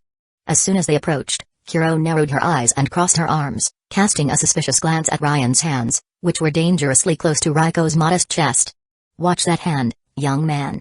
Ryan didn't answer. He just smiled sarcastically and winked at her, while Ryko looked away, visibly embarrassed. The group gathered to enjoy the meal, with Gito bringing some seafood treats to complete the feast. After filling their bellies, Gojo suggested a game of beach volleyball, and the idea was immediately accepted. Time passed amidst laughter and fierce disputes.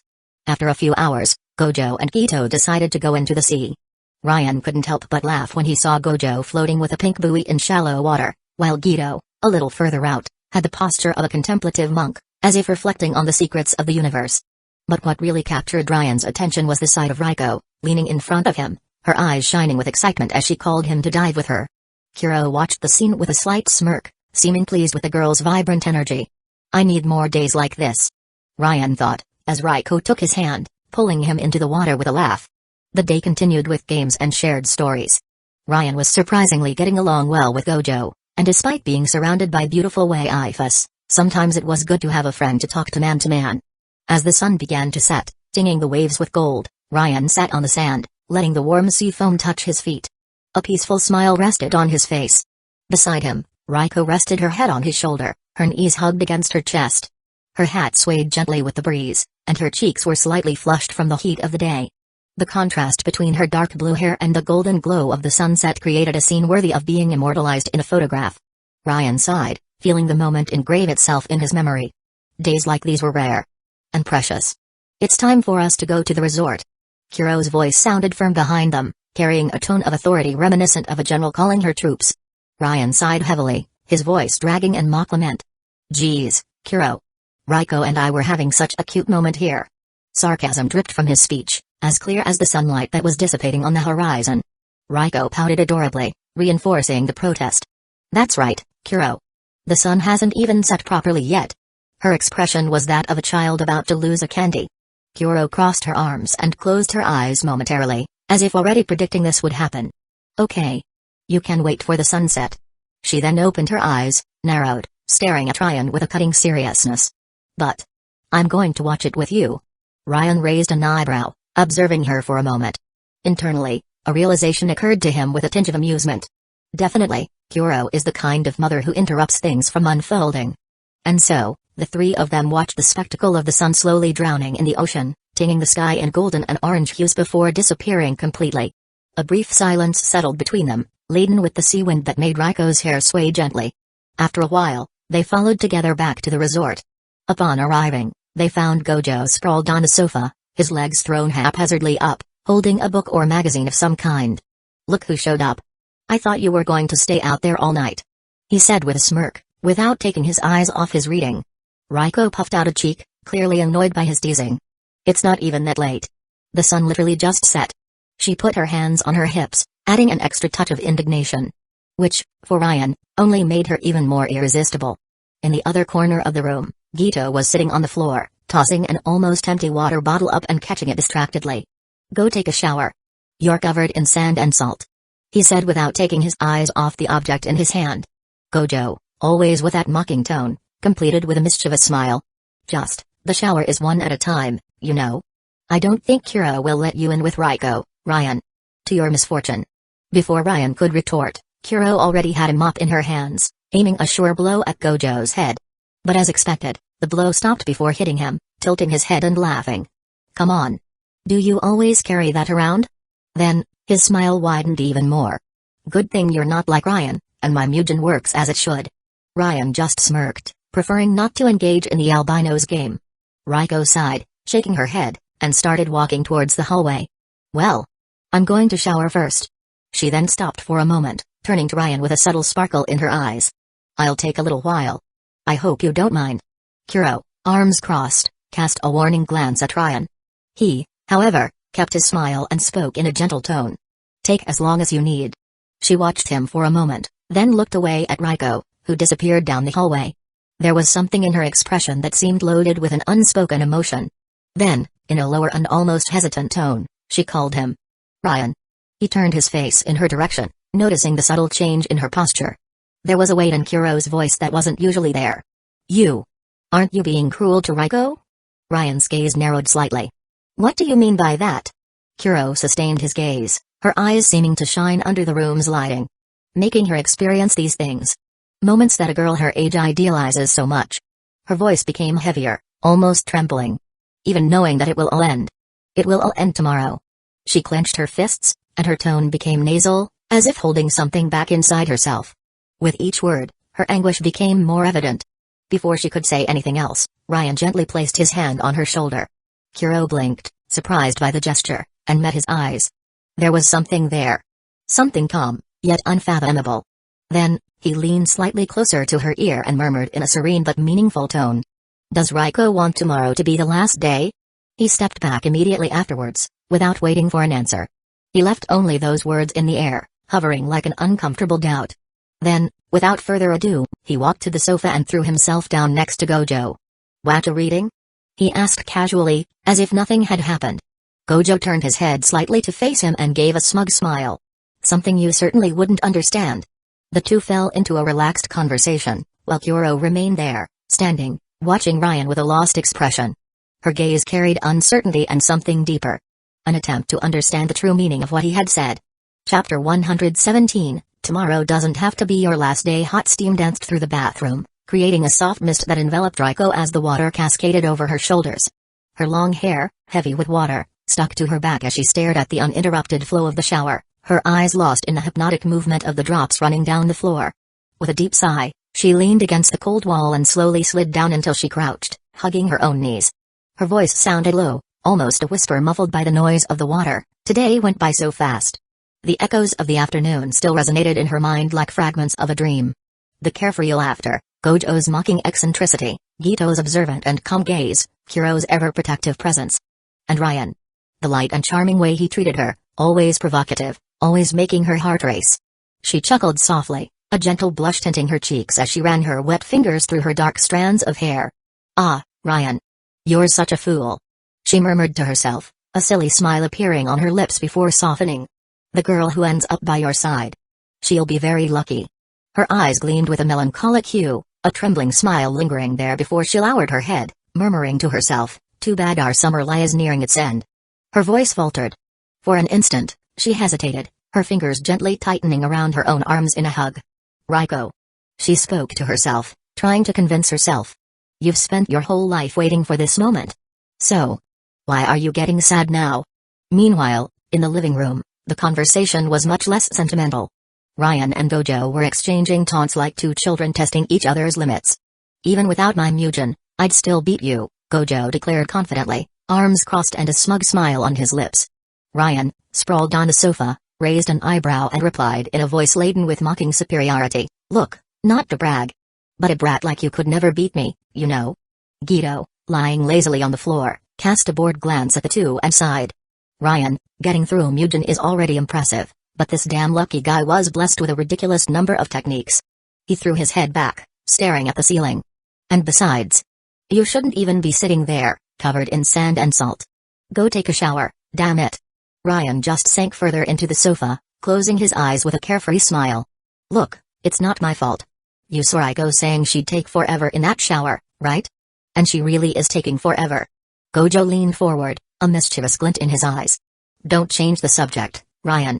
You know you'd lose." Ryan half opened his eyes and smirked, resting his hands behind his head. "Nah. I'd win." His voice was casual, but in his mind, the certainty sounded like a promise. "Even if I need to try 1,000 times. A win is still a win." Before the argument could continue, Hueco appeared in the hallway, her hair still slightly damp, the dark strands loose and gleaming under the light. Her simple but adorable pajamas brought an air of cozy innocence, loose pink pants and a white long-sleeved blouse with pink details. She stopped at the door, her cheeks tinged with a light shade of pink. "Okay, I'm done with my shower. You can go now, Ryan." Her voice was sweet, but there was a veiled shyness there, almost as if she were avoiding his gaze. Ryan raised his head and watched her for a moment before breaking into a lazy smile. "Thought you'd never come out of there." Then, his smile gained a mischievous touch. "It would have been much faster if we had gone in together." Kuro, on the other side of the room, cursed, her gaze as sharp as a blade. "Go take your shower already, Ryan. And Miss Hueco, come here so I can fix your hair." Ryan got up with an amused smile and winked at Kuro. You really have a knack for being a controlling mom, huh? When he was about to pass Reiko in the hallway, he felt a slight tug on his shirt. Looking to the side, he saw the girl holding the fabric with her fingertips, her head down and her cheeks even more flushed. Ryan. Her voice was soft, almost hesitant. Could you come to my room later? Ryan frowned for a moment, observing her blushing face. What is this girl planning? He thought, but soon sighed and nodded. Before he left, Gojo stretched and yawned exaggeratedly. Well, I'm already dead tired, so I'm heading out. Gito got up too, adjusting his shoulders with a slight crack in his neck. Yeah. Really good idea, Satoru. We need to leave early tomorrow. Kuro crossed her arms, still holding the hairbrush. I'm just going to finish taking care of Miss Reiko's hair and then I'm going to rest too. Ryan was already walking away, waving dismissively. Good rest to you all, then. He disappeared down the hallway towards the bathroom, while Kuro began to comb Reiko's dark strands. The girl remained silent for a few seconds, just observing her reflection in the mirror. Her gaze seemed distant, but a small smile played on her lips. The hot steam from the shower still lingered on Ryan's skin when he left the bathroom, letting out a satisfied sigh. The scalding water had helped relax his muscles, but his mind remained restless. For a moment, he thought about calling Yuki and telling her about his day, sharing the moments, the taunts, and perhaps even the hidden melancholy he had felt in Reiko's eyes. But a quick glance at the clock on the wall made him hesitate. Damn, time goes by too fast. It's almost 10 at night. He ran the towel through his damp hair, toweling it carelessly. I hope Reiko hasn't fallen asleep yet. He murmured to himself before starting to walk through the silent hallways of the house. The lights were dimmer now, creating soft shadows that danced on the walls. The silence made everything more intimate, almost solemn. In front of Reiko's bedroom door, he knocked lightly, his voice sounding calm. Reiko? Still awake? For a moment, only silence. Then, he heard the sound of movement inside, as if she were hastily adjusting something. Ryan. You can open. The answer came hesitant, almost faltering. Ryan raised an eyebrow, feeling a slight shiver run down his spine. There was something different in her tone, but he just nodded to himself before turning the doorknob. If you'll excuse me. He opened the door slowly, his eyes adjusting to the dimmer lighting of the room. The soft scent of lavender hung in the air, and Reiko was sitting on the bed, her legs folded to the side in a relaxed position, but her expression carried an unexpected seriousness. She looked at him directly, without looking away. Could you close the door, please? It was at that instant that something inside Ryan ignited like lightning cutting through the sky. His instinct screamed. His heart beat once harder, as if alerting him to something imminent. Wait. Reiko is swallowing hard, he did as she asked, leaning his back against the door as he closed it, keeping his eyes fixed on her. A sigh escaped his lips, laden with an invisible weight. What do you intend to do, Reiko?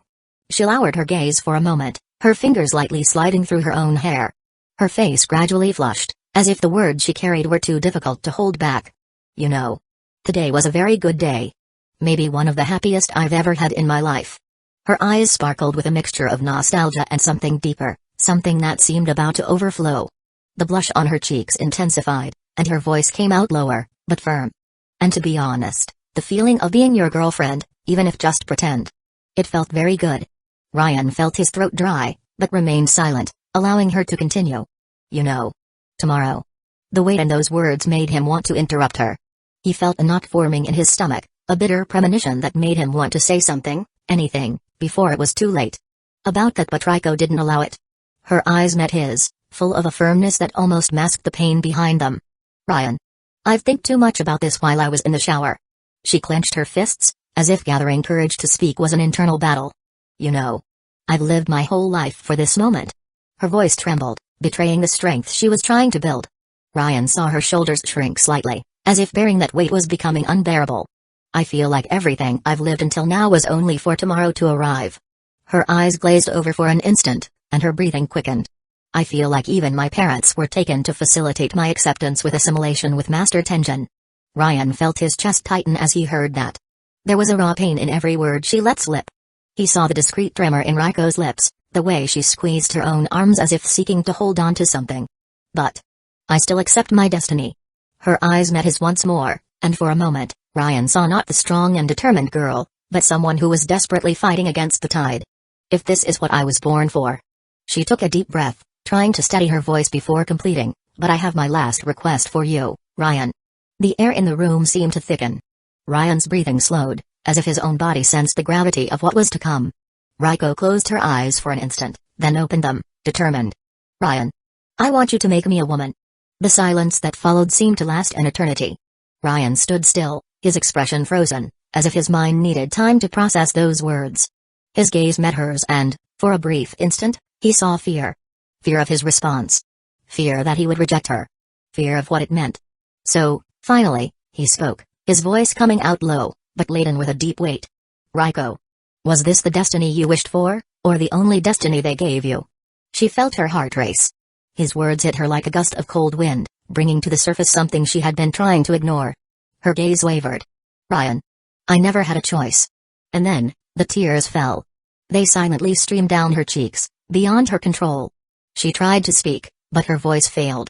Then, between muffled sobs, she continued. I know that. I need to do the assimilation with Tenjin-sama. I have to do it for the good of the world and...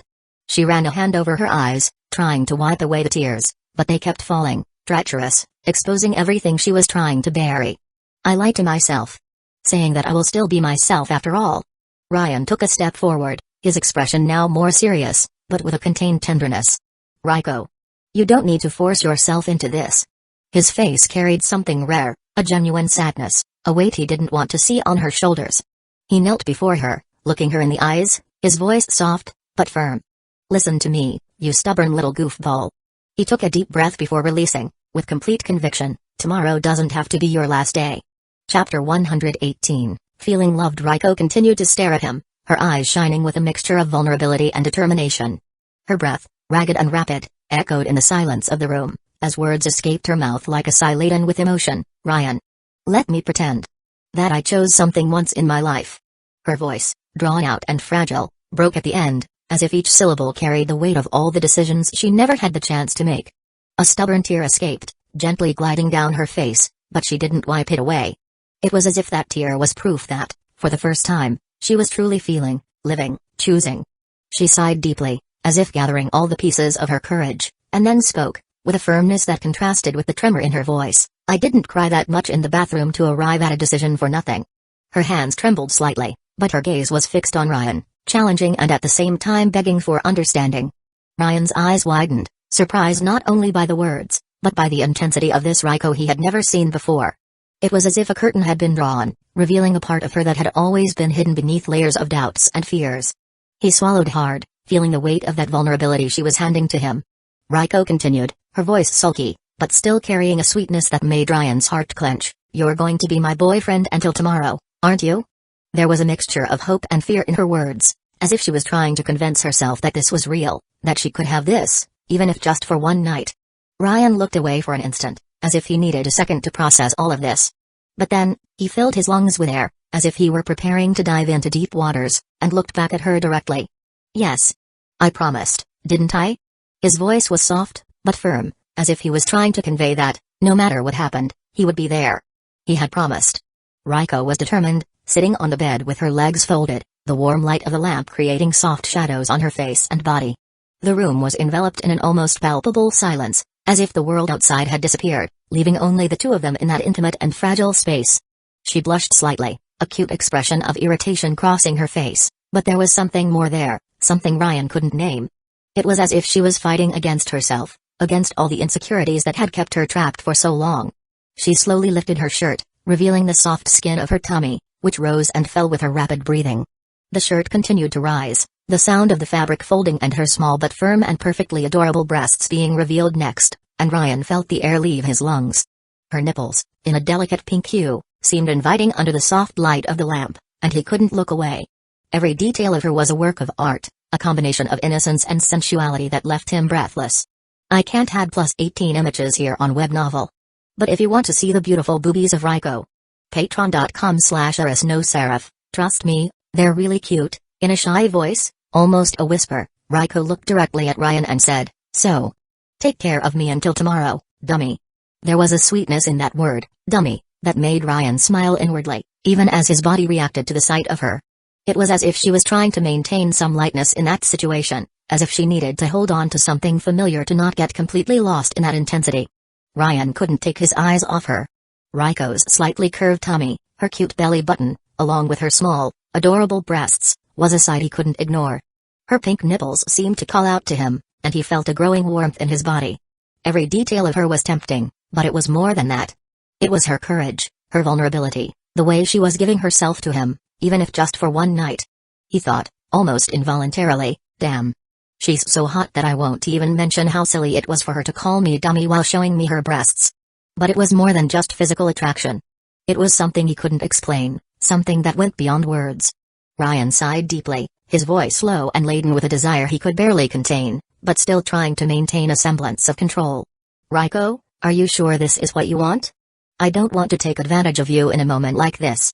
His words were careful, as if he was trying to protect something fragile, something he didn't want to break. There was a tension in the air, a mix of desire and concern that made his heart beat faster. Raiko, still holding her pajama shirt, blushed even more, but didn't look away.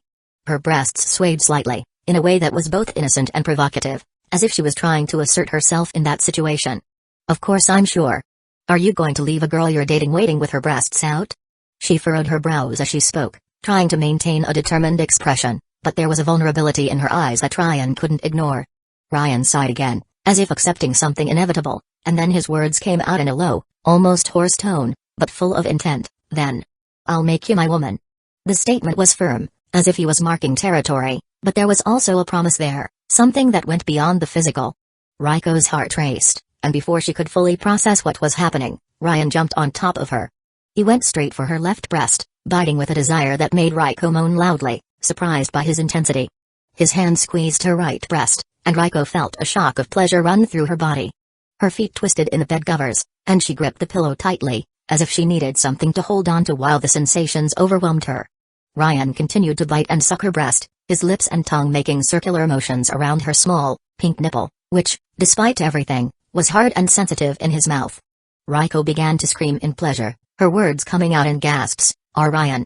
You're gonna make my breasts. Ah. You're gonna. But before she could finish the sentence, Ryan sealed her mouth in a passionate kiss. It was an adult kiss, intense, with their tongues entwining vigorously, as if trying to convey everything that words couldn't express. As Raiko tried to catch her breath, Ryan's other hand wandered from her breast to her belly, making light movements, like a massage. Raiko's breathing became heavy, arousal taking over her, and she felt her body respond in a way she had never experienced before. Ryan's hand then went down her loose pants, entering them while Raiko squeezed his hand with her thighs, as if trying to control the sensations flooding her. Her moans were sweet, a delicious melody to Ryan's ears, and he felt a growing warmth in his body. Down there, he found a flower, warm, wet, and sticky, and his finger began to gently circle Raiko's clit, making her squeeze his hand against his chest, as if she needed something to hold on to. Ryan pulled away from the kiss, panting, as their saliva dripped onto Raiko's breasts, which were already wet, traces of Ryan's desire. He ran his hand over her chin, looking into her eyes with an intensity that sent a shiver down Raiko's spine. Already out of breath? We're going much further than this. His voice was soft, but laden with a promise that made Raiko swallow hard. She spoke in a trembling, weak voice, almost a whisper. Go ahead. You said you'd make me. She hugged Ryan, her nipples touching his chest, and the heat between them was almost palpable. At that moment, Ryan inserted a finger into Raiko, making her moan as her legs trembled. She fell back onto the pillow, spreading her legs for Ryan, who removed her pants, leaving her only in her adorable pink panties, which were completely soaked. You're hot and tight, Raiko, he said, his face close to hers, his voice hoarse and full of desire. Raiko put her arm over her face, trying to hide the shame she felt, but her sweet moans betrayed her. On no need to say those things. Her voice was timid, punctuated by the moans that escaped her mouth. Ryan moved his finger a little further, exploring the warm, fleshy lips of Raiko's pussy, which was deliciously sensitive. He slowly moved down, kissing Raiko all over. He kissed her neck tenderly, moved down to her chest, leaving a bite on that irresistible nipple. He wanted to see her moan, but after the bite, he kissed the little tip affectionately, as if trying to balance the intensity of desire with a touch of tenderness. Each movement, each touch, was a mixture of passion and care, as if Ryan was trying to convey something that went beyond the physical.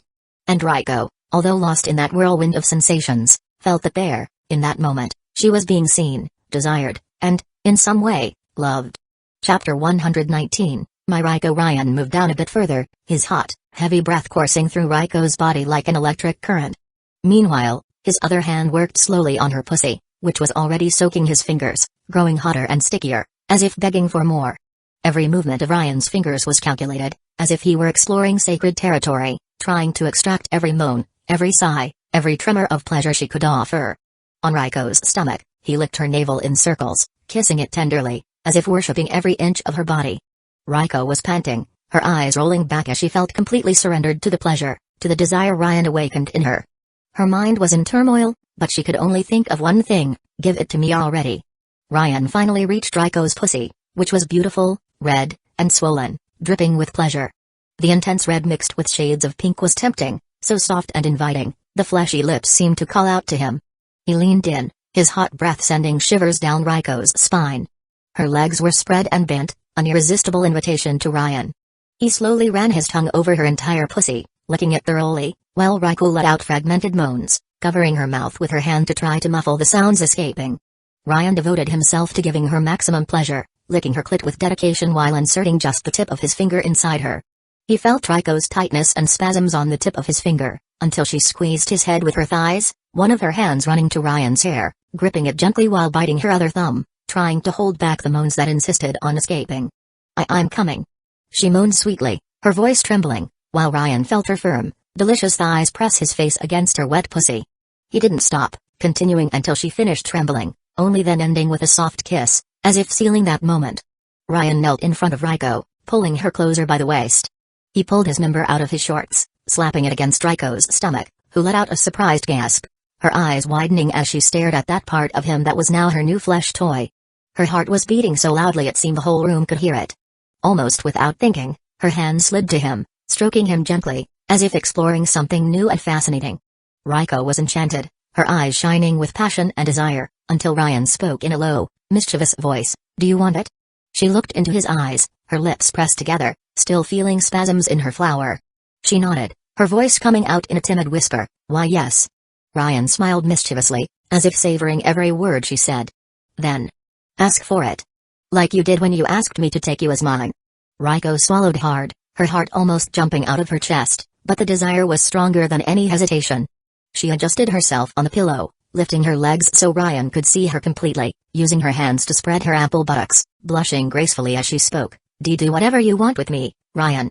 I am your woman." Ryan felt something strong in his chest, a mix of possession and tenderness upon hearing those words. She was there, completely surrendered, calling his name, asking for him in such a sweet and sincere way. He couldn't hold back anymore. "I won't hold back," he said, as he slid his member inside Raiko. The sound of his thighs slapping against her ass echoed through the room, and Raiko let out an adorable cry of pleasure, a sound Ryan knew he would never forget. She was his now, completely.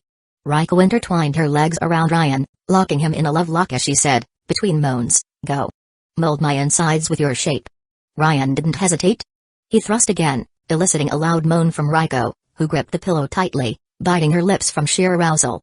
He continued, pumping relentlessly, back and forth in a classic position, while Raiko squirmed, moaning, and soaking the bed.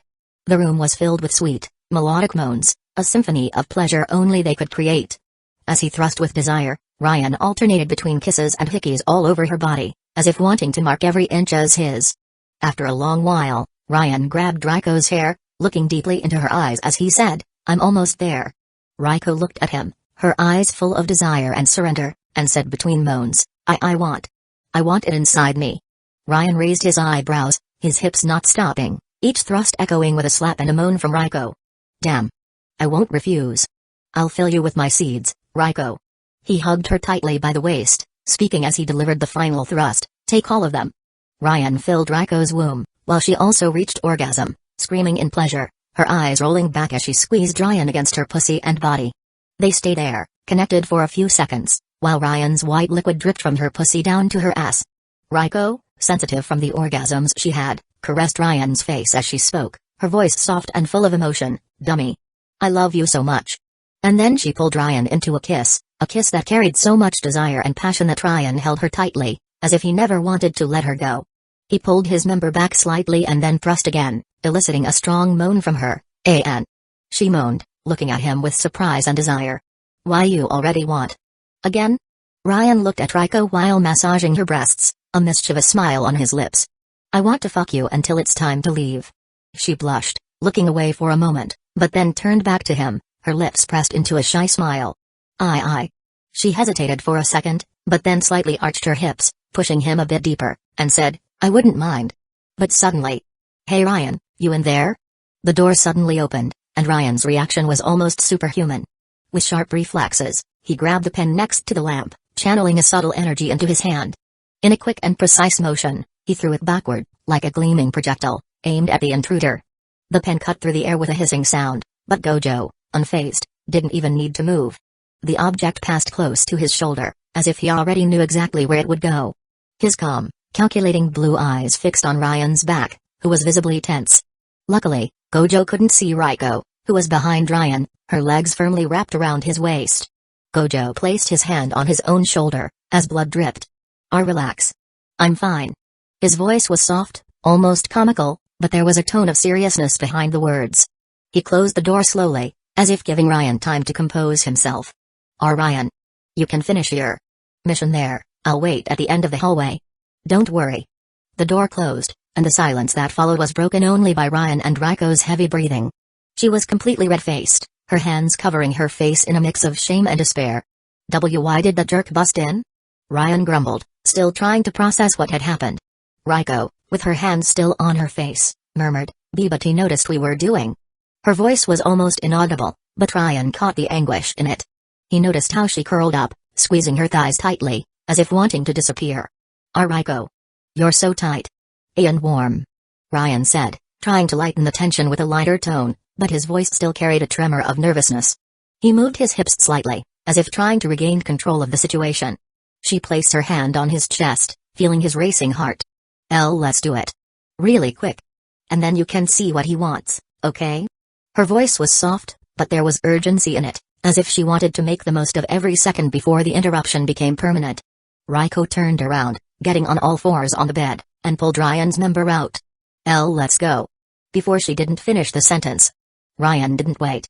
With a firm slap on her ass, he thrust into her in one go, making her gasp in pleasure and surprise. The sound of their bodies meeting echoed through the room, as Ryan fucked her with an intensity that mixed desire and a near-desperate need to finish what he had started. He came inside her, leaving her trembling, her legs shivering, her breathing heavy, and sweat dripping down her skin. Hueco lay on her side, panting, her eyes half closed as she murmured, Ryan. He looked at her, his heart still racing, but with a soft smile on his lips. When you finish talking to Gojo, come back to sleep with me? She asked, her voice carrying a vulnerability Ryan couldn't ignore. He smiled, running his hand through her hair with a tenderness that contrasted with the intensity of the previous moment. You don't even need to ask. He leaned in, giving her a soft kiss on the lips. I'll be back. Ryan quickly got dressed, while Hueco covered herself with the blankets, still trembling slightly. I'll wait for you, okay? She said, her voice almost a whisper. He smiled, putting on his shirt. I won't be long. My Hueco. The words came out with a sweetness that warmed her heart, as if he had placed a piece of himself in that promise. Ryan opened the door, leaving the room as Hueco watched him with a shy but affectionate smile. He walked down the hallway, his steps echoing in the silence of the night, until he found Gojo standing at the end, looking at the moon as if in deep reflection. Ryan didn't waste time. You didn't see anything, right?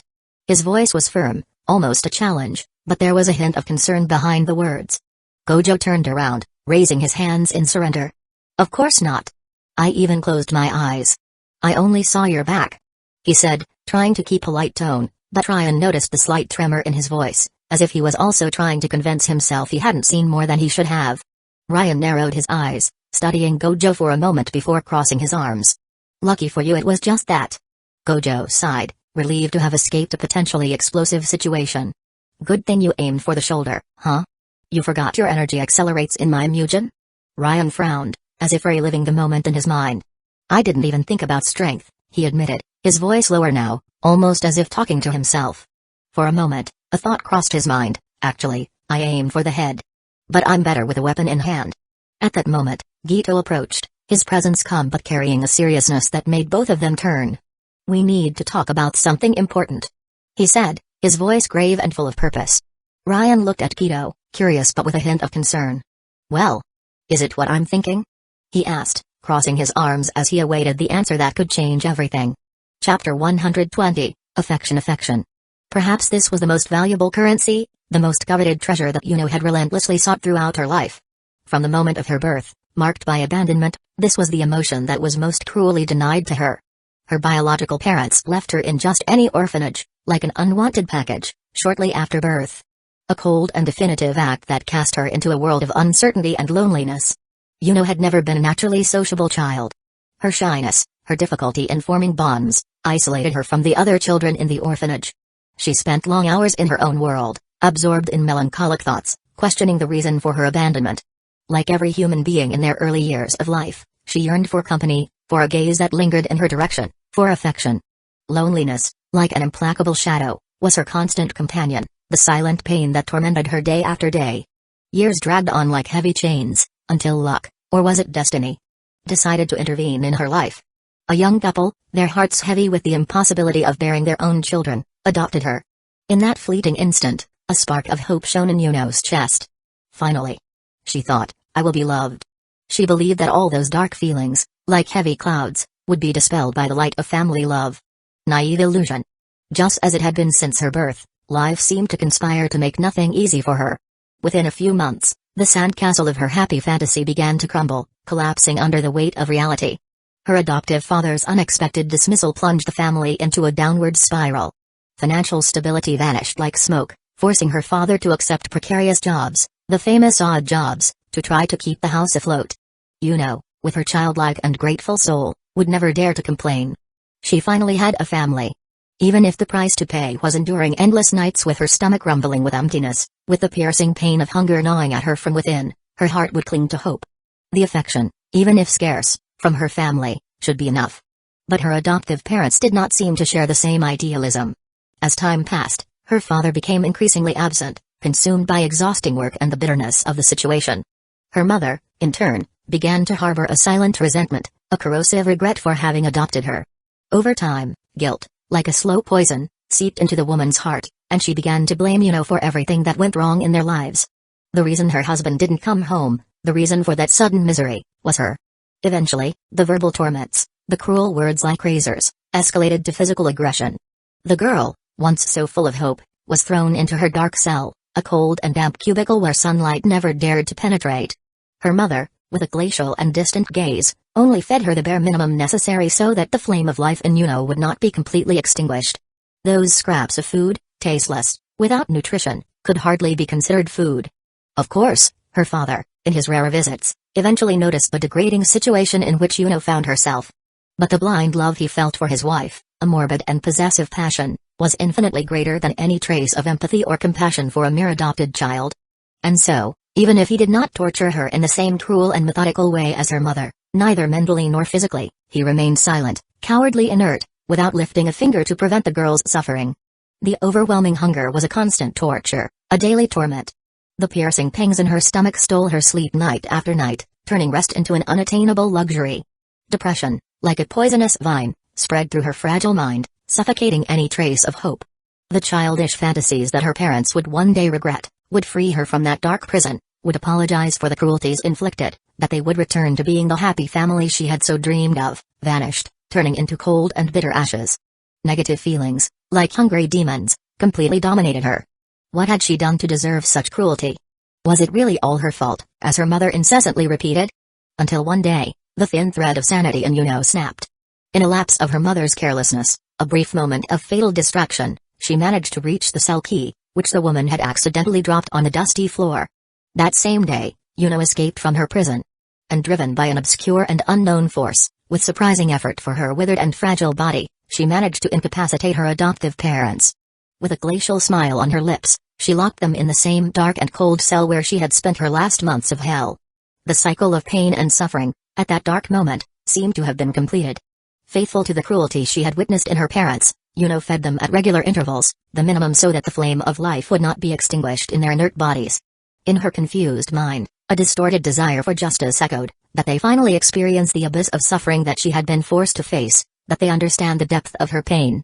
Deep down, a spark of hope still flickered in her childish chest. She did not crave their death, only the long-desired apologies, the words of regret that could, in some way, alleviate the open wound in her soul.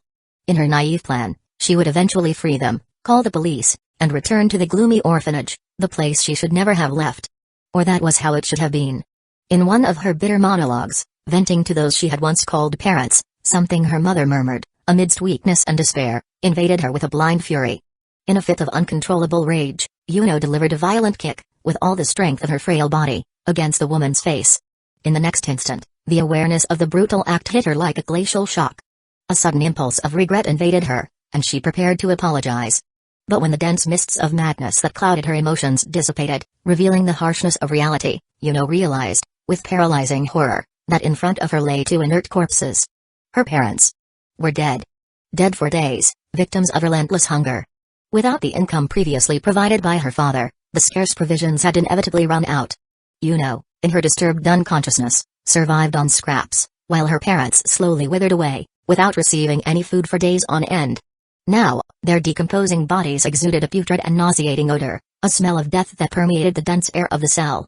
The fetid aroma was so intense, so repulsive, that Yuno could not contain her body's violent reflex. Her stomach contracted in painful spasms, and she vomited right there, on the filthy floor, expelling everything that was inside her. The brutal realization of what had happened was burned into her shocked mind. She had killed her parents. Yuno's mind, already so fragile and exhausted, could not bear the overwhelming weight of those conflicting emotions and feelings. Overwhelmed by a whirlwind of horror and guilt, Yuno lost consciousness, collapsing on her own vomit, inert, fallen next to the corpses of her parents. The events of the following days faded like smoke from the memory of her shattered mind. Blurred fragments persisted. She vaguely remembered neighbors, bothered by the putrid and unbearable odor emanating from the house, calling the police. The authorities, upon breaking down the door, found Yuno passed out on the cold floor, her prominent ribs marking her pale skin, her slender body revealing alarming signs of severe malnutrition. Yuno was rescued, snatched from that macabre house, and the dark truth of her actions came to light. They considered interning her in a rehabilitation clinic for juvenile offenders, but after lengthy deliberations, they opted to send her to a special school, under constant observation. A desperate attempt to reform her wounded soul, to reintegrate her into a society she barely knew. And it was in that cold and impersonal environment, in that place destined for rehabilitation, that Yuno met the one who would become her new beacon, her tenuous hope amidst the darkness. In a gesture so simple, so commonplace to the outside world, but of a dazzling beauty to her eyes already so opaque and lifeless, she glimpsed in banal words, in a gentle smile, something she had never dared to dream of feeling again: love. Yukitaru Amano. The unassuming promise he had uttered, in a gesture of childish sympathy, to please that taciturn and elusive girl who sat next to him in the classroom, would transform, without him even suspecting, into the words of salvation to which Yuno would cling tooth and nail, the fragile anchor that would prevent her from sinking completely into the abyss of madness and despair. But it was exactly these words that led her to it. The city throbbed with life. The lights of Tokyo reflected on the wet asphalt, creating a mosaic of vibrant colors. Cars rushed by, their horns occasionally cutting through the night air, while indistinct voices filled the streets. But to her, everything seemed monotonous. When was it that everything became so empty? She wondered, her thoughts wandering amidst the chaos of the metropolis. The piercing sound of a horn cut through the air, a metallic cry of impatience, but it didn't even scratch the surface of her contemplation. Her thoughts, like a mighty river, continued to flow, carrying with them the melancholy of the night. I think. In fact, it's always been like this. Always. The realization was a cold sigh, as glacial as the night wind that swept through the streets, making her exposed skin shiver. Yuno stopped on the sidewalk, raising her eyes to the night sky. Above, the celestial vault stretched out in a deceptive serenity. Although some sparse clouds hung in the air, like brushstrokes of the gray paint on a dark canvas, it was still possible to glimpse the faint glow of some distant stars. And it was precisely in the solitary twinkling of one of them, a point of light lost in the cosmic vastness, that Yuno felt her chest constrict, tightened by yet another wave of painful memories. Her lips curved into of resigned sadness, the corner of her mouth pulled down in a bitter expression. In silence, her thoughts began to flow, like a mighty river of melancholy. In the end, was it really all my fault? The dot hung in the air, laden with self-recrimination and suffering. In her mind, a nebulous whirlwind formed, a vortex of conflicting emotions. The piercing despair of wanting to feel something genuine, of breaking through the barrier of apathy, mingled with the piercing discomfort that consumed her from within, a dull and constant anguish. And in the center of that emotional storm, the memory insisted on returning, like a wound that refuses to heal. She could hear, with disturbing clarity, the ghostly echo of the desperate cry. She could see, in her mind, the clear image of the silent plea, The hand raised in her direction, calling her name in a mute appeal. Rika's voice, like a ray of sunshine breaking through the dense clouds, abruptly pulled her from the darkness of her thoughts. Back in reality, saw Rika beside her, shaking her arm in an insistent wave, desperately trying to get her attention. "You were making such a weird face looking up," Rika exclaimed, her voice laden with childish concern and a touch of curiosity. Fixed her gaze on Rika's face, her eyes still trapped in a world of reverie, her mind so distant that she didn't even realize she had babbled a name aloud. "Key." The sound escaped her lips like a fragile sigh, almost inaudible. Rika frowned, her brow furrowed in a confused expression. She repeated the name slowly, as if savoring each syllable, while tilting her head to the side, in an adorably childish gesture. "Yuki? Is that your kitty?" The question, innocent and direct, cut through the air like a thread of hope. Sighed deeply, the air escaping her lungs in a silent lament. In a monotonous tone of voice, devoid of any vibrant emotion, and a melancholic gaze fixed on the distant horizon, she replied, "Let's go home, Rika." The sentence sounded like a silent plea, a yearning for refuge in solitude. Rika, with a delicate index finger resting on her chin, pondered for a moment. "Only Rika?" she questioned, her voice slightly accusatory. "Didn't we agree that you were going to call me Rika-ne-san?" A mischievous smile played on her lips, a subtle attempt to break the palpable tension emanating from Despite Rika's insistence on cheering her up, something seemed deeply wrong with She wasn't the usual sister, the stoic and reserved figure Rika had come to know. There was a dense shadow hovering over her, an aura of deep sadness that enveloped her like an invisible cloak. Rika continued to observe attentively, her concern growing with each passing moment, while her thoughts stirred. Is strange today. More than usual. Could something be weighing on her heart? Moved by an impulse of fraternal care, Rika gently slid her hand down Yuno's arm, a caring and comforting gesture. Her voice, sweet and genuinely concerned, flowed like a gentle stream. Are you okay? You can open up to me. You know that, don't you?" Averted her gaze, fleeing Rika's eye contact, while distractedly running her hand through one of her pink ponytails, her thin and pale fingers caressing the dark ribbon. "It's nothing, Rika. I just..." Her voice faltered at the end of the sentence, losing strength, the words dying on her lips before materializing. The invisible weight she carried in her chest seemed to have drained all her energy, robbing her of her voice and the will to move forward. The cold night wind strummed the long hair of both sisters, creating a soft and melancholic ballet. Despite not sharing blood ties, and having become sisters so recently, a special, strong and invisible bond had already formed between them, a deep connection that had blossomed without either of them even noticing. Rika gently pulled Yuno's arm again, her voice now even sweeter and gentler, like a comforting whisper. "Come on, Yuno. Let's sit over there," she insisted, indicating with her eyes the wooden bench by the lake. Rika led Yuno to the bench, strategically positioned facing the lake that shimmered under the city lights. Yuno, still absorbed in her dark thoughts, seemed hesitant, being gently towed by little Rika. "Seriously, Rika, you don't need to worry," she murmured, her voice dragging and tired. "I just want to go home." Her voice trembled slightly at the end of the sentence, betraying the superhuman effort she was making to contain the large wave of turbulent feelings that threatened to overflow from her chest at any moment. Rika stopped abruptly in front of Yuno, turning to face her seriously. She placed her hands behind her body, adopting an adorably determined posture. Her long indigo blue hair, tied in a mesmerizing high cut, swayed gently in the night breeze, framing her angelic face. "I already told you that I'm the older sister," Rika said, her voice sweet and firm at the same time. "I'm the one who should worry about you." Despite the inherent cuteness in her voice and mannerisms, Rika's tone was surprisingly serious, denoting an unwavering determination to take care of Yuno. Yuno made a slight, discreet pout, her lips projecting into a childish pout. "I still haven't accepted that," she grumbled, her voice muffled by a slight tone of pique. "You're much smaller than me, and you look about 3 years younger." The complaint, although it sounded a bit childish, was devoid of any real aggression, more a remnant of her melancholy than a genuine objection to Rika's concern. Rika, ignoring Yuno's little provocation, took her hand again, intertwining her delicate fingers with hers. With a gentle and reassuring smile, she replied, "Yeah, but mentally I'm over 100 years old." The phrase, said with a playful glint in her eyes, was a clear attempt to disarm Yuno's sadness with a dose of light and affectionate humor. Yuno, finally, could not resist Rika's charm and insistence. She yielded to the silent invitation, sitting down on the wooden bench. For a long moment, she remained silent, watching the calm surface of the lake, her mind still populated by ghosts of the past, but now with Rika's comforting presence beside her. "Rika, with an attentive and perceptive gaze, observed the surroundings. Her eyes lit up when she spotted a small ice cream stand, miraculously still open at that hour of the night. A gentle smile illuminated her angelic face, and with a quick and lively gesture, she raised her index finger. "Wait a little bit," she said, her voice vibrant with enthusiasm. "I'm going to buy us both an ice cream." Without waiting for a response from Yuno, Rika spun lightly on her heels, her elbows open in a graceful movement, and adorably walked towards the stand. Her long indigo blue hair swayed gently in the rhythm of her quick and cheerful steps, like waves in a calm sea. Yuno followed with her eyes the diminutive figure of her sister moving away, watching the mesmerizing ballet of her hair in the night breeze.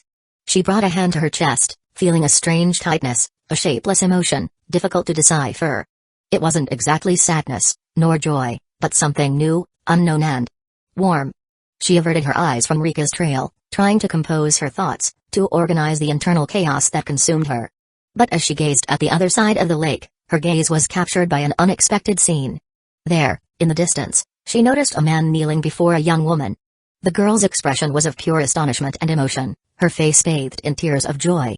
The scene, in its touching simplicity, struck Yuno like lightning. In that instant, memories of her previous life invaded her with overwhelming force. Her eyes welled up, clouded by a sudden wave of melancholy and longing. In an almost inaudible whisper, a painful question escaped her lips. "Yuki, weren't we going to get married one day?" "Hi, my dear reader. How are you? I have some news that's both good and bad. Starting today, chapter releases on web novel will slow down. But don't worry. They will still be posted daily on Patreon. I'm doing this because I haven't been able to get more subscribers there. So if you want the daily chapters to continue here on web novel, please support me with your Power Stones and Patreon subscriptions. Thank you for your support." Chapter 121, The Survival Game. From that fateful promise, nothing else mattered to Yuno. Her entire world revolved around a single name. Yukiteru Amano. Her shattered, fragile mind clung to him like a lifeline in a stormy ocean. He was the only light in her darkness, the only thing that made sense amidst the chaos that consumed her existence. Yukiteru had accepted her, and that was enough. She would protect that light with everything she had, with her own life, if necessary. Even if it meant crossing rivers of blood. Even if it meant doing horrible things. Her chance came with an event that would mark her forever. A cruel game, designed to crush bodies and shatter souls. The survival game. A bored god, playing with the lives of 12 chosen ones. A prize that no one should desire, the crown of a new god of time and space. And a battlefield where the only objective was to eliminate all others until only one remained. But Yuno didn't care. It could have been luck. It could have been pity. Or just a whim of the god who ruled the game. But Yukiteru and she had been chosen. And if this was a deadly game, then she would make sure that only one of them would fall, and it wouldn't be Yukiteru. However, reality was cruel. Yukiteru didn't have the stomach for this kind of game. He passively accepted the misfortune that befell him, sinking into self-pity. In his own words, he was nothing more than a coward, a luckless incompetent. And it was precisely this weakness that Yuno's broken mind knew how to exploit. "You don't need to be afraid, Yuki." Her voice was a soft whisper, but laden with an unbreakable promise. "I will always protect you." And he clung to that promise. Yukiteru was not a fighter. But, as weak and fearful as he was, he wanted to live. In the end, his will to survive was greater than his cowardice. But there was no love. Only the desperation of a powerless boy relying on a monster. As for Yuno, this was the consummation of everything she desired. In her shattered mind, Yukiteru finally accepted her. He needed her. And that, for her, was love. The days passed. The game began. While Yukiteru sought refuge in passive strategies, fleeing and hiding from danger, Yuno knew this was not a game for lambs. This was a game of predators. And she would become the worst of all beasts. "Information is gold, Yuki," she whispered once, her eyes gleaming with a burning obsession. "If we know our enemies before they know us, we can take them down before they have a chance to take us down. Hunt or be hunted. Kill or be killed." There was no room for hesitation. Time passed, and it soon became clear, Yuno was a natural-born killer. There was no mercy in her movements. There was no hesitation in her attacks. Her eyes sparkled like those of a beast at the height of the hunt. And, with that relentless determination, they achieved their first victory. The fifth participant fell. Reijukuju. Just a harmless little boy. Or so he wanted them to think. But the little strategist was a real threat, a cruel enemy who forced them to fight for their lives inside Yukiteru's own house. But, in the end, Yuno won. And, seeing her power, Yukiteru clung to her even more tightly. But not out of love. out of fear. Yukiteru didn't allow himself to show it. He avoided Yuno's eyes when she gazed at him tenderly. His breathing quickened whenever she got too close. Deep down, he knew he saw what Yuno really was. She was a lunatic monster. But it was this monster that would keep him alive. And while Yuno savored the illusion of eternal love alongside her yoki, he was just trying to survive. Everything seemed to be going well. Until the day Yuno met the one who... Japan, Sakurami 2010 Mine Ryu, the ninth, was on the hunt. She had meticulously planned her ambush, planning every detail to ensure the death of Yukiteru Amano. But Yuno was already expecting it. Her future diary had warned, Yukiteru was in danger. Without hesitation, Yuno grabbed his hand and ran through the city. Their footsteps echoed against the concrete, while the boy struggled to keep up with the girl's frantic pace. His chest heaved, panic etched on his face. Ninth, frustrated with the failure of her initial plan, did not back down. She was a soldier, an experienced terrorist hunter. If the first attack failed, she simply adapted. The couple found refuge in a parking garage. A labyrinth of steel and concrete. Perhaps they could use this to their advantage. But then came the blade. Out of nowhere, a knife slid from under a car and plunged into Yukiteru's leg. He screamed, his voice tinged with pain and despair, stumbling backward. Yuno's eyes widened. Then, they darkened. That was a mistake. Her anger burned within her like an out-of-control fire. Her muscles tightened, her breathing became irregular, and a murderous glint ignited her gaze. But before she could act, a second attack came more lethal. A grenade flew towards the car where Yukiteru was sheltering. Yuukie! Yuno's scream tore through the silence of the parking garage. Time seemed to slow down. Yukiteru, his eyes wide, could only whisper, Am I going to die? But then bang! An accurate shot hit the grenade in midair, detonating it before it could reach its target. The shockwave reverberated through the parking garage, sending dust and debris flying everywhere. Yuno spun her gaze, searching for the origin of the shot. And then she saw him. Inside a car, a young man even younger than she expected. With a relaxed expression, he opened the vehicle's door and, with a bored sigh, let out, Nin, you're such a brat, you know. On the other side, Ninth clicked her tongue, annoyed. TSK. You again? Yuno barely blinked. Her heart was still pounding in her chest. Yukiteru, trembling, whispered beside her, why Yuno?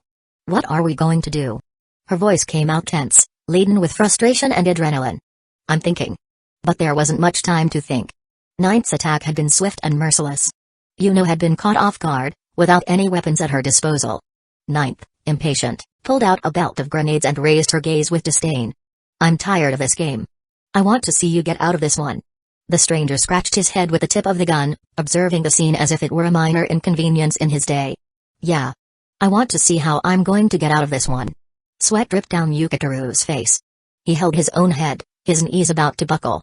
Yuno, on the other hand, kept her eyes sharp, scanning every detail of the scene. She needed a solution. And then, the stranger shouted, if you want to get out of here alive, you're going to have to run to me. With a quick movement, he pulled two mini Uzis from inside his overcoat and raised them. It was the trigger for Ninth to act. Without hesitation, she began to pull the pins from the grenades, throwing them one after another in their direction. The world hung in suspense for an instant. Yuno made her decision. Let's go, Yuki. She didn't give Yukiteru time to hesitate. With force, she grabbed him and dashed towards the stranger, who at that moment became their best chance of survival. Behind them, the bullets began to fly. The sound of the mini Uzis roared in the parking garage. Each grenade thrown by Ninth was intercepted in midair before it could touch the ground, exploding in violent successions that shook the structure around them. The scene was hellish. Pillars cracked, pieces of concrete fell, and the structure threatened to collapse. Yuno and Yukiteru reached the stranger's side. Yuno analyzed him with predatory eyes, trying to decipher who this man was who, for some reason, was helping them. He didn't waste any time. He shouted, his voice almost being swallowed by the sounds of the explosions. Get in the fucking car. Yuno hesitated. Her instinct screamed that trusting him was a mistake. But then let's go, Yuno. The walls are going to collapse. Yukiteru pulled her arm with unexpected strength. Yuno's gaze flickered between him and the stranger. But time was short. With an irritated grunt, she threw herself into the car along with Yukiteru. Chapter 122, I still don't trust you. The stranger, still shooting, began to back up towards the vehicle. His car, a 1969 Dodge Charger Hellcat Black Piano, roared with the raw sound of the V8 engine, a mechanical thunder that echoed through the collapsing parking garage. With one last shot, he emptied the clip. The dry click of the empty gun was the only sound before he simply threw it on the ground and turned to the steering wheel. Ah, fuck it. And then he floored the accelerator. The wheel spun, throwing up smoke and tire marks on the ground, as the car shot forward like an enraged demon. Direction? Straight towards Ninth. Ninth stopped throwing grenades at the last second, throwing herself to the side to avoid being run over. Meanwhile, the parking garage was collapsing around them. Pillars cracked, debris rained down, and the man dodged between the cars and the newly opened holes from the destruction, controlling the car with absurd precision. In the back seat, Yuno kept Yukiteru safe against her chest, her eyes sharp as blades. "Are you also a participant in the game?" she shouted, trying to make herself heard amidst the chaos. The man pulled the handbrake, skidding around a tight corner before answering, "I'm a frustrated salesman after a bit who bought and didn't pay." Yukiteru, still trying to process what was happening, blinked, stunned. What do you mean? God damn it.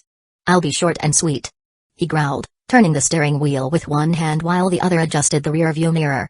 "My name is Ryan Gosling, and that lunatic bought an entire arsenal from me and disappeared without paying. Do you have any idea how much an anti-tank missile costs these days?" Yukiteru's eyes widened, his voice failing. Wait. Ryan Gosling? The trafficker who is being hunted in like 27 countries? Ryan let out a short, ironic laugh. Shit. I guess I'll have to get a new identity. Yuno, impatient, clenched her fists. "You sold military weapons to that woman." Ryan snorted, forcing the car to slow down because of the debris. "She showed up with some crazy talk about becoming a goddess, saying she would pay me with anything I wanted. I thought she was just another addict with delusions of grandeur. What the hell, what an idiot. I was thinking this was a good deal." Yukiteru, even though he was injured, spoke urgently. It's not a lie. We're in a deadly game where the winner becomes a god." Yuki. Yuno immediately tried to cover his mouth, but Yukiteru pushed her hand away and held up his cell phone to Ryan. "Look at this. Our cell phones predict the future." Ryan narrowed his eyes, glancing away for a second to read the message on the screen. "The floor of the second-to-last floor will collapse due to the explosions and the commotion of people trying to flee the scene." Ryan immediately threw the car into reverse, narrowly escaping before the concrete collapsed, taking with it several other cars and part of the structure. "Damn," he murmured, blinking, surprised. Then he looked at Yukiteru. "You convinced me quickly." Yuno didn't seem at all comfortable with the idea of having revealed that, but Yukiteru insisted, he can be an ally." She still hesitated, but before she could argue, Ryan let out a long, frustrated sigh. "Shit. I've gotten myself into a real pickle." He accelerated, leaving the parking garage and merging into the city traffic. Only when they reached an alley near the docks did he finally stop the car. Pulling the handbrake, Ryan rested his hands on the steering wheel for a moment before speaking. "Okay. I think it's time to make a bet." Yuna remained silent, her eyes narrowed, suspicious. Yukiteru, however, leaned forward. "A bet?" Ryan fastened his seatbelt back on as he explained, "Nin didn't die there. That's obvious." He opened the car door, getting out and cracking his neck. "And if she wins this damn game, I'll be completely screwed." He turned to the two of them. "Come with me." Yuno and Yuki got out of the car, Yuno staying close to Yuki, her eyes attentive to Ryan's every move. She still didn't trust him. "Why are you helping us?" she asked, her voice serious and firm. Ryan was standing next to the trunk, his arms crossed and his expression bored. "At first, I thought Nin wanted to kill 2 kids just for fun, so I didn't see any reason to let you die. Now, it's self-interest." He opened the trunk with a metallic click, revealing an impressive arsenal. Rifles, pistols, snipers enough to arm a small army. Yuki took a step back, swallowing hard. "Why you have military equipment in your trunk?" Ryan smiled, resting his hand on the car's bodywork. "You said it yourself, I'm a trafficker. It wouldn't make sense to drive around without merchandise, right? But we can't buy that from you," Yuki exclaimed, waving his hands in desperation. Ryan turned to Yuno with a smug smile. "I've always believed in abnormal things, and now I've seen with my own eyes that your cell phone predicts the future. If you're really competing for a god position, I want to be the guy who helped make it happen." He crossed his arms. "That way, you owe me a favor. And favors are a type of currency that I like to collect." Yuno narrowed her eyes, suspicious. "I still don't trust you." Ryan tilted his head, the ironic smile never leaving his lips. "I don't trust you either."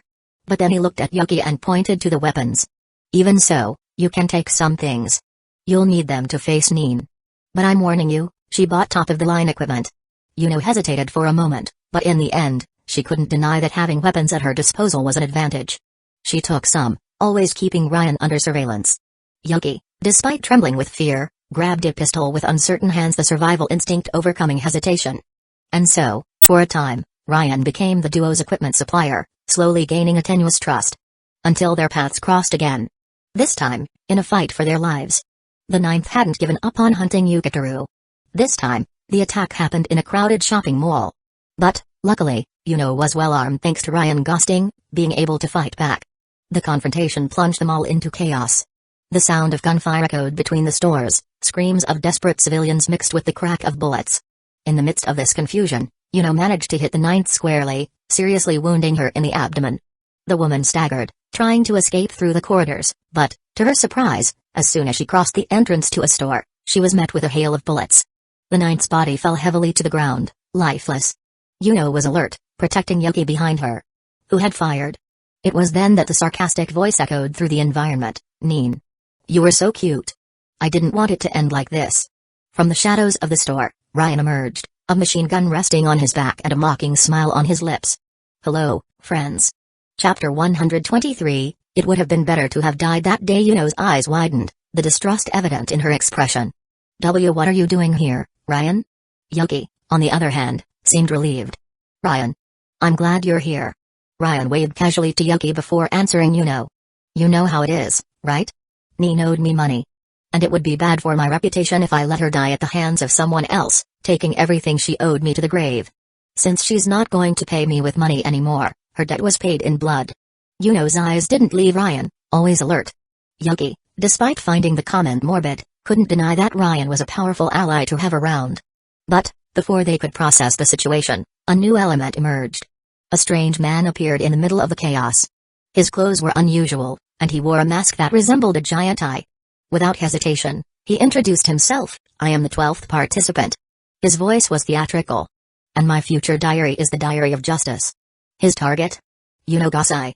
He began to launch into an inflammatory speech about justice, but no one was interested in listening. As soon as he drew a weapon, the shooting started. Ryan was the first to react, running into the nearest store. Yuno and Yuki followed him, while bullets shattered shop windows and scattered debris on the floor. In the midst of the confusion, Yuno growled, You sold weapons to him too? Ryan, with an ironic smile, replied, Well, technically, he may have gotten them from one of my representatives. But there was no time for jokes. More masked figures began to emerge. They all wore identical clothing and held weapons ranging from blades to heavy artillery.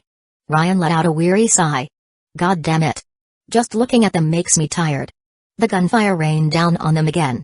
The counter where they were hiding wouldn't hold for much longer. Ryan looked at Yuno and decided quickly, Yuno. Distract these idiots. Yuki and I are going to the second floor. I have some weapons there. Yuno tried to protest. Wait. I'm coming too. But Ryan didn't give her time. Let's go, Yuki. He grabbed the boy by the arm and ran. Yuki cried out in surprise, but ended up going along. Yuno clenched her teeth. She didn't have time to hesitate. She drew the Glock that Ryan had given her and opened fire on the masked men. Her heart was pounding. She knew she was outnumbered, but she needed to create a distraction. Feeling around in her pockets, she found a grenade also given to her by Ryan. Without a second thought, she pulled the pin and threw it at a pillar near the entrance of the store. The explosion shook the surroundings. The debris partially blocked the passage, giving Yuno the opening she needed. She ran through the rubble, exiting through the back door and running through the employee corridors, panting. Yuki! She shouted, trying to catch up to them. But, on the second floor, things didn't go as planned. Ryan had a gun pointed at Yuki's head. The boy trembled, his eyes wide, his voice shaking. Ryan. What is this? Ryan sighed. His gaze, previously carefree, was now cold and emotionless. Honestly. You're so stupid it's pathetic.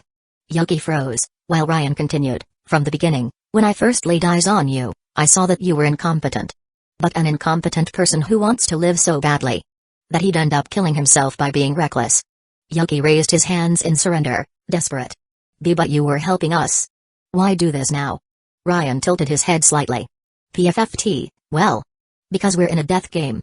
12 enter. 1 leaves alive. He shrugged his shoulders, speaking sarcastically. Meanwhile, Yuno was running through the mall corridors when her diary vibrated. She looked at the screen. Yuki will die.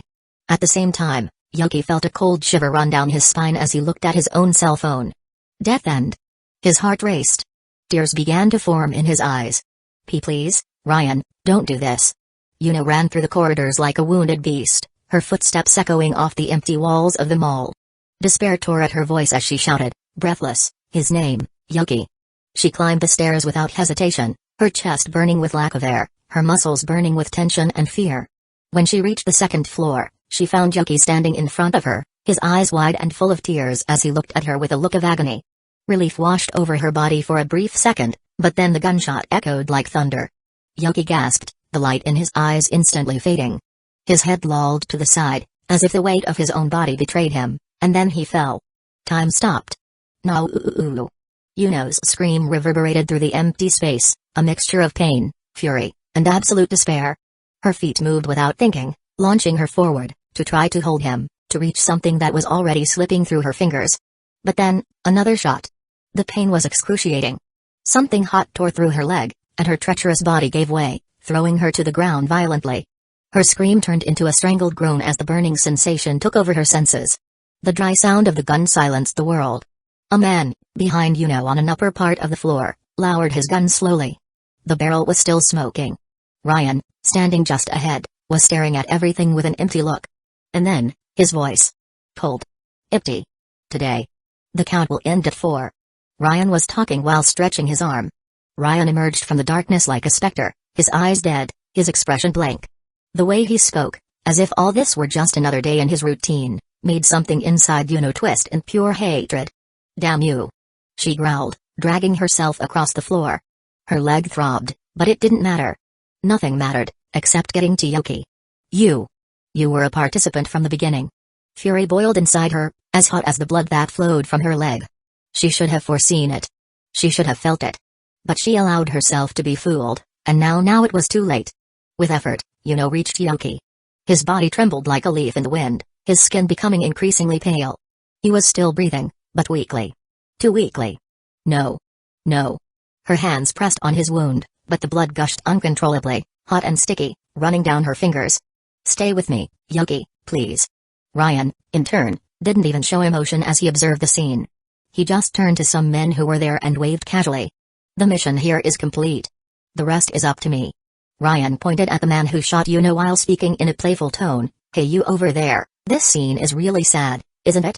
He laughed as he watched Yuno's weeping. How about we schedule to cry a little more later? The shooter who had hit Yuno lowered his gun and walked away, as if there was nothing more to be done. But Yuno wouldn't give up. She ripped the Glock from her holster with blood-stained hands and pointed it directly at Ryan, her hands trembling with hatred. You're going to pay for this. Her voice faltered, filled with fury and pain. She pulled the trigger. Click. A dry sound. Empty. Ryan smirked, crossing his arms. Yuno. He tilted his head slightly, amused by the scene. Guns don't fire without ammunition. He spoke, gesturing with one hand, pointing to the gun he was holding. The explosion of hatred within Yuno was instantaneous. A wild scream ripped from her throat as she threw the gun at him with all her might, as if that could erase his existence from the face of the earth. Ryan dodged effortlessly, laughing at her frustration. And then, a weak voice. You don't know. The world stopped again.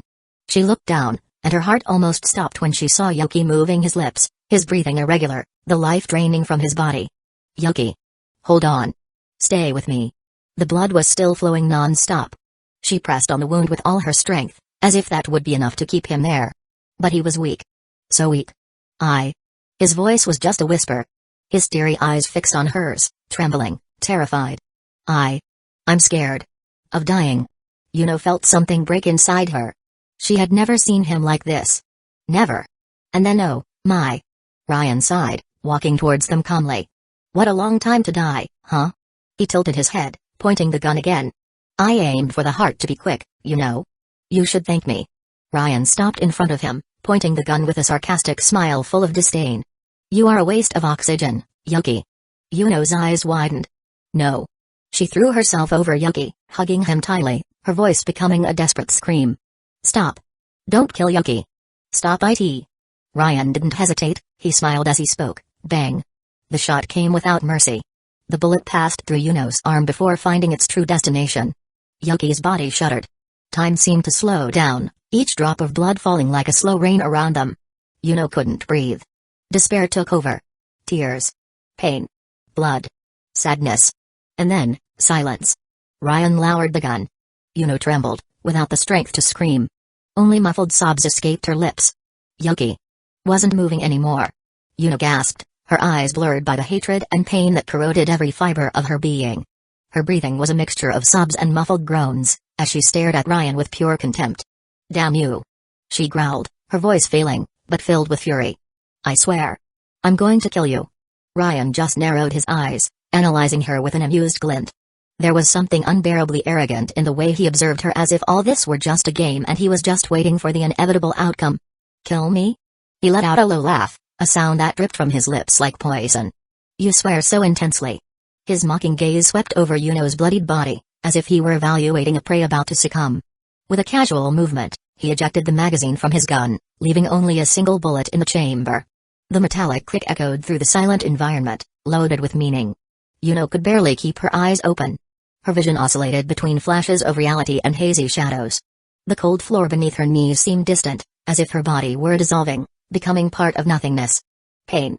Blood. Trauma. She was on the edge of the abyss, and Ryan knew it. With an almost theatrical disdain, he spun the gun in his hand and then threw it in her direction, as if it were a worthless toy. The metal glinted under the cold lights of the ceiling before falling heavily beside her. And then, he turned, offering her his back without any fear. "I'll give you a chance, Yuno," he said, his voice serene, as if he were suggesting a simple game of chance. "Why don't you see if fate is on your side this time?" Yuno felt her body waver. Her mind screamed to move, to react, but every cell in her body seemed to be sinking into a sea of exhaustion.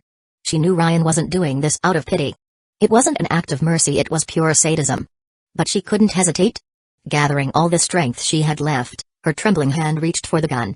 The cold metal burned her bloodied fingers, but she ignored it. Her heart hammered in her ears. She felt the muscles in her arm protest as she raised the pistol, her breathing ragged. Her vision was darkening at the edges, a loud buzzing filling her head. But, even so, she aimed. The sounds of distant sirens began to echo in the environment, footsteps approaching. But none of that mattered now. Her voice came out weak, almost a whisper, as she fought against unconsciousness. Her fingers trembled around the trigger. "Will." Ryan continued walking, completely unconcerned. Yuno gathered the rest of her strength.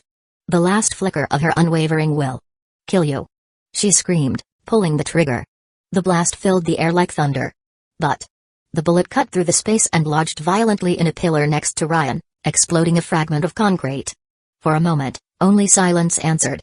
Then, slowly, Ryan stopped.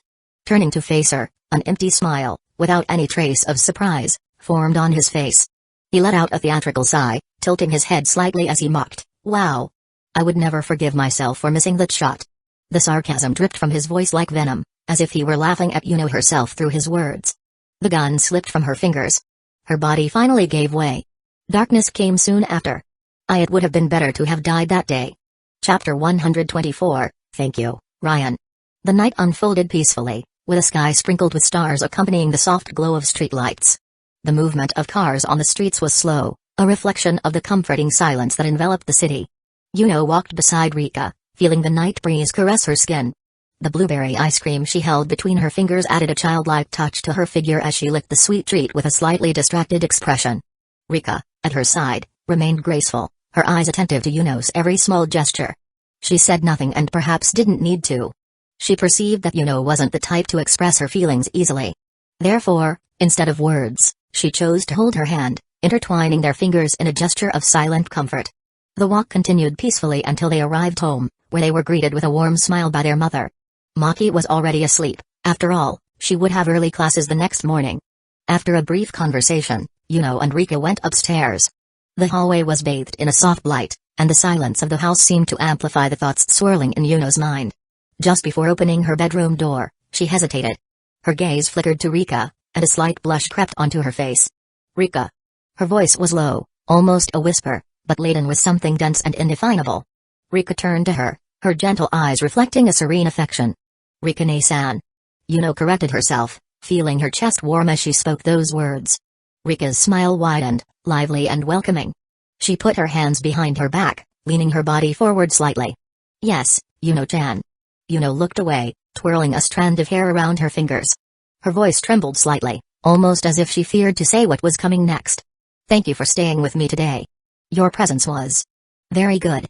Rika closed her eyes and smiled tenderly. You can always count on me. We are sisters now, and it's not blood that defines that. I love you as my dear sister, you know. After all. Her tone became softer, almost nostalgic. You are also my savior. Yuno blinked, surprised. As savior? Her mind spun. I saved Rika? She had never thought of it that way. She had always felt like the wanderer, the survivor, the one carrying the shadows of the past. But could she have been a ray of light for someone? A small smile formed on her lips. So, Yuno took a deep breath. Tomorrow I want to tell you a little about my past. But don't complain about me afterwards, okay? Rika tilted her head, her eyes sparkling with curiosity. You're younger than me, so your story shouldn't be that long. Yuno pouted, crossing her arms. I still don't accept you treating me like the youngest. Rika chuckled softly before standing on tiptoes, trying to reach Yuno's head to pat her hair. Even so, Yuno had to bend down a little to make it easier. Sleep well, Yuno. Tomorrow we can watch that movie you wanted. The gesture was simple, but it warmed Yuno's heart in a way she couldn't describe. Rika's affectionate touch, the genuine tone of her voice. I never thought I could feel this kind of love. She couldn't resist. Before she knew it, she enveloped Rika in a tight hug. Thank you. Her voice was choked with emotion. Rika returned the hug without hesitation. And then, each went to her own room. Yuno stood in front of the mirror for a few moments, observing her own reflection. Her fingers touched her hair, and a disturbing thought arose in her mind. Do I really deserve this life? Her eyes scanned the spacious room, decorated in soft shades of pink. Teddy bears adorned the furniture, and the fluffy bed looked inviting. But it was more than just a room. It was a home. Memories came in waves, flooding her mind. She remembered her childhood with her mother, playing with dolls, the makeshift tents made of blankets. The cozy nights when she read fairy tales, immersed in magical worlds without worries. Yuno's eyes began to sting, and tears flowed without her being able to stop them. I lived so happily here. Do I really deserve this? Then, as if her own mind wanted to punish her, memories of her past returned with the same intensity. The cold. The hunger. The desperation for affection. The unbearable weight of having killed her parents. Yuno knelt in front of the mirror, trying to stifle her sobs. I wanted to be loved. And I am, now.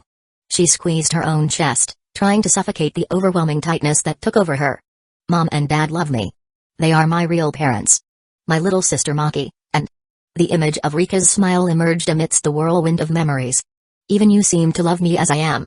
But then, a treacherous thought infiltrated her mind. Her body trembled. Yuki. What about you? What feeling did you have for me? Fragments of memory overlapped. Yuki's gaze when he looked at her. The hesitant way he spoke to her. And, above all, the fear in his eyes. Yuno's heart tightened in a way that almost suffocated her. She covered her mouth, trying to silence the sobs that escaped. It was a one-sided feeling. The tears continued to fall, reflecting in the mirror as if they were a second version of herself, a version that could never escape the past. As she sank into her own weeping, the memories struck her mercilessly. Like merciless specters, they clung to her mind, suffocating any rational thought. It was then that the voice echoed, hoarse, provocative, but laden with a feeling she no longer knew how to name. Pinky. Her eyes widened. Her body froze. Her breathing became shaky, erratic, as her heart pounded painfully against her chest. She stared at her own reflection in the mirror, her face bathed in tears, her lips parted in an almost inaudible whisper. Is not fair.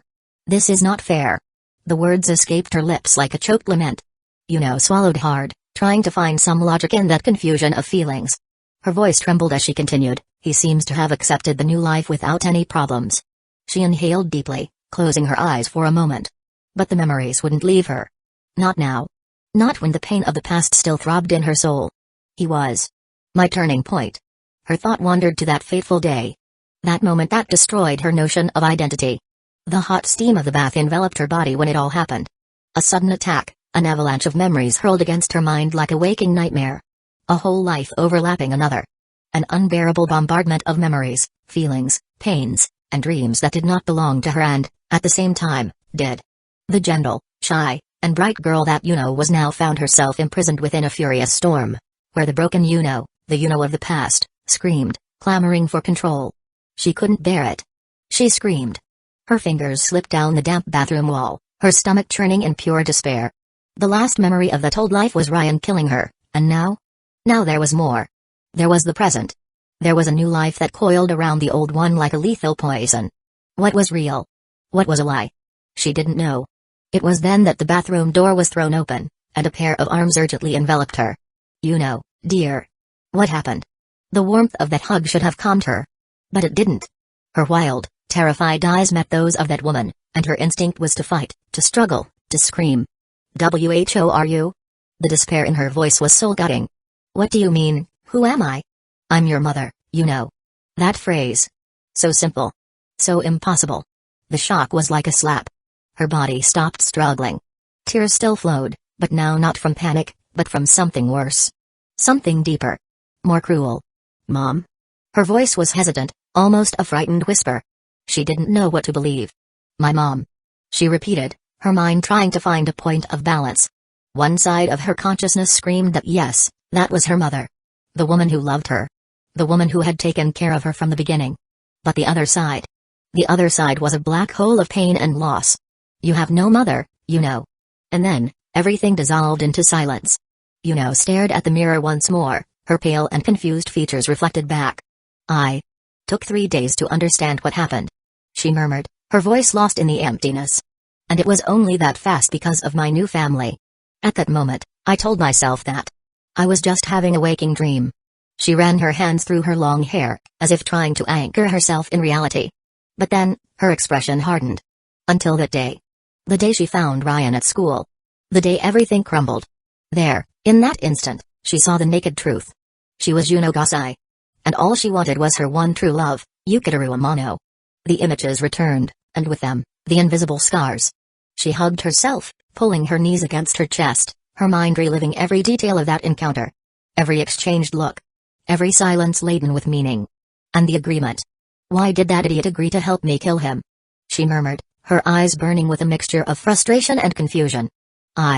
She hesitated. Just for a second. "I wanted Yuki back. But him? Why? Why help me?" She didn't know how to answer. Time moved forward, and with it, her hatred, her pain, everything seemed to dissolve. Like a poison losing its lethality. Her parents, her sisters, a stable life. Even her almost peaceful relationship with Ryan. Every moment in this new existence seemed like an attempt to erase what was. Her chest tightened. She picked up her cell phone, staring at the screen as if it were a window to another world. Her fingers slid to a familiar name. Her heart hammered in protest against what she was about to do.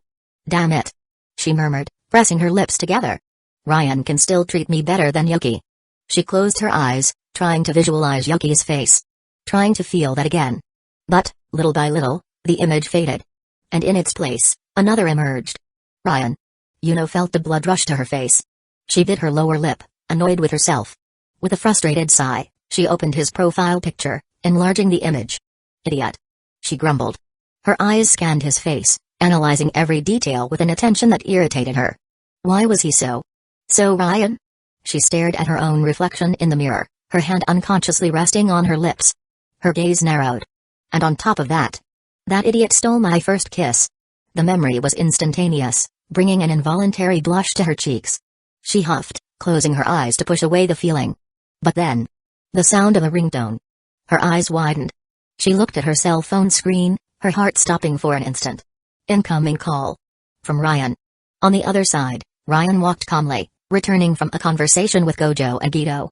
He was already on his way to his love nest with Reiko when his cell phone vibrated in his pocket. He blinked when he saw the name on the screen. A mocking laugh escaped his lips before he answered. Calling me at this hour? His tone was laden with sarcasm and amusement. Wow. This is definitely trouble. Ryan answered the call without haste, his voice full of irony and amusement. Beautiful Pinky. On the other end, he heard a small muffled squeal. A short, surprised sound. Only realized what she had done at that moment and, in a reflex, began to speak quickly, trying to maintain a tough tone, but failing miserably. I called by mistake. Ryan smirked, leaning back against the wall. By mistake, huh? His voice dripped with mischief. Don't tell me you were looking at my picture and made the classic mistake of clicking call? The half-second silence on the other end of the line gave everything away. Of course not, idiot.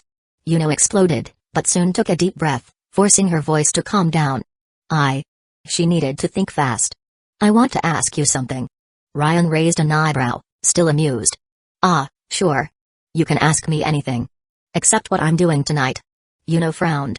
His mocking tone irritated her. What are you doing, Ryan ghosting? His laughter came effortlessly.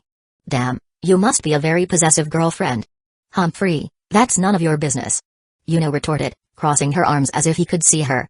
Ryan, on the other side, gestured in the air as he replied, as if shrugging. Same here. But then, was that all you wanted to ask? Her silence lasted a little longer this time. No. Yuno murmured, gathering courage. Then, all at once, she blurted out, Ryan, why are you helping me? Ryan blinked, surprised by the question. He was silent for a moment, letting the distant sound of night traffic fill the space. When he finally answered, his voice sounded lower, almost thoughtful. Well, I guess, in the end, I should never have won that game. On the other side, Yuno's eyes widened. As seriously? That's your reason? Ryan let out a short laugh through his nose. Well, that's not the only reason. His voice regained its carefree tone. But, it's not just a woman's heart that's hard to understand. We men are also quite mysterious, So, my motivations will stay with me. Unless you know how to ask nicely, of course. Yuno huffed, looking away, as if she wanted to kick him through the phone. Humphrey, I was an idiot thinking I'd have a fruitful conversation with you. Ryan laughed. The pleasure was all mine. Idiot. Is that all you know how to say? He teased, with obvious sarcasm in his voice. You're a very classic yin dear, huh? Yuno didn't answer. Silence took over the call. But it wasn't an uncomfortable or tense silence. Just a moment of pause. Ryan could hear her breathing. She could hear his.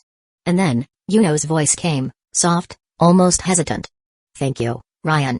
He raised an eyebrow. You're welcome. I guess? Yuno took a deep breath before murmuring, I'm going to sleep now.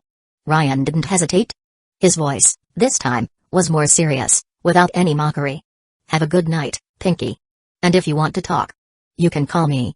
On the other side, Yuno felt a small tightness in her chest. A feeling she didn't know how to name. You're creative with your nicknames? She let out a short giggle. Pinky. What an idiot. She was silent for a moment, before ending with a low, almost affectionate voice. Good night, Ryan. And she hung up. Ryan stared at his cell phone for a few seconds. What the heck had just happened? He ran a hand through his hair, letting out a light sigh. Man. It's getting harder and harder to keep up with the things that are happening. Cute, That really caught me off guard. Putting his cell phone away, he walked back down the hallway. Arriving at the bedroom, he opened the door without ceremony. I'm back. Reiko, still wrapped in the blanket, waited patiently for him. Her voice was low and slightly coy. You took so long. Ryan smirked, closing the door behind him. Yeah. People talk a lot, Reiko also smirked. Slowly, she lowered the blanket, revealing her naked skin in the dim light of the room. Her eyes sparkled with expectation as she whispered, I'm not really in the mood to talk. How about we continue where we left off? Ryan's smile widened. Throwing his shirt aside, he thought to himself, oh, good life. Chapter 125, Is she dressed as a bunny girl again? The night turned into day faster than Reiko wished.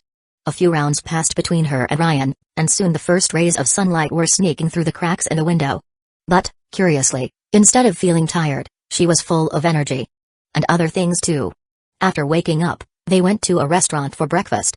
The atmosphere was calm, but the tranquility was soon interrupted when Kuro arched an eyebrow upon seeing them arriving together. She exchanged suspicious glances between the two, soon starting to ask direct questions, but Reiko naturally dodged them all. Ryan realized that she didn't want to touch on the subject at that moment, so he just followed her rhythm, remaining nonchalant. However, Gojo had no intention of letting them escape so easily. With a smug smile, he approached, tilting his head slightly as he left his provocation in the air. I think Ryan has already eaten, Kuro. Maybe he won't join us this morning. Ryan felt his eyebrow twitch slightly. That comment had been blatant even by Gojo's standards. Kuro, on the other hand, narrowed her eyes, even more suspicious. What do you mean by already eat, Satoru? Her voice carried a dangerous suspicion. Ryan sighed, ignoring Kuro's sharp gaze and changing the subject before it turned into an awkward discussion. So, I need to go somewhere before we head to Jujutsu school. Reiko, who had been just listening until then, turned to him, her expression slightly worried. But, are you going to be with me when? She couldn't finish the sentence.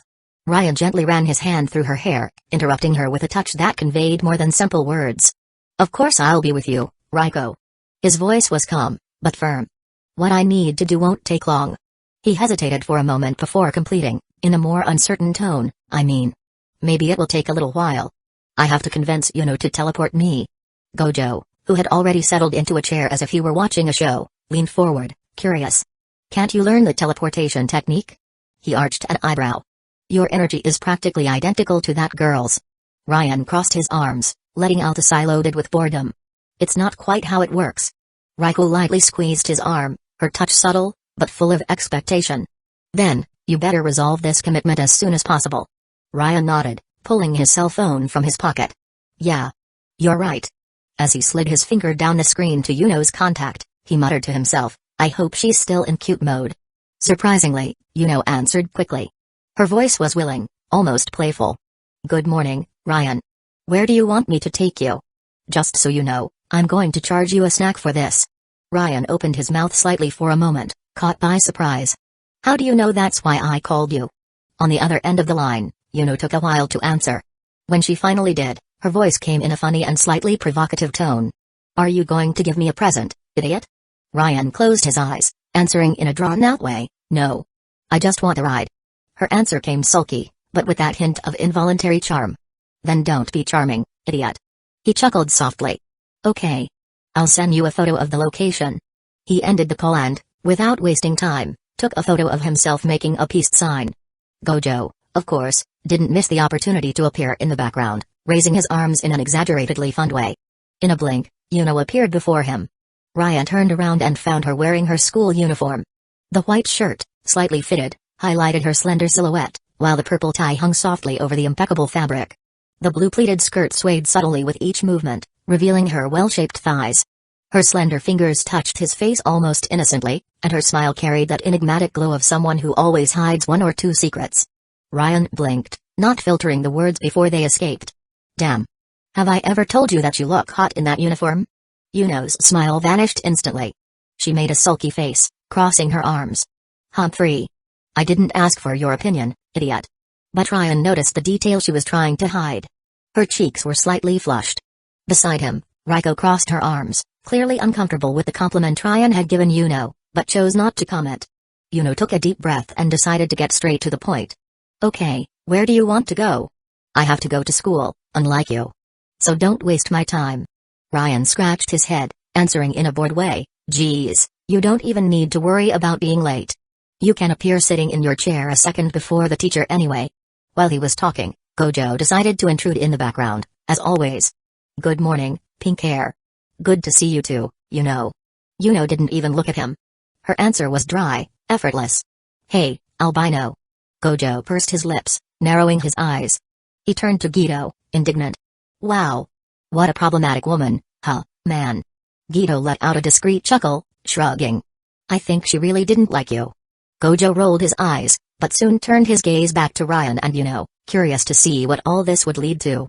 Ryan slid his finger across the phone screen and showed the photo he had asked Mai for earlier. Without further ado, he held out the device to Yuno.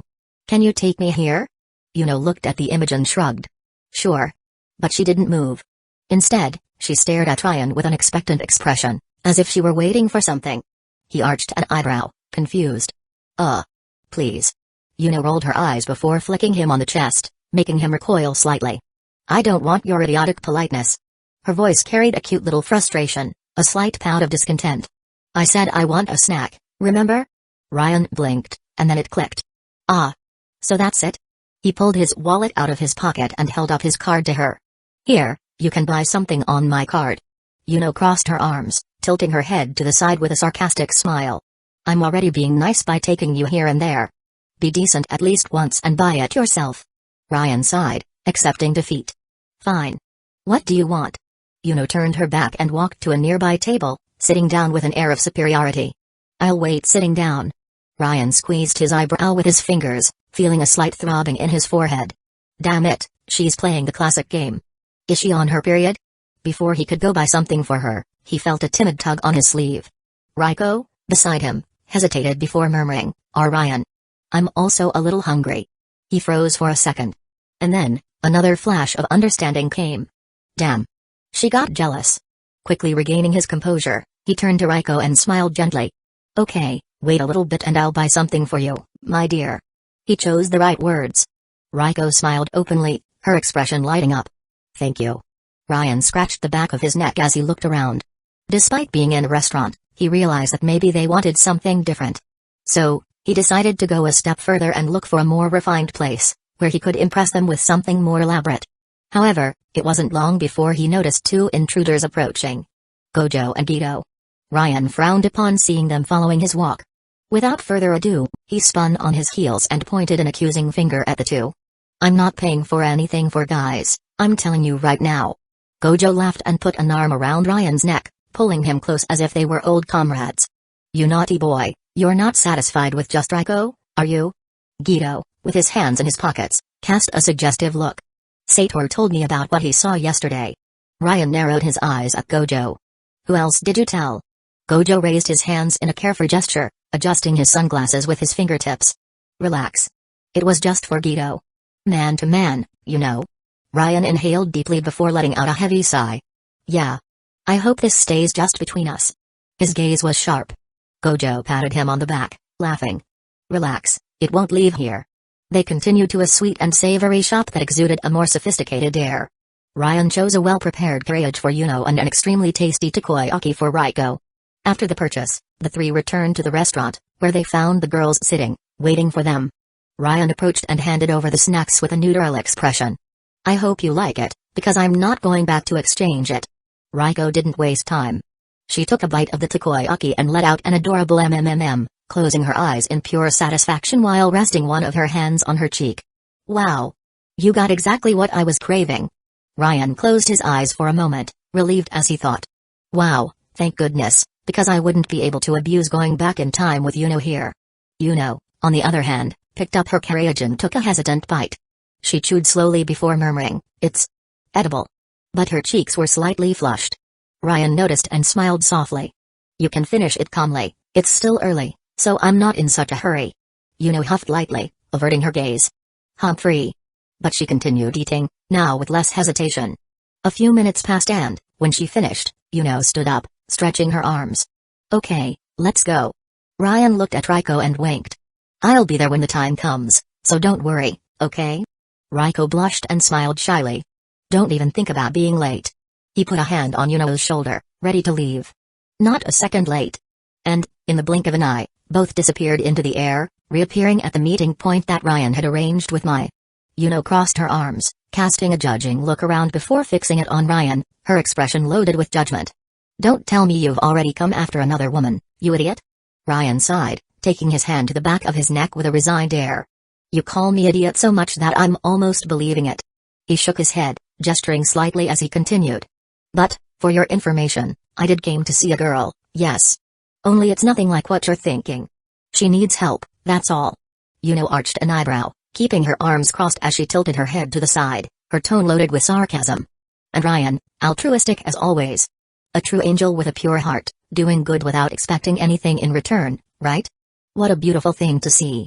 Ryan narrowed his eyes, his face taking on a half-tired, half-annoyed expression.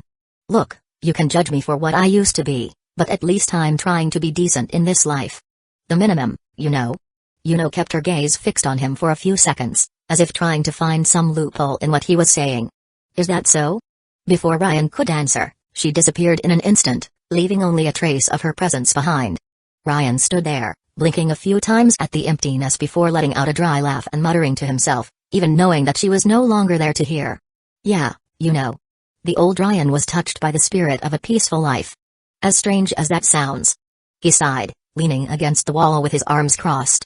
The surroundings were relatively calm. It was still early, and the mall where he was hadn't gained its usual hustle and bustle. His gaze went to the clock, and he frowned slightly. What exactly does this woman want? Perhaps as an ironic answer from fate, as soon as the words left his mouth, he spotted her in the distance. Mai was approaching. But in an unexpected way. Ryan narrowed his eyes, tilting his head slightly. Why the hell? Is she dressed as a bunny girl again?